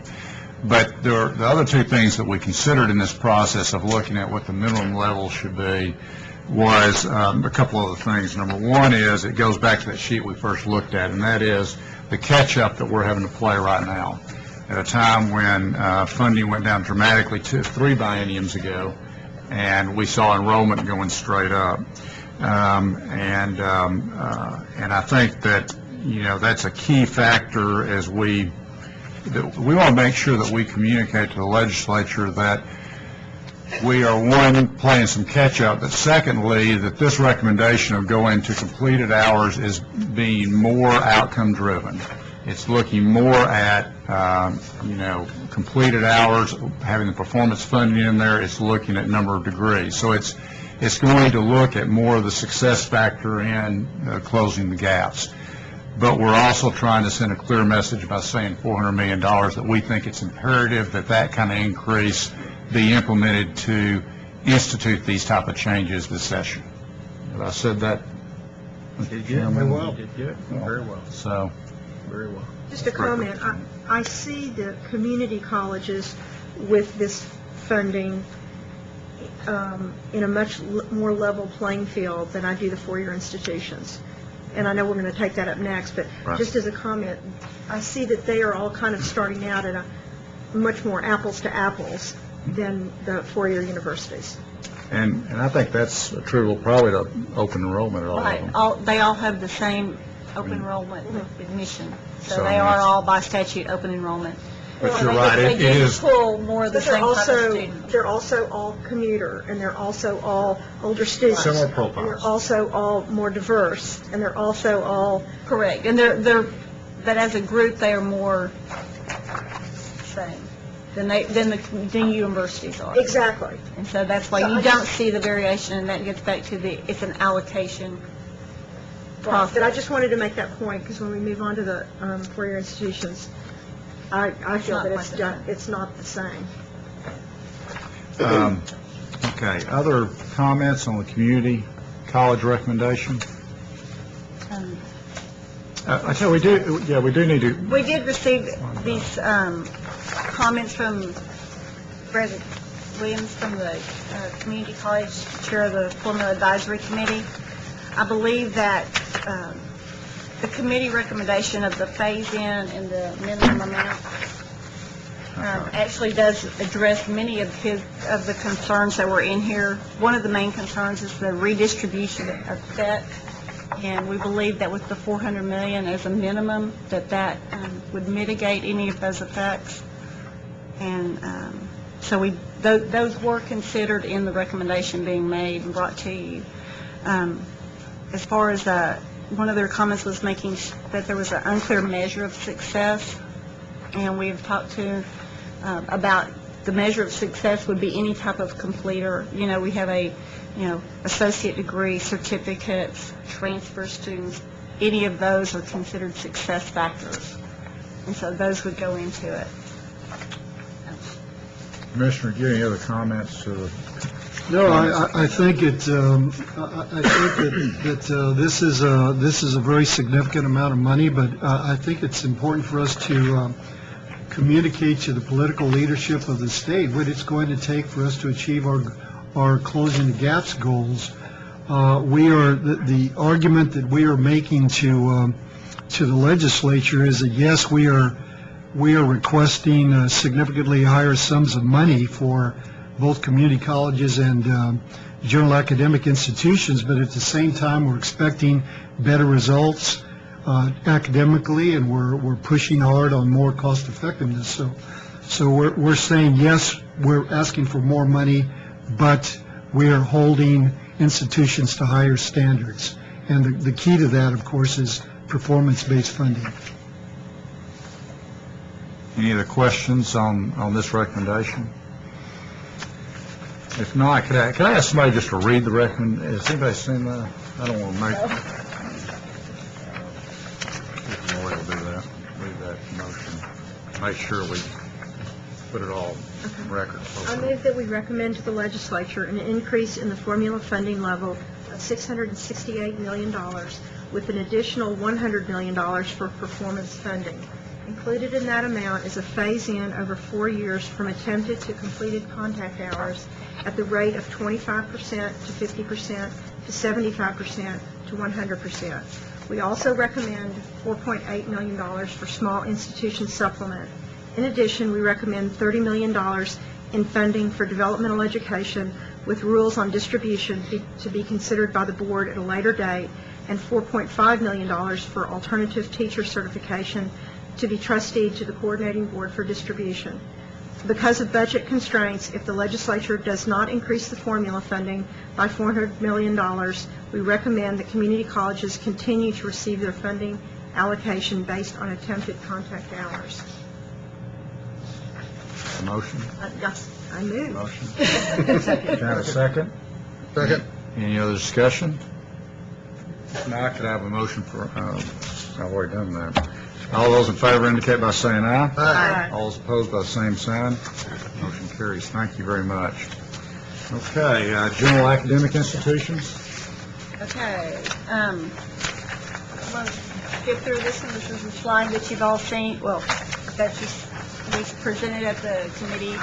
And this shows the way the university funding has gone. The yellow is the formula funding from the legislature, and that's on a per FTSE amount, and it goes down. And then the blue is the tuition and fee. So if you look at the amount of funding per FTSE, it has been going down as tuition and fees are going up. And it's important to realize that universities are not only covering what the state is no longer covering, they're covering any increase in costs that have come as utilities and other things. And I'm going to refer you again to the orange sheet of paper, where we have the same type of comparison that we had for the community colleges. And we looked at the weighted semester credit hours, base period semester credit hours, those that are non-weighted by the matrix. We looked at the per weighted semester credit hour formula change, dollar change, and the funding rate on an annual semester credit hour. There's one thing that you will notice, and the base period weighted semester credit hours has actually gone down a little bit the last 2 biennium. At the same time, the base period semester credit hours have gone up, and that is caused by a compression of the matrix. Thank you. But the base period, the enrollment has been going up. The base period semester credit hours have been going up. But if you look at the I&O funding, the annual weight of those semester credit hours, that they took the same hit between the 02-03 biennium and the 04-05, where they lost 14.5% on that. That's on a per weighted semester credit hour basis. That was a big hit. So if we go on to the next slide. This one again shows the shift. Not only has the funding gone down, the formula amount of that funding, which is the base funding that the institutions receive, general operating, has also gone down as a percent of the amount that they're funded. Next slide. The committee committee recommendation was to significantly increase the formula funding. They would like a phase-in of 95% attempted credit hours, 5% completed credit hours. Provide performance funding for all levels with slight weights for the critical fields and at-risk undergraduate students. Increase funding of infrastructure to cover the actual cost for the E&G space, education and general space, and to use a 3-year rolling average to phase out small institution supplements. They currently get, if an institution hits 5,000 head count, all of a sudden they go from 1.5 million a biennium to 0. So they would like that phased out up to 7,500 head count.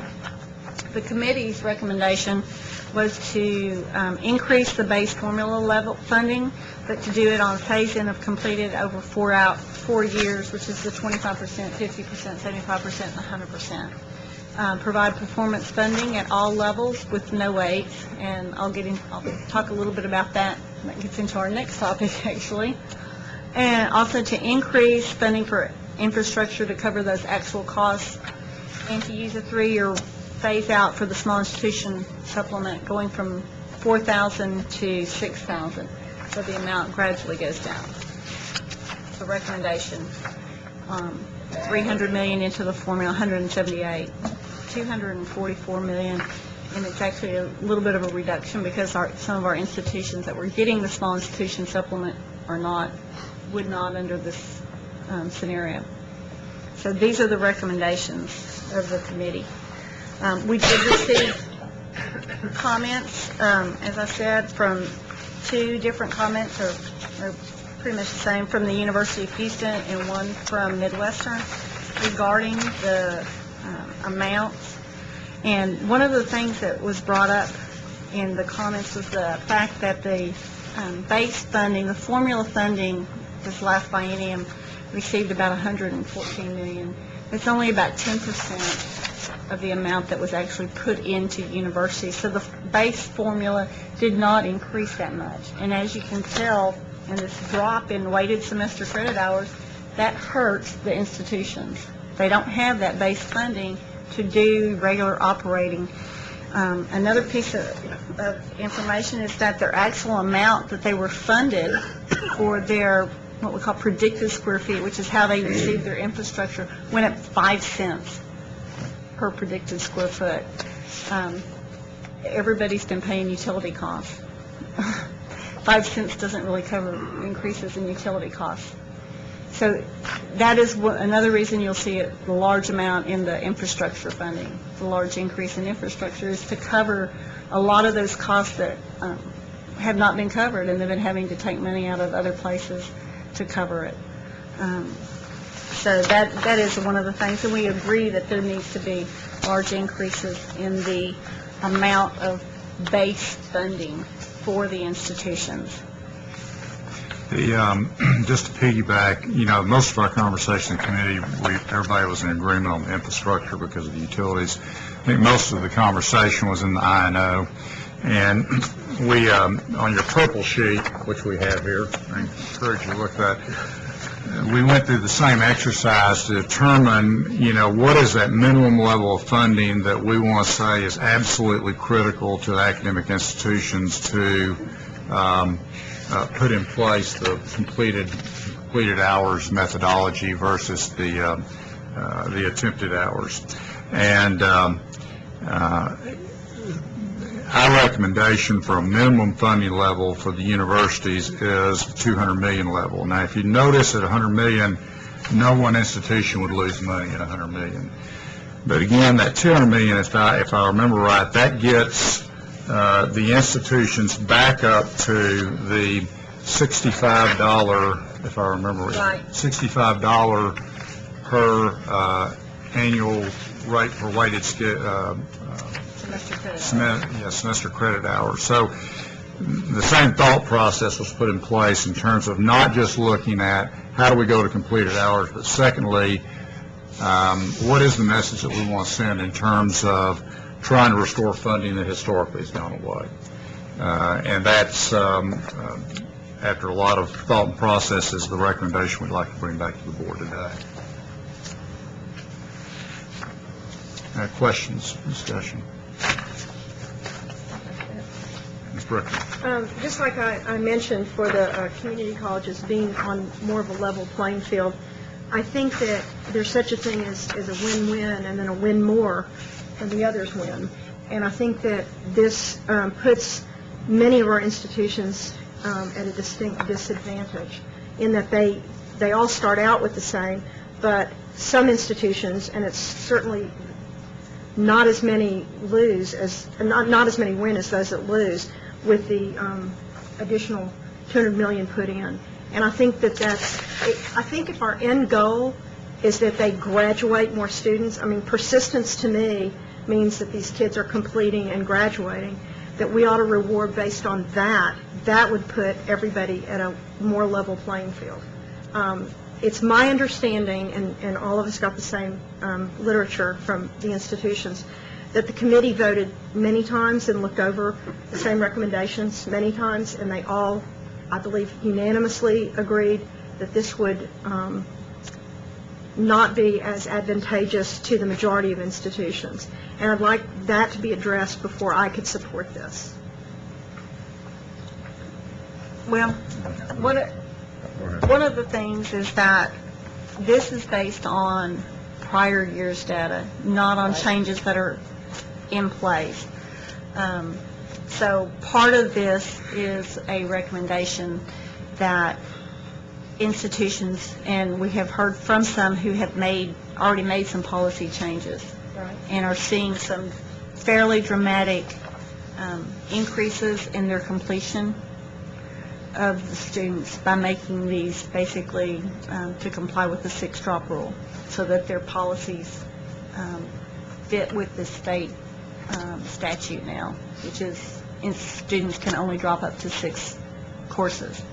That is making some pretty major changes in their completion rates. And so I think that as we see more completion, there's not only the cost to the state because they're getting paid and the students drop, it's also a cost to the students because those students take those courses, and then if they drop them further down, they still have that loan. Y'all talked about that quite a bit this morning. So we feel like part of going to the completion is sending the message not only to the institutions but also to the students that it's important that by sending that message to the institutions, it will get to the students that it's important to take what you can complete because you're taking out those student loans at the same time. And so that is all part of the thought process that went into this. And we do, as we've looked at it, and Mr. Ryder said that at the $200 million, we feel like that is a good point. It would get them back to the $65 per semester credit hour level, and we think that's an important aspect of it.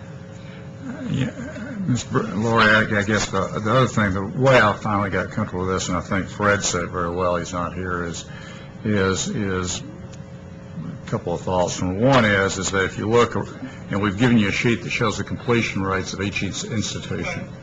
And we have one institution in the general academics that's below 90%, around 87, 88%. The other institutions are anywhere from 91 up to 97, if I remember right. And the thought was, again, I think, how do we do a phase-in? We said it's absolutely not appropriate to do it in any 1 year. So number one was, let's do a phase-in where if you have a 10-point gap, it gives you 4 years to try to close 2.5% a year, number one. Number two is, let's make sure that our recommendation is hinged on a minimum level of funding to make sure that no one institution loses funding. And actually, if you look at these numbers under the $200 million, the lowest increase is a 3% increase. I think the largest is a 7.3%, if I remember right. Mm-hmm. Granted, on those amount of dollars, those can be big dollars, and I understand that, okay? But still, it's helping to smooth that process out. And I think the third thing is what Mr. Shepard shared with us today, and I think it's something that we never really considered when we originally thought this, is that a big group of these students get into a death spiral. And, you know, they start a class, drop out, they've taken out a student loan, the state's expended that money, or it's come out of a grant, you know, and then it becomes a death spiral. And I think we've had some indirect testimony which has said where they've started looking at completed results, they've seen very favorable, they've seen some drop in enrollment, okay, initially, if I remember. Bob. That's right. But at the same time, they think that they're really helping that student in the long run from becoming more deeply mired in debt and understand the expectations for being more outcome driven.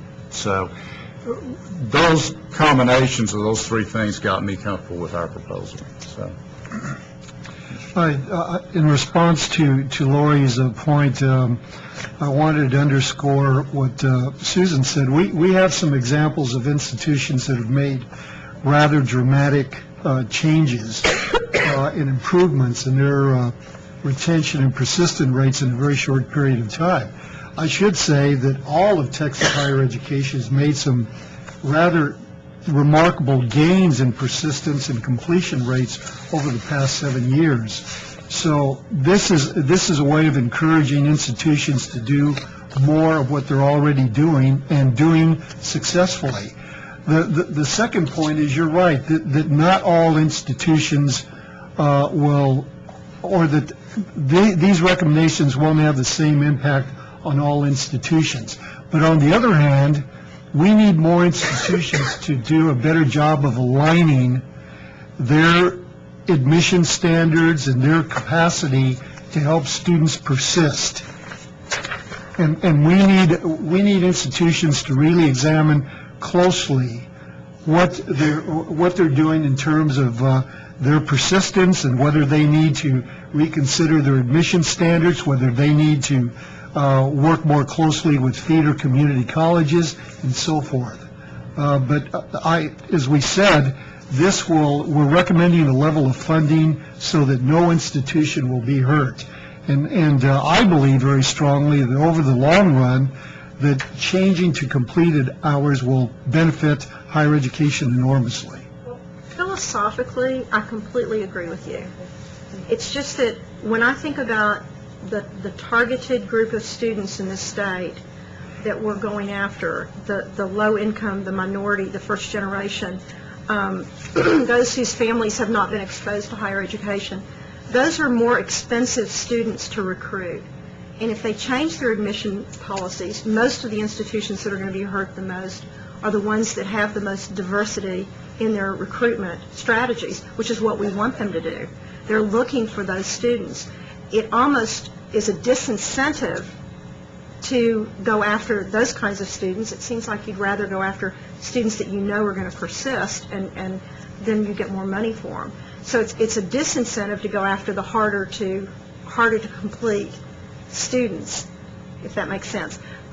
In public ed, for example, those kinds of kids are weighted with dollars. You know, the schools have more money, Title I money and other monies on those kids because they are harder to teach. They are more challenging to make sure that they complete. So I'm still uncomfortable. I feel like some institutions, none are being hurt, but some are being helped more than others because some of them are starting out with a more challenging population. Yes, but there are some institutions that have the same challenging population as others and are getting better results.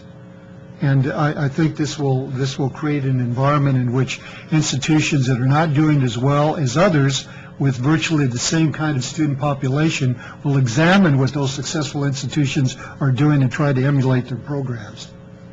Were there any other indicators that the committee came up with that might be methods for obtaining this funding other than completed hours? Just curious. Were there other indicators that they said, well, why don't we do this instead? Or the committee focused, and Jesse is here in case he wants to answer for the committee instead of me, so tell me if I'm wrong, but the committee focused on making sure that they were going to receive, and they felt it very important, that they receive base funding, that they really wanted to stress that the base funding is what they need. They've had cutbacks, even though the legislature was very good and provided the TRBs last time to help with the building of new buildings and that sort of thing. They felt like their base funding is where they needed the most help, and they concentrated pretty much all their efforts on the base funding.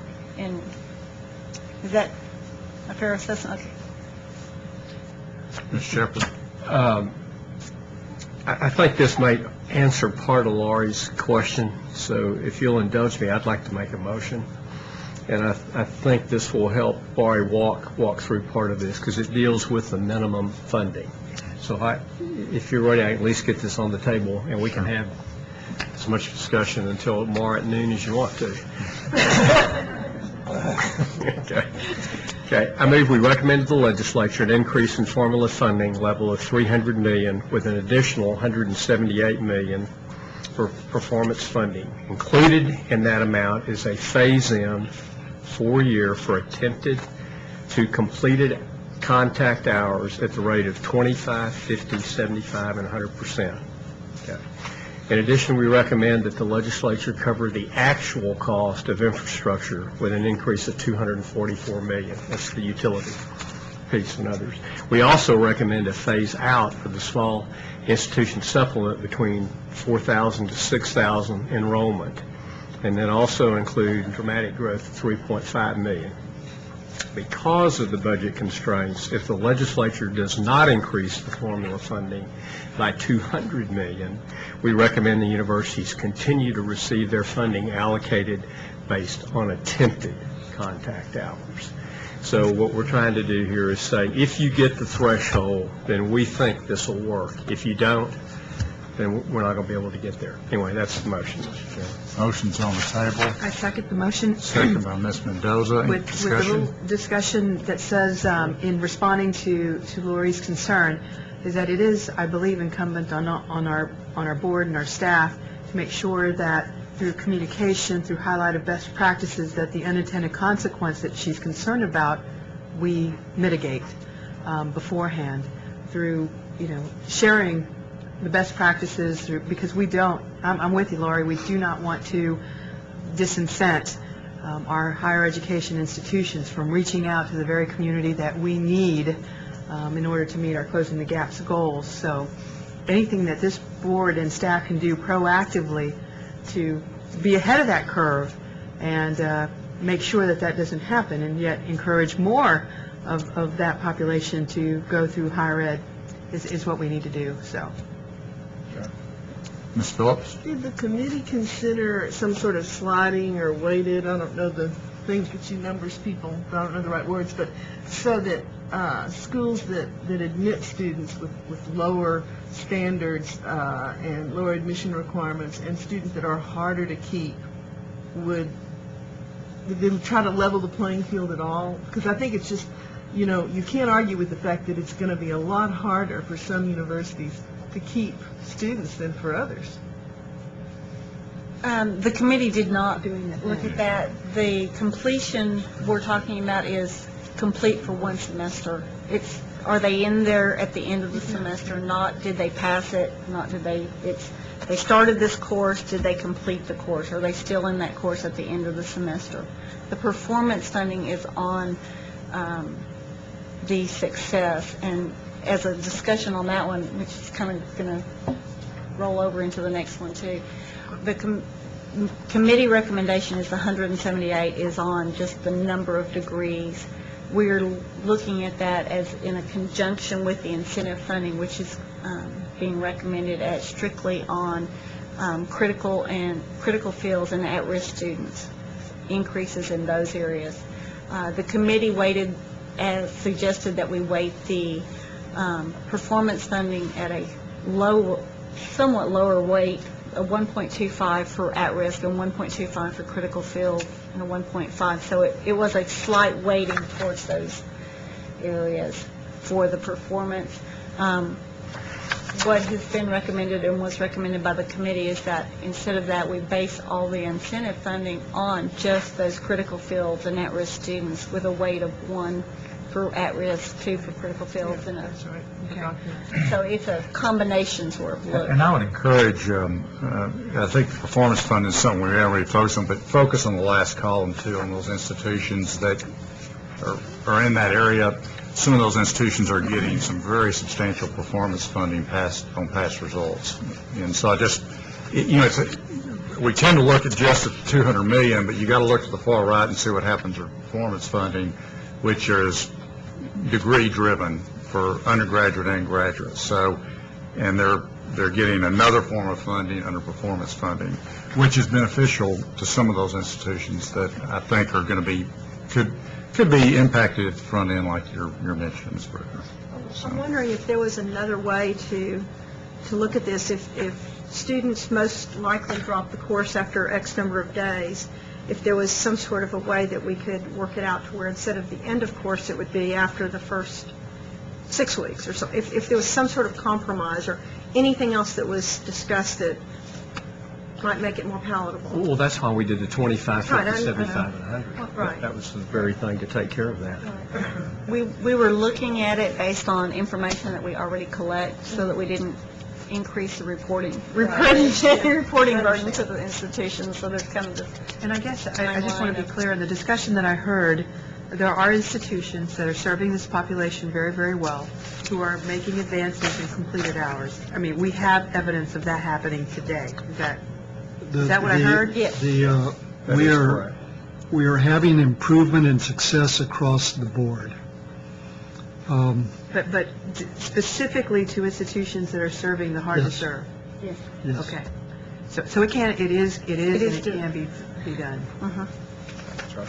So we just need to make sure we keep that going. And Other comments? Any other comments on motion? There's a motion on the table. Second. Any other comments, questions, discussions on that? If not, I'd like to call it for a vote. All those in favor indicate by saying aye. Aye. All those opposed by the same sign. Motion carries. Thank you. Okay, health institutions. And y'all will be glad to know this one's not controversial.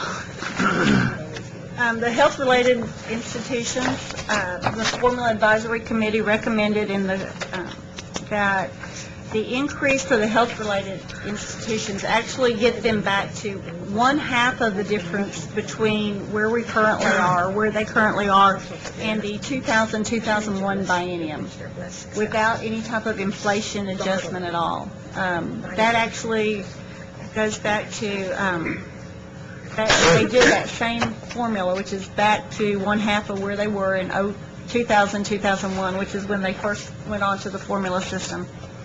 And that would increase the research enhancement from 1.7% to 2.19%. It would increase their infrastructure back and for the off-campus sites and restore funding to MD Anderson and UT Health Science Center Tyler, which actually get funded on a separate formula than the others. And they did not make a recommendation for the graduate medical education. Keep going. Next slide. Next slide. I just skipped through them pretty quick, y'all. Sorry. I've seen them already. And this compares, basically, the recommendation from the Strategic Planning Committee matches pretty closely with the recommendation from the Formula Advisory Committee. The only thing that is different is at the time that the committee was meeting, we did not have information from one of the sites that actually meets the criteria as set out for a multi-campus adjustment. So that is included, and the committee did not make a recommendation for graduate medical education, and the staff recommendation or the Strategic Planning Committee recommendation, which is not a commissioner recommendation anymore, is the Strategic Planning Committee recommendation was to move the GME funding from approximately $5,000 per resident up to $7,500. We understand that it does not fully cover the cost of a medical resident, but it gets a little bit closer. We've been incrementally going up, and we're trying to keep that incremental improvement going. You will see below the little blue line, we have the Nursing Shortage Reduction Act. We second here, nursing shortage reduction funding is actually goes to all sectors, including independent colleges. It is based on increased in degrees to nurses who are eligible to receive RN certification. We have gotten some results now. This is let's see, it was funded initially in the 06-07 biennium. They increased the funding for 08-09. We have gotten results from that program, and we are seeing some pretty good increases in the number of nursing faculty, so we are suggesting that program, it's about a 40% increase, I believe, in that program. And since we're seeing some very good results, we want to encourage that. So Are there any questions? questions I know, I went for through that Susan? one very quickly because it's been the one non-controversial issue today. I think as we recall in our last committee, there are very few changes between what the commissioner recommendation was and what the advisory committee was. No other questions? Have a motion? Mr. Ryder, I'll be the bold one to go out on the limb for this one. I move that we recommend to the legislature an increase in funding to the health-related institutions, a total of $112.4 million, the same proportion as recommended by the Health-Related Formula Advisory Committee. I further move that we recommend an additional $10.3 million to be added to the nursing shortage reduction program, since we now have results showing that the program is having a positive effect on increasing the number of nursing faculty. We have a motion on the table. Can I have a second? Second. Second by Ms. Phillips. Any discussion? If not, all those in favor indicate by saying aye. Aye. Opposed by the same sign. Thank you. Glad to say that items 6F and 6G are on the consent calendar. 6H really is a report on the excellence goal of closing the gaps by 2015, and Janet Binky's going to make that presentation. Good afternoon. You'll be glad to know this is going to be a very short presentation. You know, excellence is one of the 4 goals of closing the gaps. The other 3 goals are for big increases in participation, success, and research. The reason for including excellence is to serve as a constant reminder that reaching the other goals without maintaining or increasing quality would be meaningless. The excellence goal that was adopted in 2000 is to, by 2015, substantially increase the number of nationally recognized programs and services at colleges and universities in Texas. There are also a number of other targets that relate to excellence. But neither the goal nor the targets are very specific. In fact, both the goal and the targets are so vague that they really haven't served as very meaningful guidelines either for the state or for the institution. So rather than keeping these rather insufficient statements as the state's goal and target, we're going to suggest that we revise the excellence measures as part of our mid-course reexamination of closing the gaps. The revision will seek to identify measures that are more quantifiable. And on the next slide, you'll see some of the ideas that we have on things that we may be able to use. National Research Council rankings for institutions for which that's appropriate, or professional organization rankings. Another thing we could consider is licensing test rates for some institutions. These will all be measured in a uniform manner. And you've heard a lot today about doctoral education, but we do need to remember that 9 out of every 10 students in public colleges and universities are undergraduates, so it's important for us to add something that relates to undergraduate education as either the main goal or a target related to excellence for closing the gaps. Now, in addition to us looking at the closing the gaps target revision, we're also going to ask that the accountability peer groups examine excellence. There are excellence measures in the accountability system, and we're going to suggest that they work with us to revise those excellence measures and to give us ideas for the closing the gaps excellence goals and targets. So we'll be bringing their recommendations and the mid-course reexamination of closing the gaps back to you at another time. Thank you, Janet. Questions for Janet? Thank you very much. The next agenda item is 6I, which is consideration of adopting the committee's recommendation of the board on incentive funding for fiscal year 2009. After our meeting last week, we provided the governor's incentive funding task force with a draft of our proposal, and it was considered and discussed at that task force meeting. I will tell you there's still several other ideas which are being discussed among that task force. That task force will meet again in 2 weeks, and I cannot make a representation to this board that their recommendation will mirror the recommendation of the coordinating board. I think it's being used as a foundation to initiate discussion, but there's other suggestions which are being made as it relates to, do we look at all degrees? Do we look at just at-risk critical fields? Do we measure just improvement? So I think obviously we will keep the board apprised of what those recommendations coming out of the task force will be. But of course, we are, by the rider, we're charged to bring back a recommendation really by January, and we delayed that because of the task force. So we feel like we have a recommendation on the table. I will just remind the board that we've all seen it. You have a copy of it at each of your places. It focuses on splitting the pool into $40 million and $40 million, the first $40 million being based to award those institutions based upon number of degrees produced in the critical fields and at-risk fields. And the second pool of $40 million based upon the percentage improvement in that same category. And the model's the same as we had shown you last week, so, and maybe I took your whole No, that's presentation all right. away, so. I think you summed that. The only thing I would add is that it is all on undergraduate. It is not, it Right. focuses on undergraduates, and the slide that Janet just showed you, showing that 90% or 80% at the universities are undergraduate students, and that's why the focus in that level. And another reminder is that what we just approved in formula funding had performance funding, and that is for all degrees and not focus on that risk and critical fields. So the thought is, how do we look at funding in two different pieces? Any questions or discussion on that? Okay.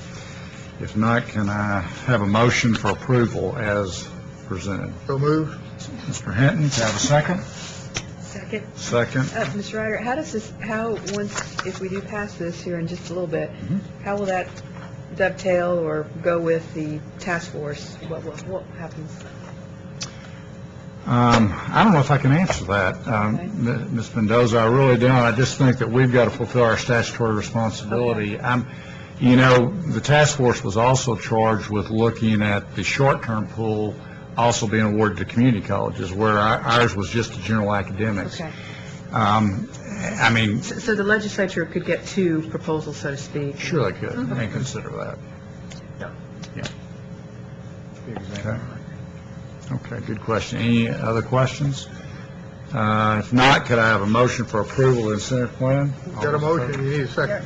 Second, we'll have a second. It's been a long day. How about a vote on it? All those in favor indicate by saying aye. Aye. All those opposed by the same sign. Thank you. And I think our agenda item 7J was going to be a legislative update. I would entertain a motion to table that to another day. So, Mr. Shepherd, second by Ms. Mendoza. All those in favor indicate by saying aye. Aye. All those opposed by the same sign. Thank you. That concludes the meeting of the strategic plan. Thank you, Mr. Ryder. Well, Mr. Hinton, I know I was able to confuse you earlier. I'd go back and see if I can unconfuse myself. We will go back and start taking up agency operations again. And try not to repeat ourselves. Okay. It's all yours. Okay. Under item A, the committee chairman's report. The Committee on Agency Operations met yesterday afternoon for a lengthy discussion of several items, two of which were addressed very aggressively. One, you heard something about already today, and that has to do with the committee received an update in executive session from bond counsel on the status of the VCAP filing to the IRS. You've probably already heard more about that than you want to hear, so we won't repeat that, but that was part of yesterday's deliberations in executive session. The committee also received a brief update on the progress related to the implementation of the HELM system, which I thought was a good report, and perhaps even better was a report on the increased efforts to collect post-judgment accounts. So those are the two items that stand out as far as our committee is concerned. Now, if we move to item B, 7B, which is consideration of adopting the committee's recommendation to the board regarding approval of a report on audits of agencies' loans, programs, and agency-wide financial statements for the fiscal year ended August 31st, 07. That is work that's being done by KPMG. The Agency Operations Committee voted to table this item for the time being because KPMG is still gathering information to formulate their report. So we do need a motion and a vote here to table that request for right now. So the Agency Operations Committee voted to table this item for the time being. So I need to have a motion, if you agree, to table that. We have one by Lynn and seconded by Elaine. And all in favor? Aye. Any opposed? Motion carries. That item is tabled, and we will wait for KPMG to come back and give us their final report. Now, there are a couple of other items. One, I think, is mostly housekeeping kind of a thing, but we will go through those. But before we get to the housekeeping item, there is one that's fairly important here that I want to ask Susan Hertzler to help us with. It's item 7G, in consideration of adopting the committee's recommendation to the board relating to the Tech Prep funding formula for programs year 208 and 209. Susan, if you would, please. Thank you, Mr. Hinton. Good afternoon, board members. This agenda item provides you with some brief background information about Tech Prep and how those programs are supported by Carl D. Perkins' Career and Technical Education Improvement Act funds. Texas receives approximately $8 million each year in federal Title II funds for Tech Prep activities, including state administration. Annually, the coordinating board is required by state law and coordinating board rules to hold a public hearing for the purpose of approving the Tech Prep funding formula for the next program year. This hearing was held March 6, 2008. The proposed formula before you today was developed and approved by the local consortia directors in February 1999 and has been reapproved each subsequent year to its original approval. Coordinating board staff recommends approval of the formula. And the committee voted on it yesterday. Any questions of Susan? If not, this does require a vote, and therefore I would like to have a motion to support. So moved, Jim. Okay, and second? Motion by Elaine, second by Lynn. All in favor? Aye. Any opposed? Okay, the motion carries. Now, the next two items are 7H and I. There is no vote involved here, but let's go through the review of the issue.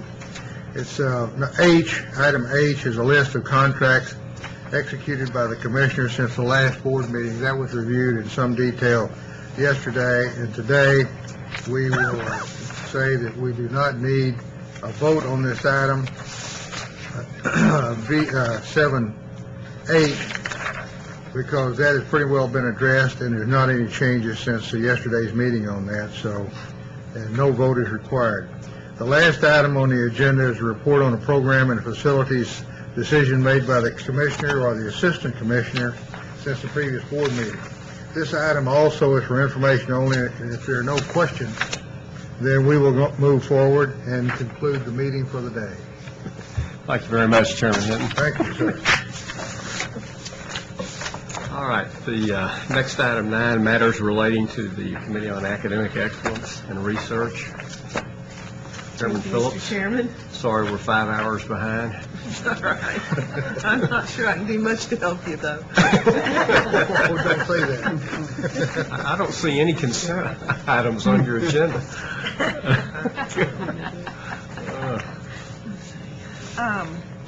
Our first item, 9A, is the report of the board chair. Since our last regular meeting on March the 6th, staff has been analyzing requests for preliminary authority, analyzing requests for new degree programs, and working on merging Chapter 12 rules with Chapter 7.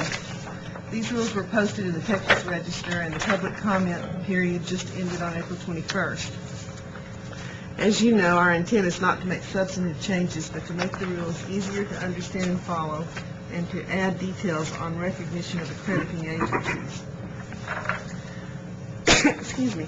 Our committee also met yesterday. We held a public hearing on the Institution for Creation Research Graduate School of Dallas, and also considered several other requests that are on our agenda today. Okay, item 9B is consideration of adopting the committee's recommendation to the board relating to grants to be awarded under the 2007 Norman Hackerman Advanced Research Program. The committee discussed this item at yesterday's meeting and recommends approval to 121 grants totaling $16.5 million. And Dr. Linda Donnell-Smith has the pleasure of telling you about this wonderful program. Okay, thank you very much, Ms. Phillips, and I can be very brief. You have a handout. At the back of this handout are the 121 grants that have been recommended to you by peer review panels and your advisory committee on research programs, as well as the Academic Excellence and Research Committee. These awards are now named after Dr. Norman Hackerman, who led your advisory committee on research programs since its inception through June of 2007. They're for basic research in science and engineering. They're peer-reviewed. A lot of the money goes for student support. With your permission, if I can read the recommendation, consideration of adopting the committee's recommendation to the board relating to the grants to be awarded under the 2007 Norman Hackerman Advanced Research Program, and authorizing the commissioner and your board chair to make additional awards as more funding becomes available. Thank you. Oh, I'm sorry. Excuse me. Okay, you made the recommendation while I was chatting, I guess. Okay, and I included the additional part where you would consider authorizing the commissioner and your board chair to make additional awards as funding becomes Very available. good. Okay, you've heard the recommendation. Do I have a motion? So, second. Made and seconded. All in favor? Aye. All opposed? Motion carries. Thank goodness, Madam Chair, it was a peer review that made the recommendation, so they helped us all, I think. Oh, yeah, very good.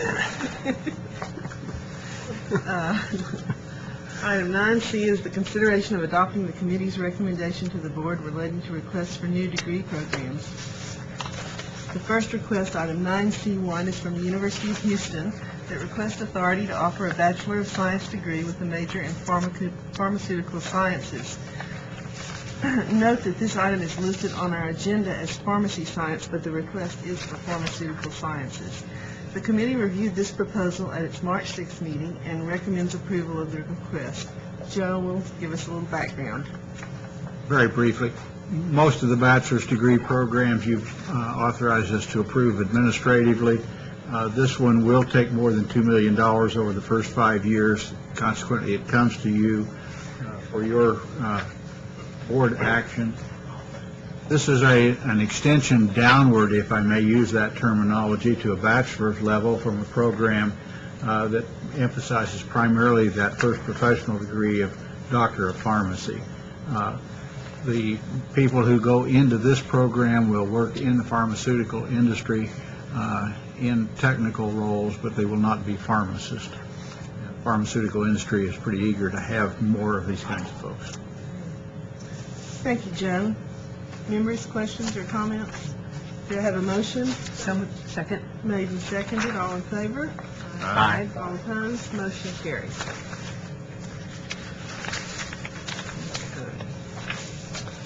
The next item, 9C2, is a request from the University of Texas at Tyler for a Doctor of Philosophy degree with a major in Human Resources Development. The committee reviewed this very interesting proposal at its March 6th meeting and recommends approval. Joe, why don't you tell us about it? You heard a lot about doctoral programs this morning. I don't want to repeat too much of that, but this is one of those that an institution has come forth with a very strong proposal. They've worked very hard at it. Among other things, they've recruited a couple of real stars, and that's part of what we were talking about this morning. They also have plans for recruiting additional stars. They will be drawing resources from across the campus in this program, so it's a little bit different than many that are very departmentally based. This will have a departmental home, but it will draw beyond a single department. Another interesting feature is that they have created an institute to support the research, and that institute will have a great deal of industry support. So we talked about subsidy this morning, going beyond the formula, and this one does that. This is a really interesting program, and I hadn't known there were so few of these in these PhD programs. Yes, it is a PhD program. And we have the university folks here if you have questions of them.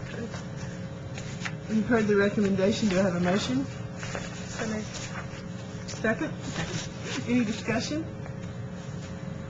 All in favor? Aye. All opposed? Motion carries. Thank you. Our next agenda item, D9, consideration of adopting the committee's recommendation to the board regarding mission statements and preliminary authority requests from the following institutions, all from the University of Texas system. This is part of the statutory 4-year review.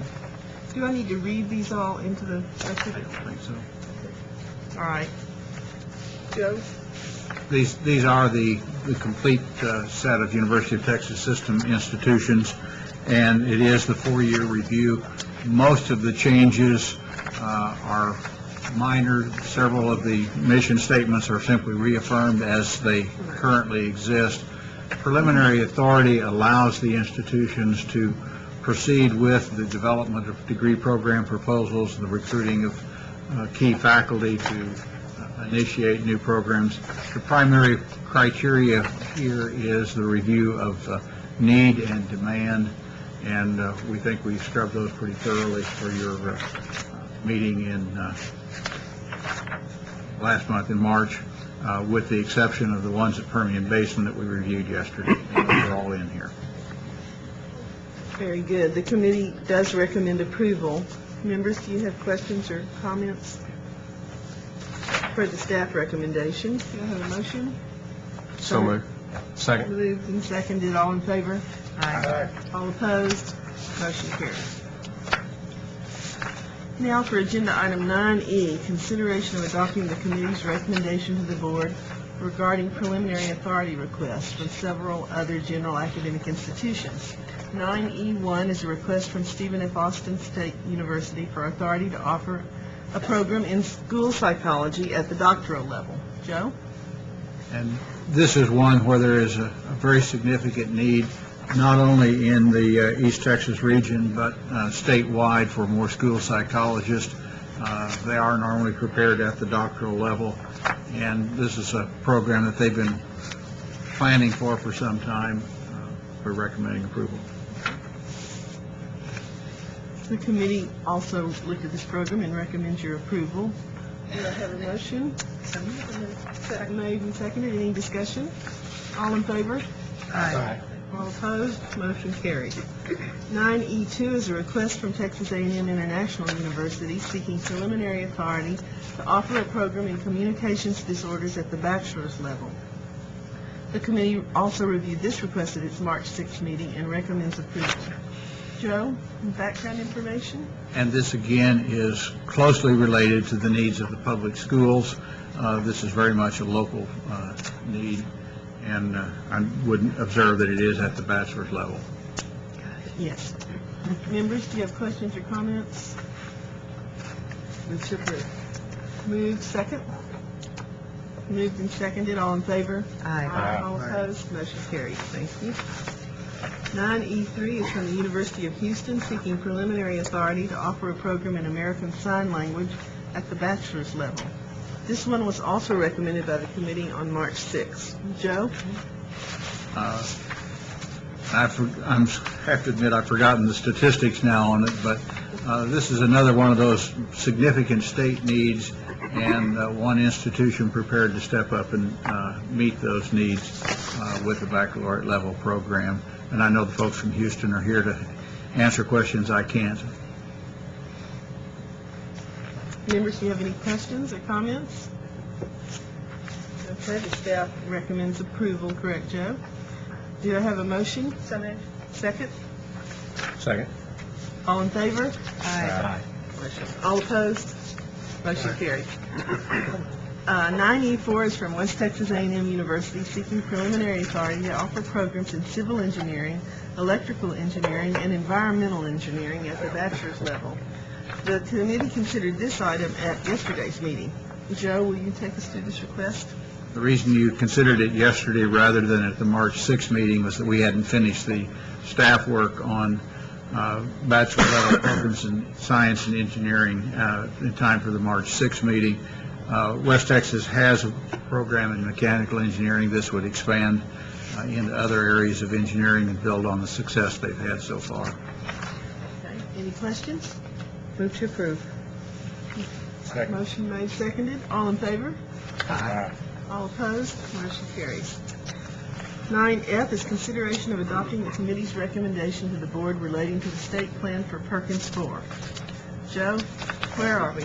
And yesterday we agreed that we were going to table this one still again. Can I have a motion to table? Move to table. Second. Second. All in favor? Aye. All opposed? Motion carries.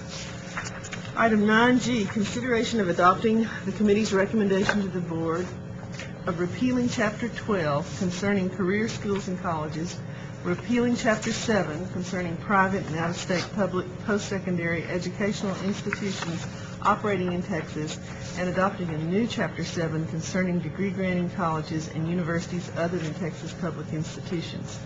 The staff held a public hearing on this item on Monday, April the 7th.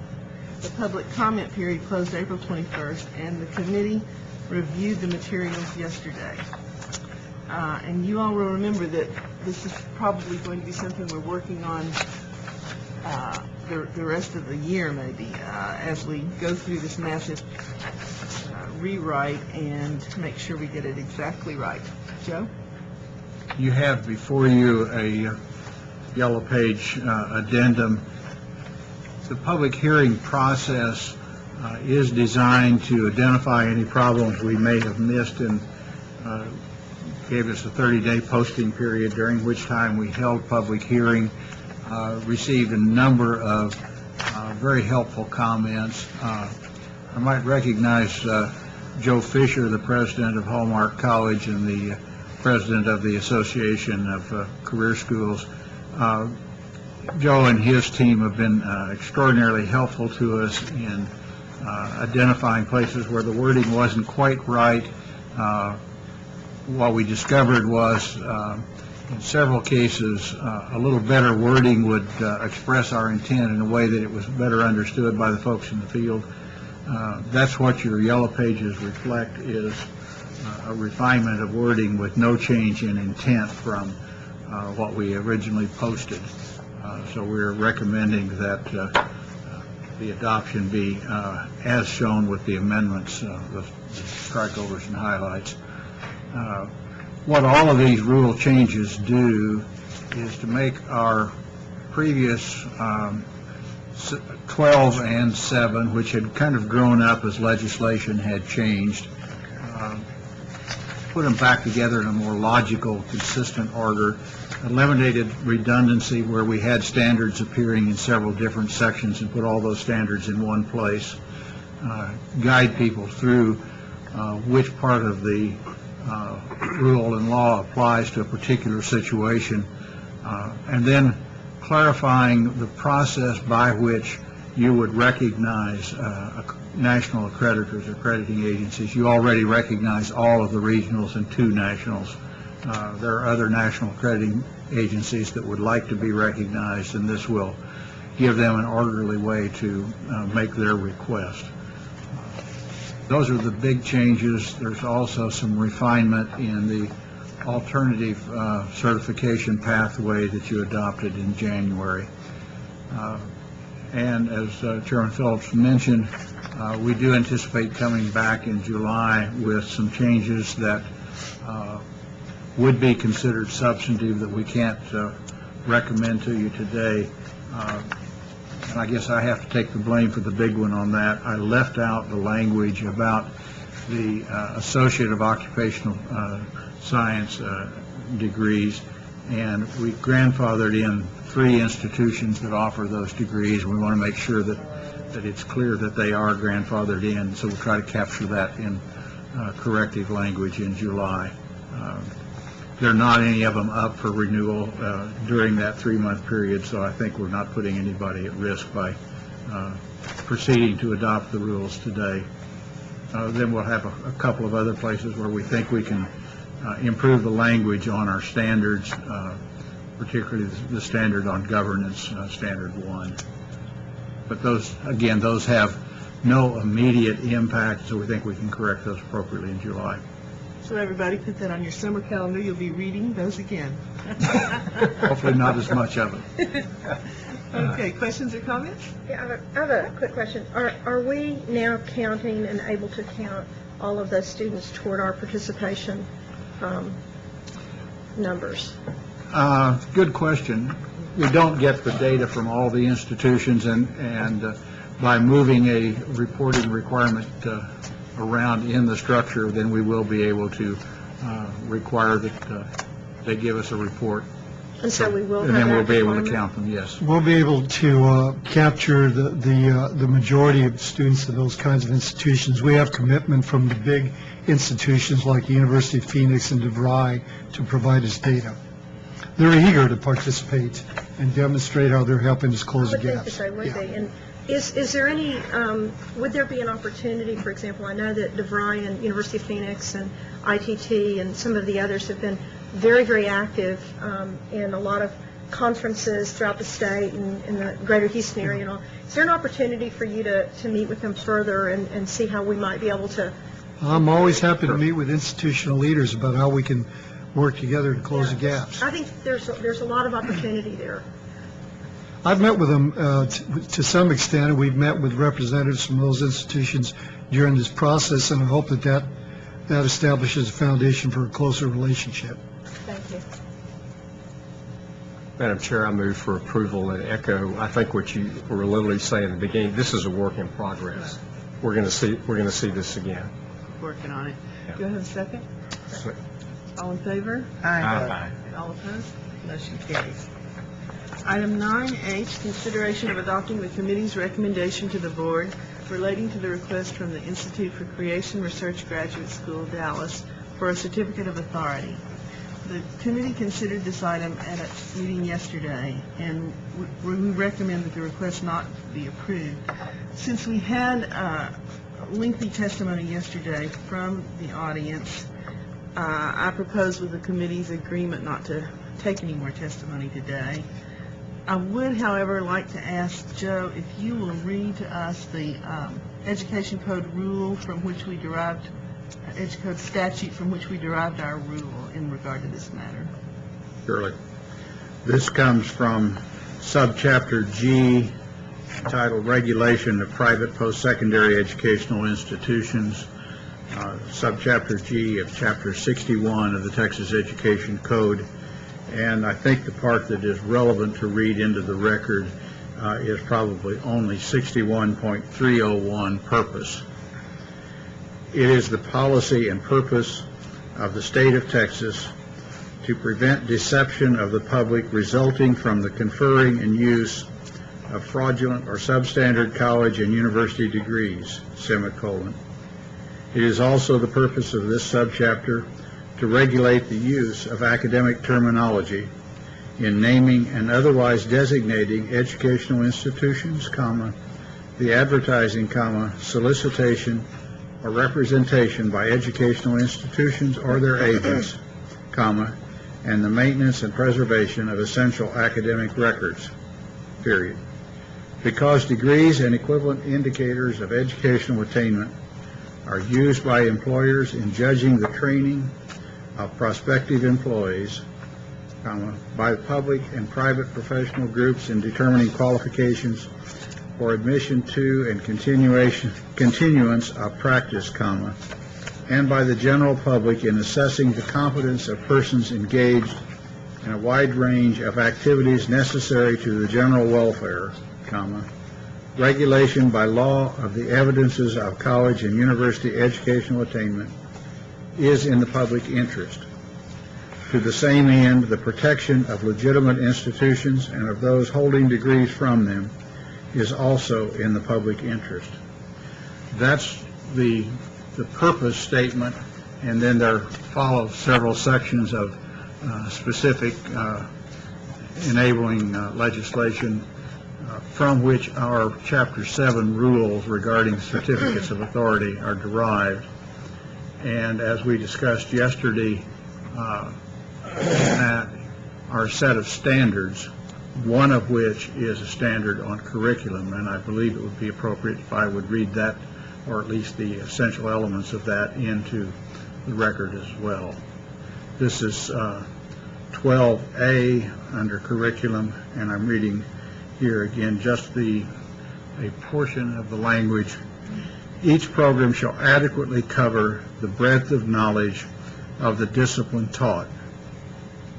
And then under D, the degree level, degree designation, and the designation of the major course of study shall be appropriate to the curriculum offered and shall be accurately listed in the student's diploma and transcript. Thank you, Joe. Members, discussion? Madam Chairman, I'd just like to make one comment, and I don't want to speak for the board. I'm speaking for myself, but I'm glad that Joe read that on Chapter 7 about the comments about the breadth of knowledge and the discipline taught and the degree level, degree designation, because as board members, all of us were provided with that data, and there was a substantial amount of work that was done. There was much data and scope of work which was completed and given to us in that evaluation process. And after a careful review of that information, I think the conclusion that was come to by this board, and I know by me yesterday, was that the program that was presented to us was inconsistent with the coordinating board rules. And so I'm glad that you read that into record. I should also note that yesterday in the process there was much discussion from the scientific community. There was much discussion from the constituents of the Institute for Creation Research, and after hearing all that testimony and reviewing the information, I still question that science can come to one conclusion about all the issues presented yesterday. But as a board, I think we just need to continue to be very sensitive and very to not closing off the possibility of reviewing new or additional information that will ever be presented to us for any field of study. And I think this board stands ready to do that. And I just want to make sure that, that's set of record. Appreciate that. Thank you. Any other comments? Dr. Phillips? Yeah, I had a I don't technical think we're comment. going to take any further comments today. Thank you. Members, you've heard the committee recommendation. Do I have a motion?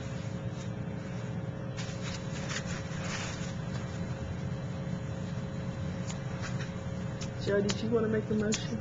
I'm sorry. We shifted back to agency operations for a moment here. Yes, I do have a recommendation, and it grows out of our discussions yesterday in the Agency Operations Committee. And I'll quote a little bit about what Joe had said earlier. Pursuant to Texas Education Code, Subchapter G, and in particular Section 61301, as well as Coordinating Board Rules 7.7, 12, A, and D, as it existed in November of 2007 concerning curriculum. I move to accept the Commissioner's recommendation that the proposal by the Institute for Creation Research Graduate School be granted a certificate of authority to offer a Master of Science degree in science education be denied. Do you have a second? Second. All in favor? Aye. All opposed? Motion carries. Agenda item 9I was on the consent agenda. Agenda item 9J is a summary of compliance notifications resulting from institutional effectiveness evaluation of associate degree granting institutions. This is not an action item. Did any of you have any questions on it? Chairman Shepherd? It's not noon on Friday yet. No, it's not. Thank you very much. Supposing we go on. We're moving on, but as I look at Chairman Brooker, she's really going to give us back some time. Is there anything that isn't on the consent item? Oh, yeah. Okay, all right. That's too bad. At this time, I'd like to go to matters relating to the Committee on Participation and Success. Chairman Brooker, thank you. Thank you very much. Last but certainly not least. That's right. They saved the best to last. Yes.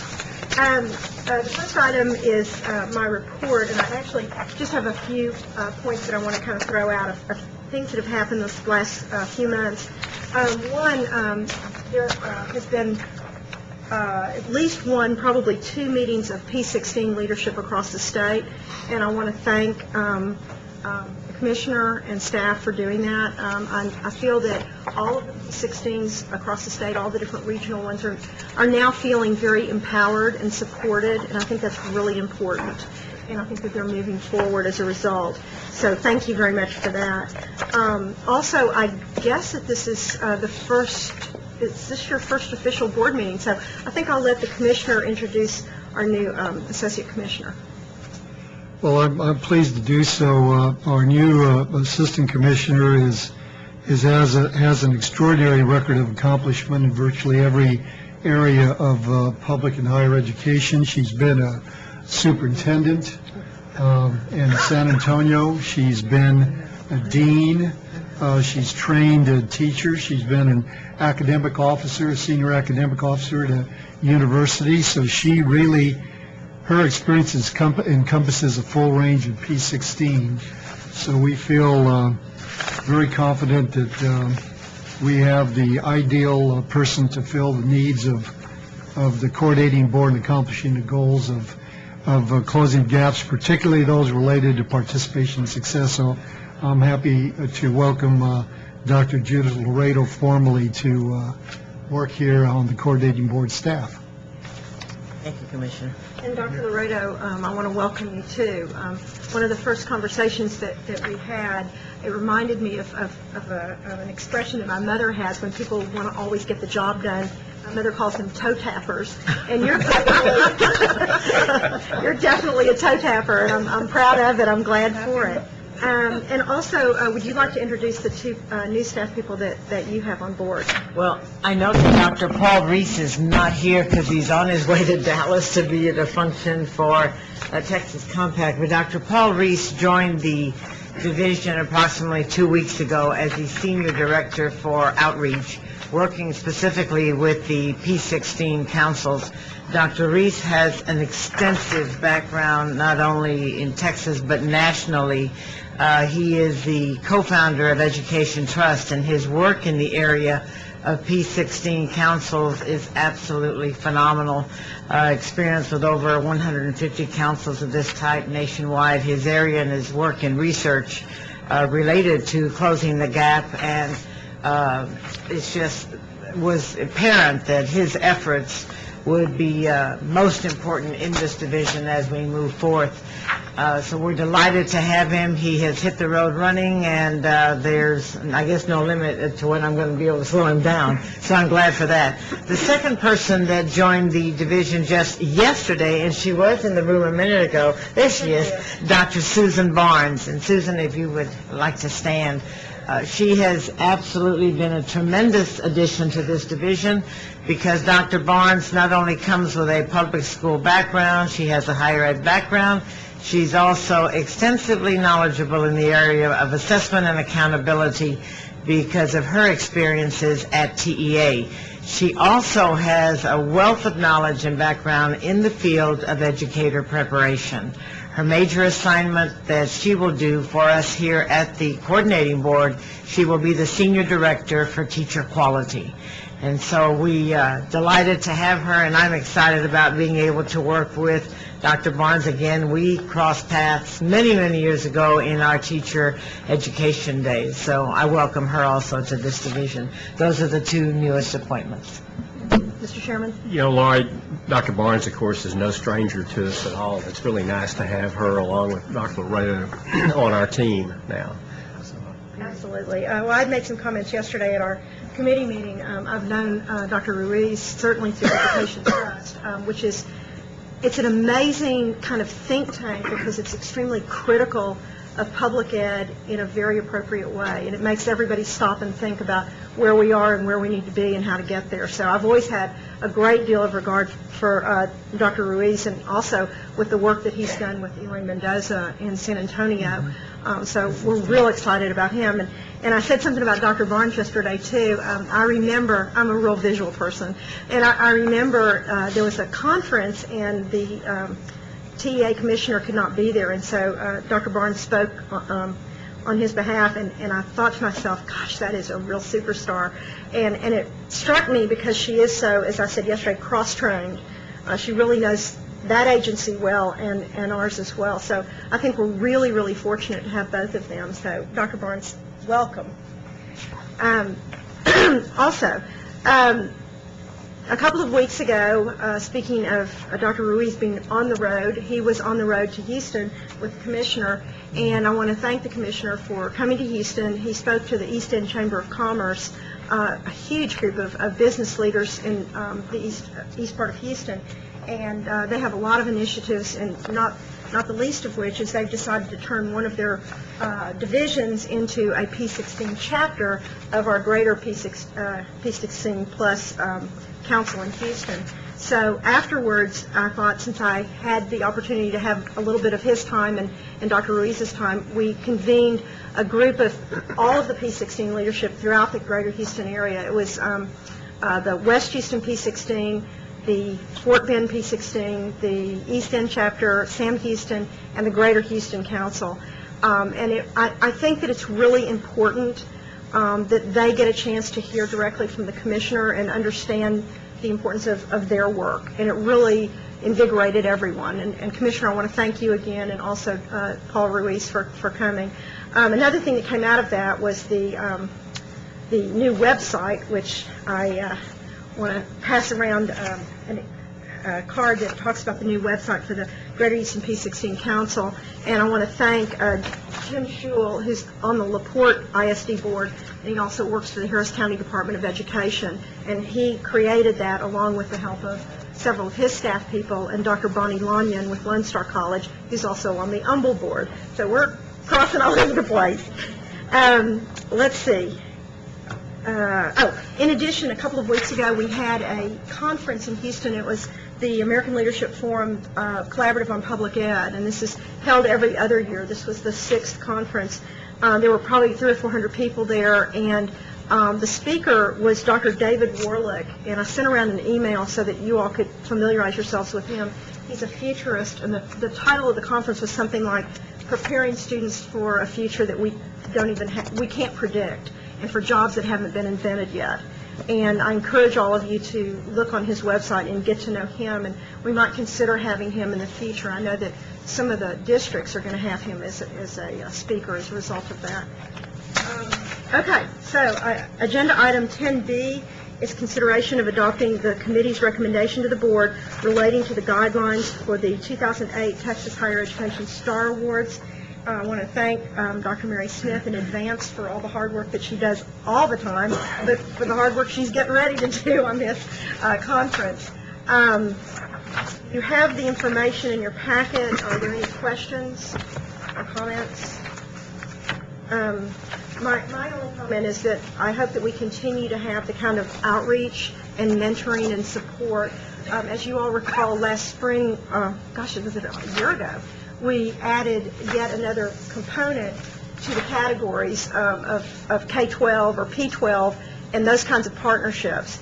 And as you think about it, most of the award winners are, whether it's a university or business community, they're partnering with school districts themselves anyway.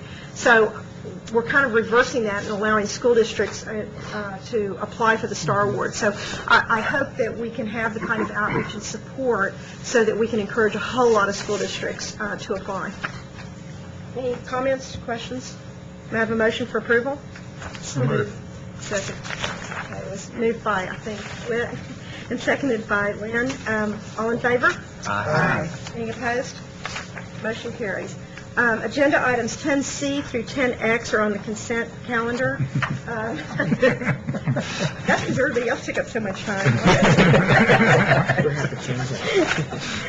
Agenda item 10Y is the update on the college access and affordability telethon. We have been given a yellow handout that has the update on that. I want to comment on the fact that if you look at it, the totals of calls and calls answered were most impressive, and I want to congratulate everyone that was involved in that, including Carlos Vermont, the Director of Marketing. I don't think there's a, you don't have to vote on this, just for information only. Any comments? Right. Agenda item 10Z is the update on the Transfer Success Summit. Are there any comments or questions about that? We have 10G. 10Z. Okay. Moving right along. We're going Moving on. double A. 10 double A. Update on college readiness initiatives and the Texas College Readiness mandates, responsibilities, and deadlines. And Lynette Heckman, Director of College Readiness Initiatives, will give us an update on this agenda item. May I interrupt for a second? I think we missed something, or I missed something. Did I miss something?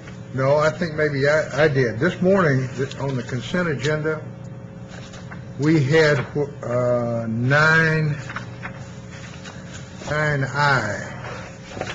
on the consent agenda. Consideration of adopting the committee's recommendation to the board regarding a request for Navarro College. We discussed that yesterday, to convert the existing extension center in Midlothian, Texas, to a branch campus. Yeah, I remember that. That was discussed yesterday, and as I saw it on the consent agenda this morning on the green sheet. That's in my committee. Yes. Okay. Let's see if I missed The it. reason I asked that is because the president of the college called me and asked me if that had gone through, and I had the green sheet. I acknowledge yes, I believe so. Joe's It's on the redeeming consent agenda. himself. What was it, 9 what? 9I, consideration of adopting the committee. I guess I just didn't, That was on the consent agenda, was it not? Yeah, okay. So that's all handled. we Okay, approved good. it I'm at the sorry. beginning. I just wanted to confirm that because I was going to have to eat some. Okay, Lynette? It's all good. Thank you, Ms. Bricker. Certainly. Sorry, Lori. No problem. It's these darn Roman numerals. What you have in front of you in your agenda materials, as well as this legal-size document, is actually a combination of items and materials that you've seen over the last couple of years. It feels like a couple of years. I guess it's only been 1 year. All of this coming out of House Bill 1 under college readiness, now what we call college readiness initiatives in our bill pattern. I think Ms. Bricker probably wants to lead the discussion about the long document, if there's time to do that. We have till tomorrow at noon. The staff has updated that longer document, trying to give you some measure of difficulty where we may run into some challenges on implementing some of the House Bill 1 activities or college readiness activities, trying to align all of that with the strategic action plan that was adopted by this board, by the P16 Council, and by the Commissioner of Education. And so you have both a narrative update in your board packet as well as this legal-size document, both of which give you information about the college readiness activities that the agency is implementing. How you want to move forward with the updates that we give you, I think, is an item for discussion. If you'd like to do that, we take whatever direction you want from that. Well, thank you. One of the things I was thinking was if we could maybe look at Objective 5 and those different pieces of House Bill 1 legislation that relate to that seem to be pretty much the key to action-oriented outcomes. And I was trying to look at all of it and kind of synthesize it a little bit, and and combine it into something more manageable. But Objective 5, which is to create a college-going culture in every public pre-K, elementary, middle, and high school in Texas, it seems like everything else revolves around that. For example, number 2 of the electronic student records. We have talked about that, and every time a group gets together in any shape, size, or fashion, that seems to be the fact that the topic of conversation, that they're all screaming for some sort of consistency for gathering student data. And, you know, I think that maybe if there was a word to describe it, it would be maybe urgency, that we get to a way that we can talk with, whether it's TEA, whether it's individual school districts, best practices, and just get to something and have a timeline that it's like by the end of, you know, the summer, we're going to start out next year with something. And I don't know where we are with that. I think one of the challenges that we have with that particular item is that it is a TEA activity, and while we have been sitting at the table, I think Lois Hollis has been sitting at the table on that electronic transcript. That's really their activity, and so it's difficult for us to, you know, trying to be sensitive to their responsibilities versus ours. It's difficult for us to drive that in any way, since that really is their responsibility. Maybe if they could communicate that David Gardner has something to say. TEA has addressed this. There's a system they call T-Rex. Right, I know T-Rex. And that's what this particular item addresses, and they have, as I understand it, have established that system already. Right. It's based on technology called Speedy Express, which has been used for the transfer of transcripts for a number of years. There's some question as to whether that can be updated in the future to something that's more electronic than it is now. Essentially, it moves transcripts electronically, but it doesn't automatically upload them into databases. I did learn from an institution last year that you know, there had been some thought that you could only print that, but in fact you can use screen scraping technology to actually use those. And from what I understand, the higher education institutions think it's a much improved process. But I think there's some things that need to be done. You talked about the website yesterday, potential website. And so if you reach a point where you actually have student, I've forgotten the phrase for it, but not agendas, but portfolios, that would be a part of that process in the long term, so that the recently adopted electronic system might be modified in such a way so that it actually becomes even more electronic in the long term. So TEA has addressed that at this point in time. And it's my understanding that Matt Orem is because of the web portal that he's working on, that he's in conversation with the folks at TEA about. Well, there was a meeting on Tuesday afternoon, I believe, with John Cox, who's the information resource manager at TEA, Darla Fent, is ours, Susan Brown, David Anderson, their general counsel, several other TEA people to talk about how you would develop the student portfolios for that system eventually. But right now, the electronic transcript has been put in place. Just last week, there was a conference where different school districts were talking about and making presentations about their own systems and the money that they're putting into their own systems. I hate for school systems to put in more and more time and effort and money when someone, whether it's TEA or us, is going to eventually come out with something. If you could maybe, or someone could talk with TEA, make sure that everybody's on the same page and that they are notifying the school districts that this is going to happen. Susan, can you address that? I believe all the school districts are aware of the electronic. I think you're combining more than one subject here. Yeah, probably so. I think you are, and essentially, the Speedy Express technology will work with whatever technology you have in place. It is the case that also our universities and community colleges have different data systems. Everyone doesn't share those same data systems. In fact, with our reporting, we know we would like to have in place for schools to actually report class rosters, but we know there's an institution does their own programming, there's relatively little cost to that, but if they contract with someone like Banner, you have to, there's some real costs associated with that, and you have to take that into account. But as I understand it, the electronic transcript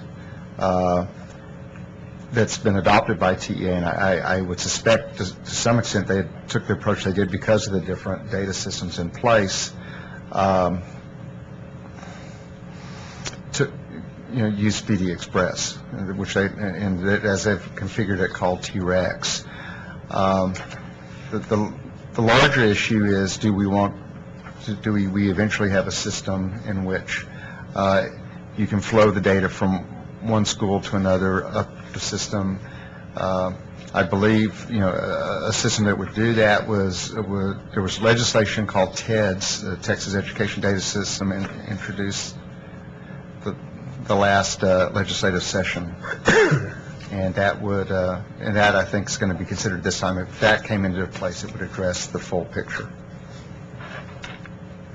Any other comments? I mean, I've got a comment about every one of them, but I think in the interest of time, maybe what we could do, Lynette, is at our next committee meeting, we could start with this in the committee meeting, and anyone that has questions that is not on the committee that would like to either attend or bring forth their questions, I'll welcome you to do so, because, yeah. It seems like there are two glumps of things that we talked about. Right. Electronic transfer, kids, whatever. Right. And then there's data. Mm-hmm. Data is stuff that administrators can use to run better schools. And do the twain meet, or who's talking about? I know, David, I must be frustrating you out of your mind, because there's a lot of data, but I still don't know how to tell a school if somebody asks me, what kind of data you all have that we can use? No, I totally agree. I was talking to a school district the other day that said, oh, this other school district made this amazing presentation about what they're doing, and they've invested all this time and money in it, and I'm like... 2 weeks ago, I guess now, I talked to Johnny Fasalka from the Texas Association of School Administrators about that very topic, and said, we'd be interested in meeting with people from school districts to design an interface which would meet their needs, so we would know exactly what type of data they wanted. I explained to him what we had, and he was interested, and he said he was going to get back to me. If he doesn't, we'll follow up. But we know and that sometimes you have to design an interface for a particular use, and then you have to market it very well. And the reality is, much of what we've heard they've wanted, we have available, but they don't know how to find it. Yeah. And that's a real issue. And our site has a lot of data, but it has too much data in a sense for someone who doesn't know what they're looking for. So we think we need to design that specifically for them, and we're going to find a way to do that one way or another. Lori, I mean this sincerely. I really commend you for tackling this, because I'd encourage us to next meeting put this higher up in the priority of the agenda items that we look at as a board, because I mean, I really feel accountable as we go back into this next session to report on what we've done with HB1. You're absolutely right. And I think that's critically important as a board, that we can say that this worked, this didn't, this is how we spent the money. And so I would really encourage us. Unfortunately, you're at the end of the day, and I think I would recommend that we put participation success higher up in the agenda next board meeting. That's a good idea. And I'd encourage you to put it at the front of your committee meeting, and also for us to be able to review some of this information with kind of an update and report as to what's happening on all these initiatives, so we can come in really, I think, prepared to ask those questions. I'd like that. I agree 100% with you. If I might add, one thing that we have initiated within the division that I have initiated in the last few weeks is that to keep Ms. Bricker and Dr. Phillips in tune to where we are. Weekly reports are going out to them based on the initiatives and the goals that we're charged to accomplish within the division, so that they can see the kinds of activities that we are doing.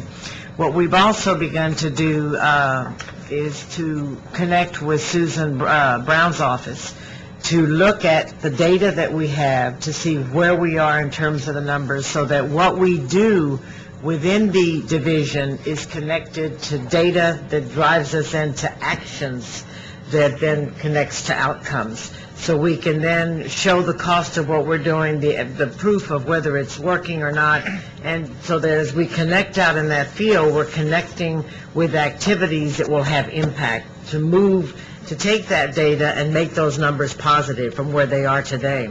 So we're trying to do that strategically, but at the same time, keeping the two of them, the committees that we are charged to work with closely, up to date weekly on how we're moving towards that direction. The other thing that I will do with it, as you have in this last report today, next time when you get it, it will have bullet points. Instead of evaluation, it'll have the outcome, so that you can see exactly what's been accomplished and where we are financially in terms of that money, so that if we had X amount of dollars, then how much do we still have now in that area. We will be working on budgets. In fact, that's one of our agenda items with Dr. Gardner this week, but we are looking at the monies that we have, monies that have not been allocated, so that we can put some of these actions in place, because the team is really moving forth to want to accomplish certain things between, as I told them, we look at May 1, and May 1 a year from now, we've got to have been someplace much greater than what we are today. So I just wanted to share that with you. Thank you. I appreciate that. Well, maybe what we need to do, Lynette, is between now and the next committee meeting, we'll talk and develop a plan so that every member of the board feels like they have a better understanding. And you're exactly right. Whether we feel like we need to do it or not, we have to do it before the legislative session, because we need to show them that we're serious about it. So you're absolutely right. And might I just say, I like the idea of having the financial information spelled out, too. Thank you very much. Look forward to receiving that, yes. Well, I sat in a meeting the other day when I first came here, and I'm looking at all these numbers, and I'm thinking, dear God, I have to see how this breaks down. I mean, I just have to know, because if I have money left over, and there are things that we can do. So we've really, over the last 2 weeks, have had 3 or 4 meetings already, and in fact, Lynette is going to be meeting with all the senior directors, since 3 of us are new, to really break this down so this money is spent appropriately and is spent where it needs to be spent, so we can move forward. One more quick comment on that, not just showing what we've spent and what we have left to spend, but what have we gotten for what we've spent. That's right. Thank you very much. One more thing about the Objective 5 of creating a college-going culture. There is a particular high school which will remain unnamed, right, Raymond? But when asked the question, how many of your students are going to college, the principal of that school said, I don't know. And, I think that we need to take on the responsibility as an agency and as a board of creating a college-going culture for every school district. And as a result of that, I think that maybe if we were to put a website link on every single independent school district, or offer, a link that's very succinct, it has all the different avenues, financial aid and everything else, so that on the front page of every website of every school district, they will see how to create a college-bound culture for their district and really mean it, so that when a principal is asked how many of your students are going to college, he will not only know the number, but he'll know the names and where they're going. And I think it's really creating a frame of mind, and I think that that's our responsibility. Any other comments about agenda item 10AA? Madam Chairman, I'd like to support Whit's comment. I wonder if we could treat this HB1 update report as sort of like a special interest item at our next meeting, because it's, it's something we don't get to, and we've got to get to it. I like your idea. It's good. It's a good idea. Good point.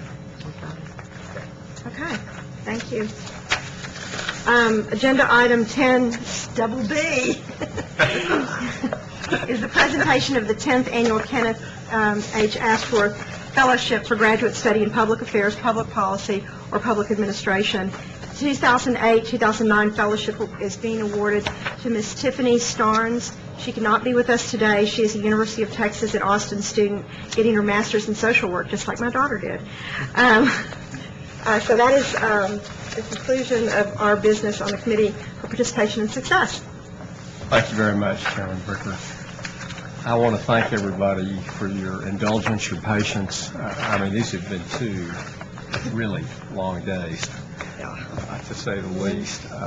As I told yesterday evening, at least part of this we only see every 2 years when you start talking about the formula funding sort of thing. So y'all won't see this next year. But here again, thank you for your hard work, not only for the last couple of days, but for several committee meetings as well. So if there's no further business to bring before us today, I'll entertain a motion to adjourn. So moved. Ms. Hinton, seconded by Lynn Phillips. All in favor say aye. Aye. We're out of here.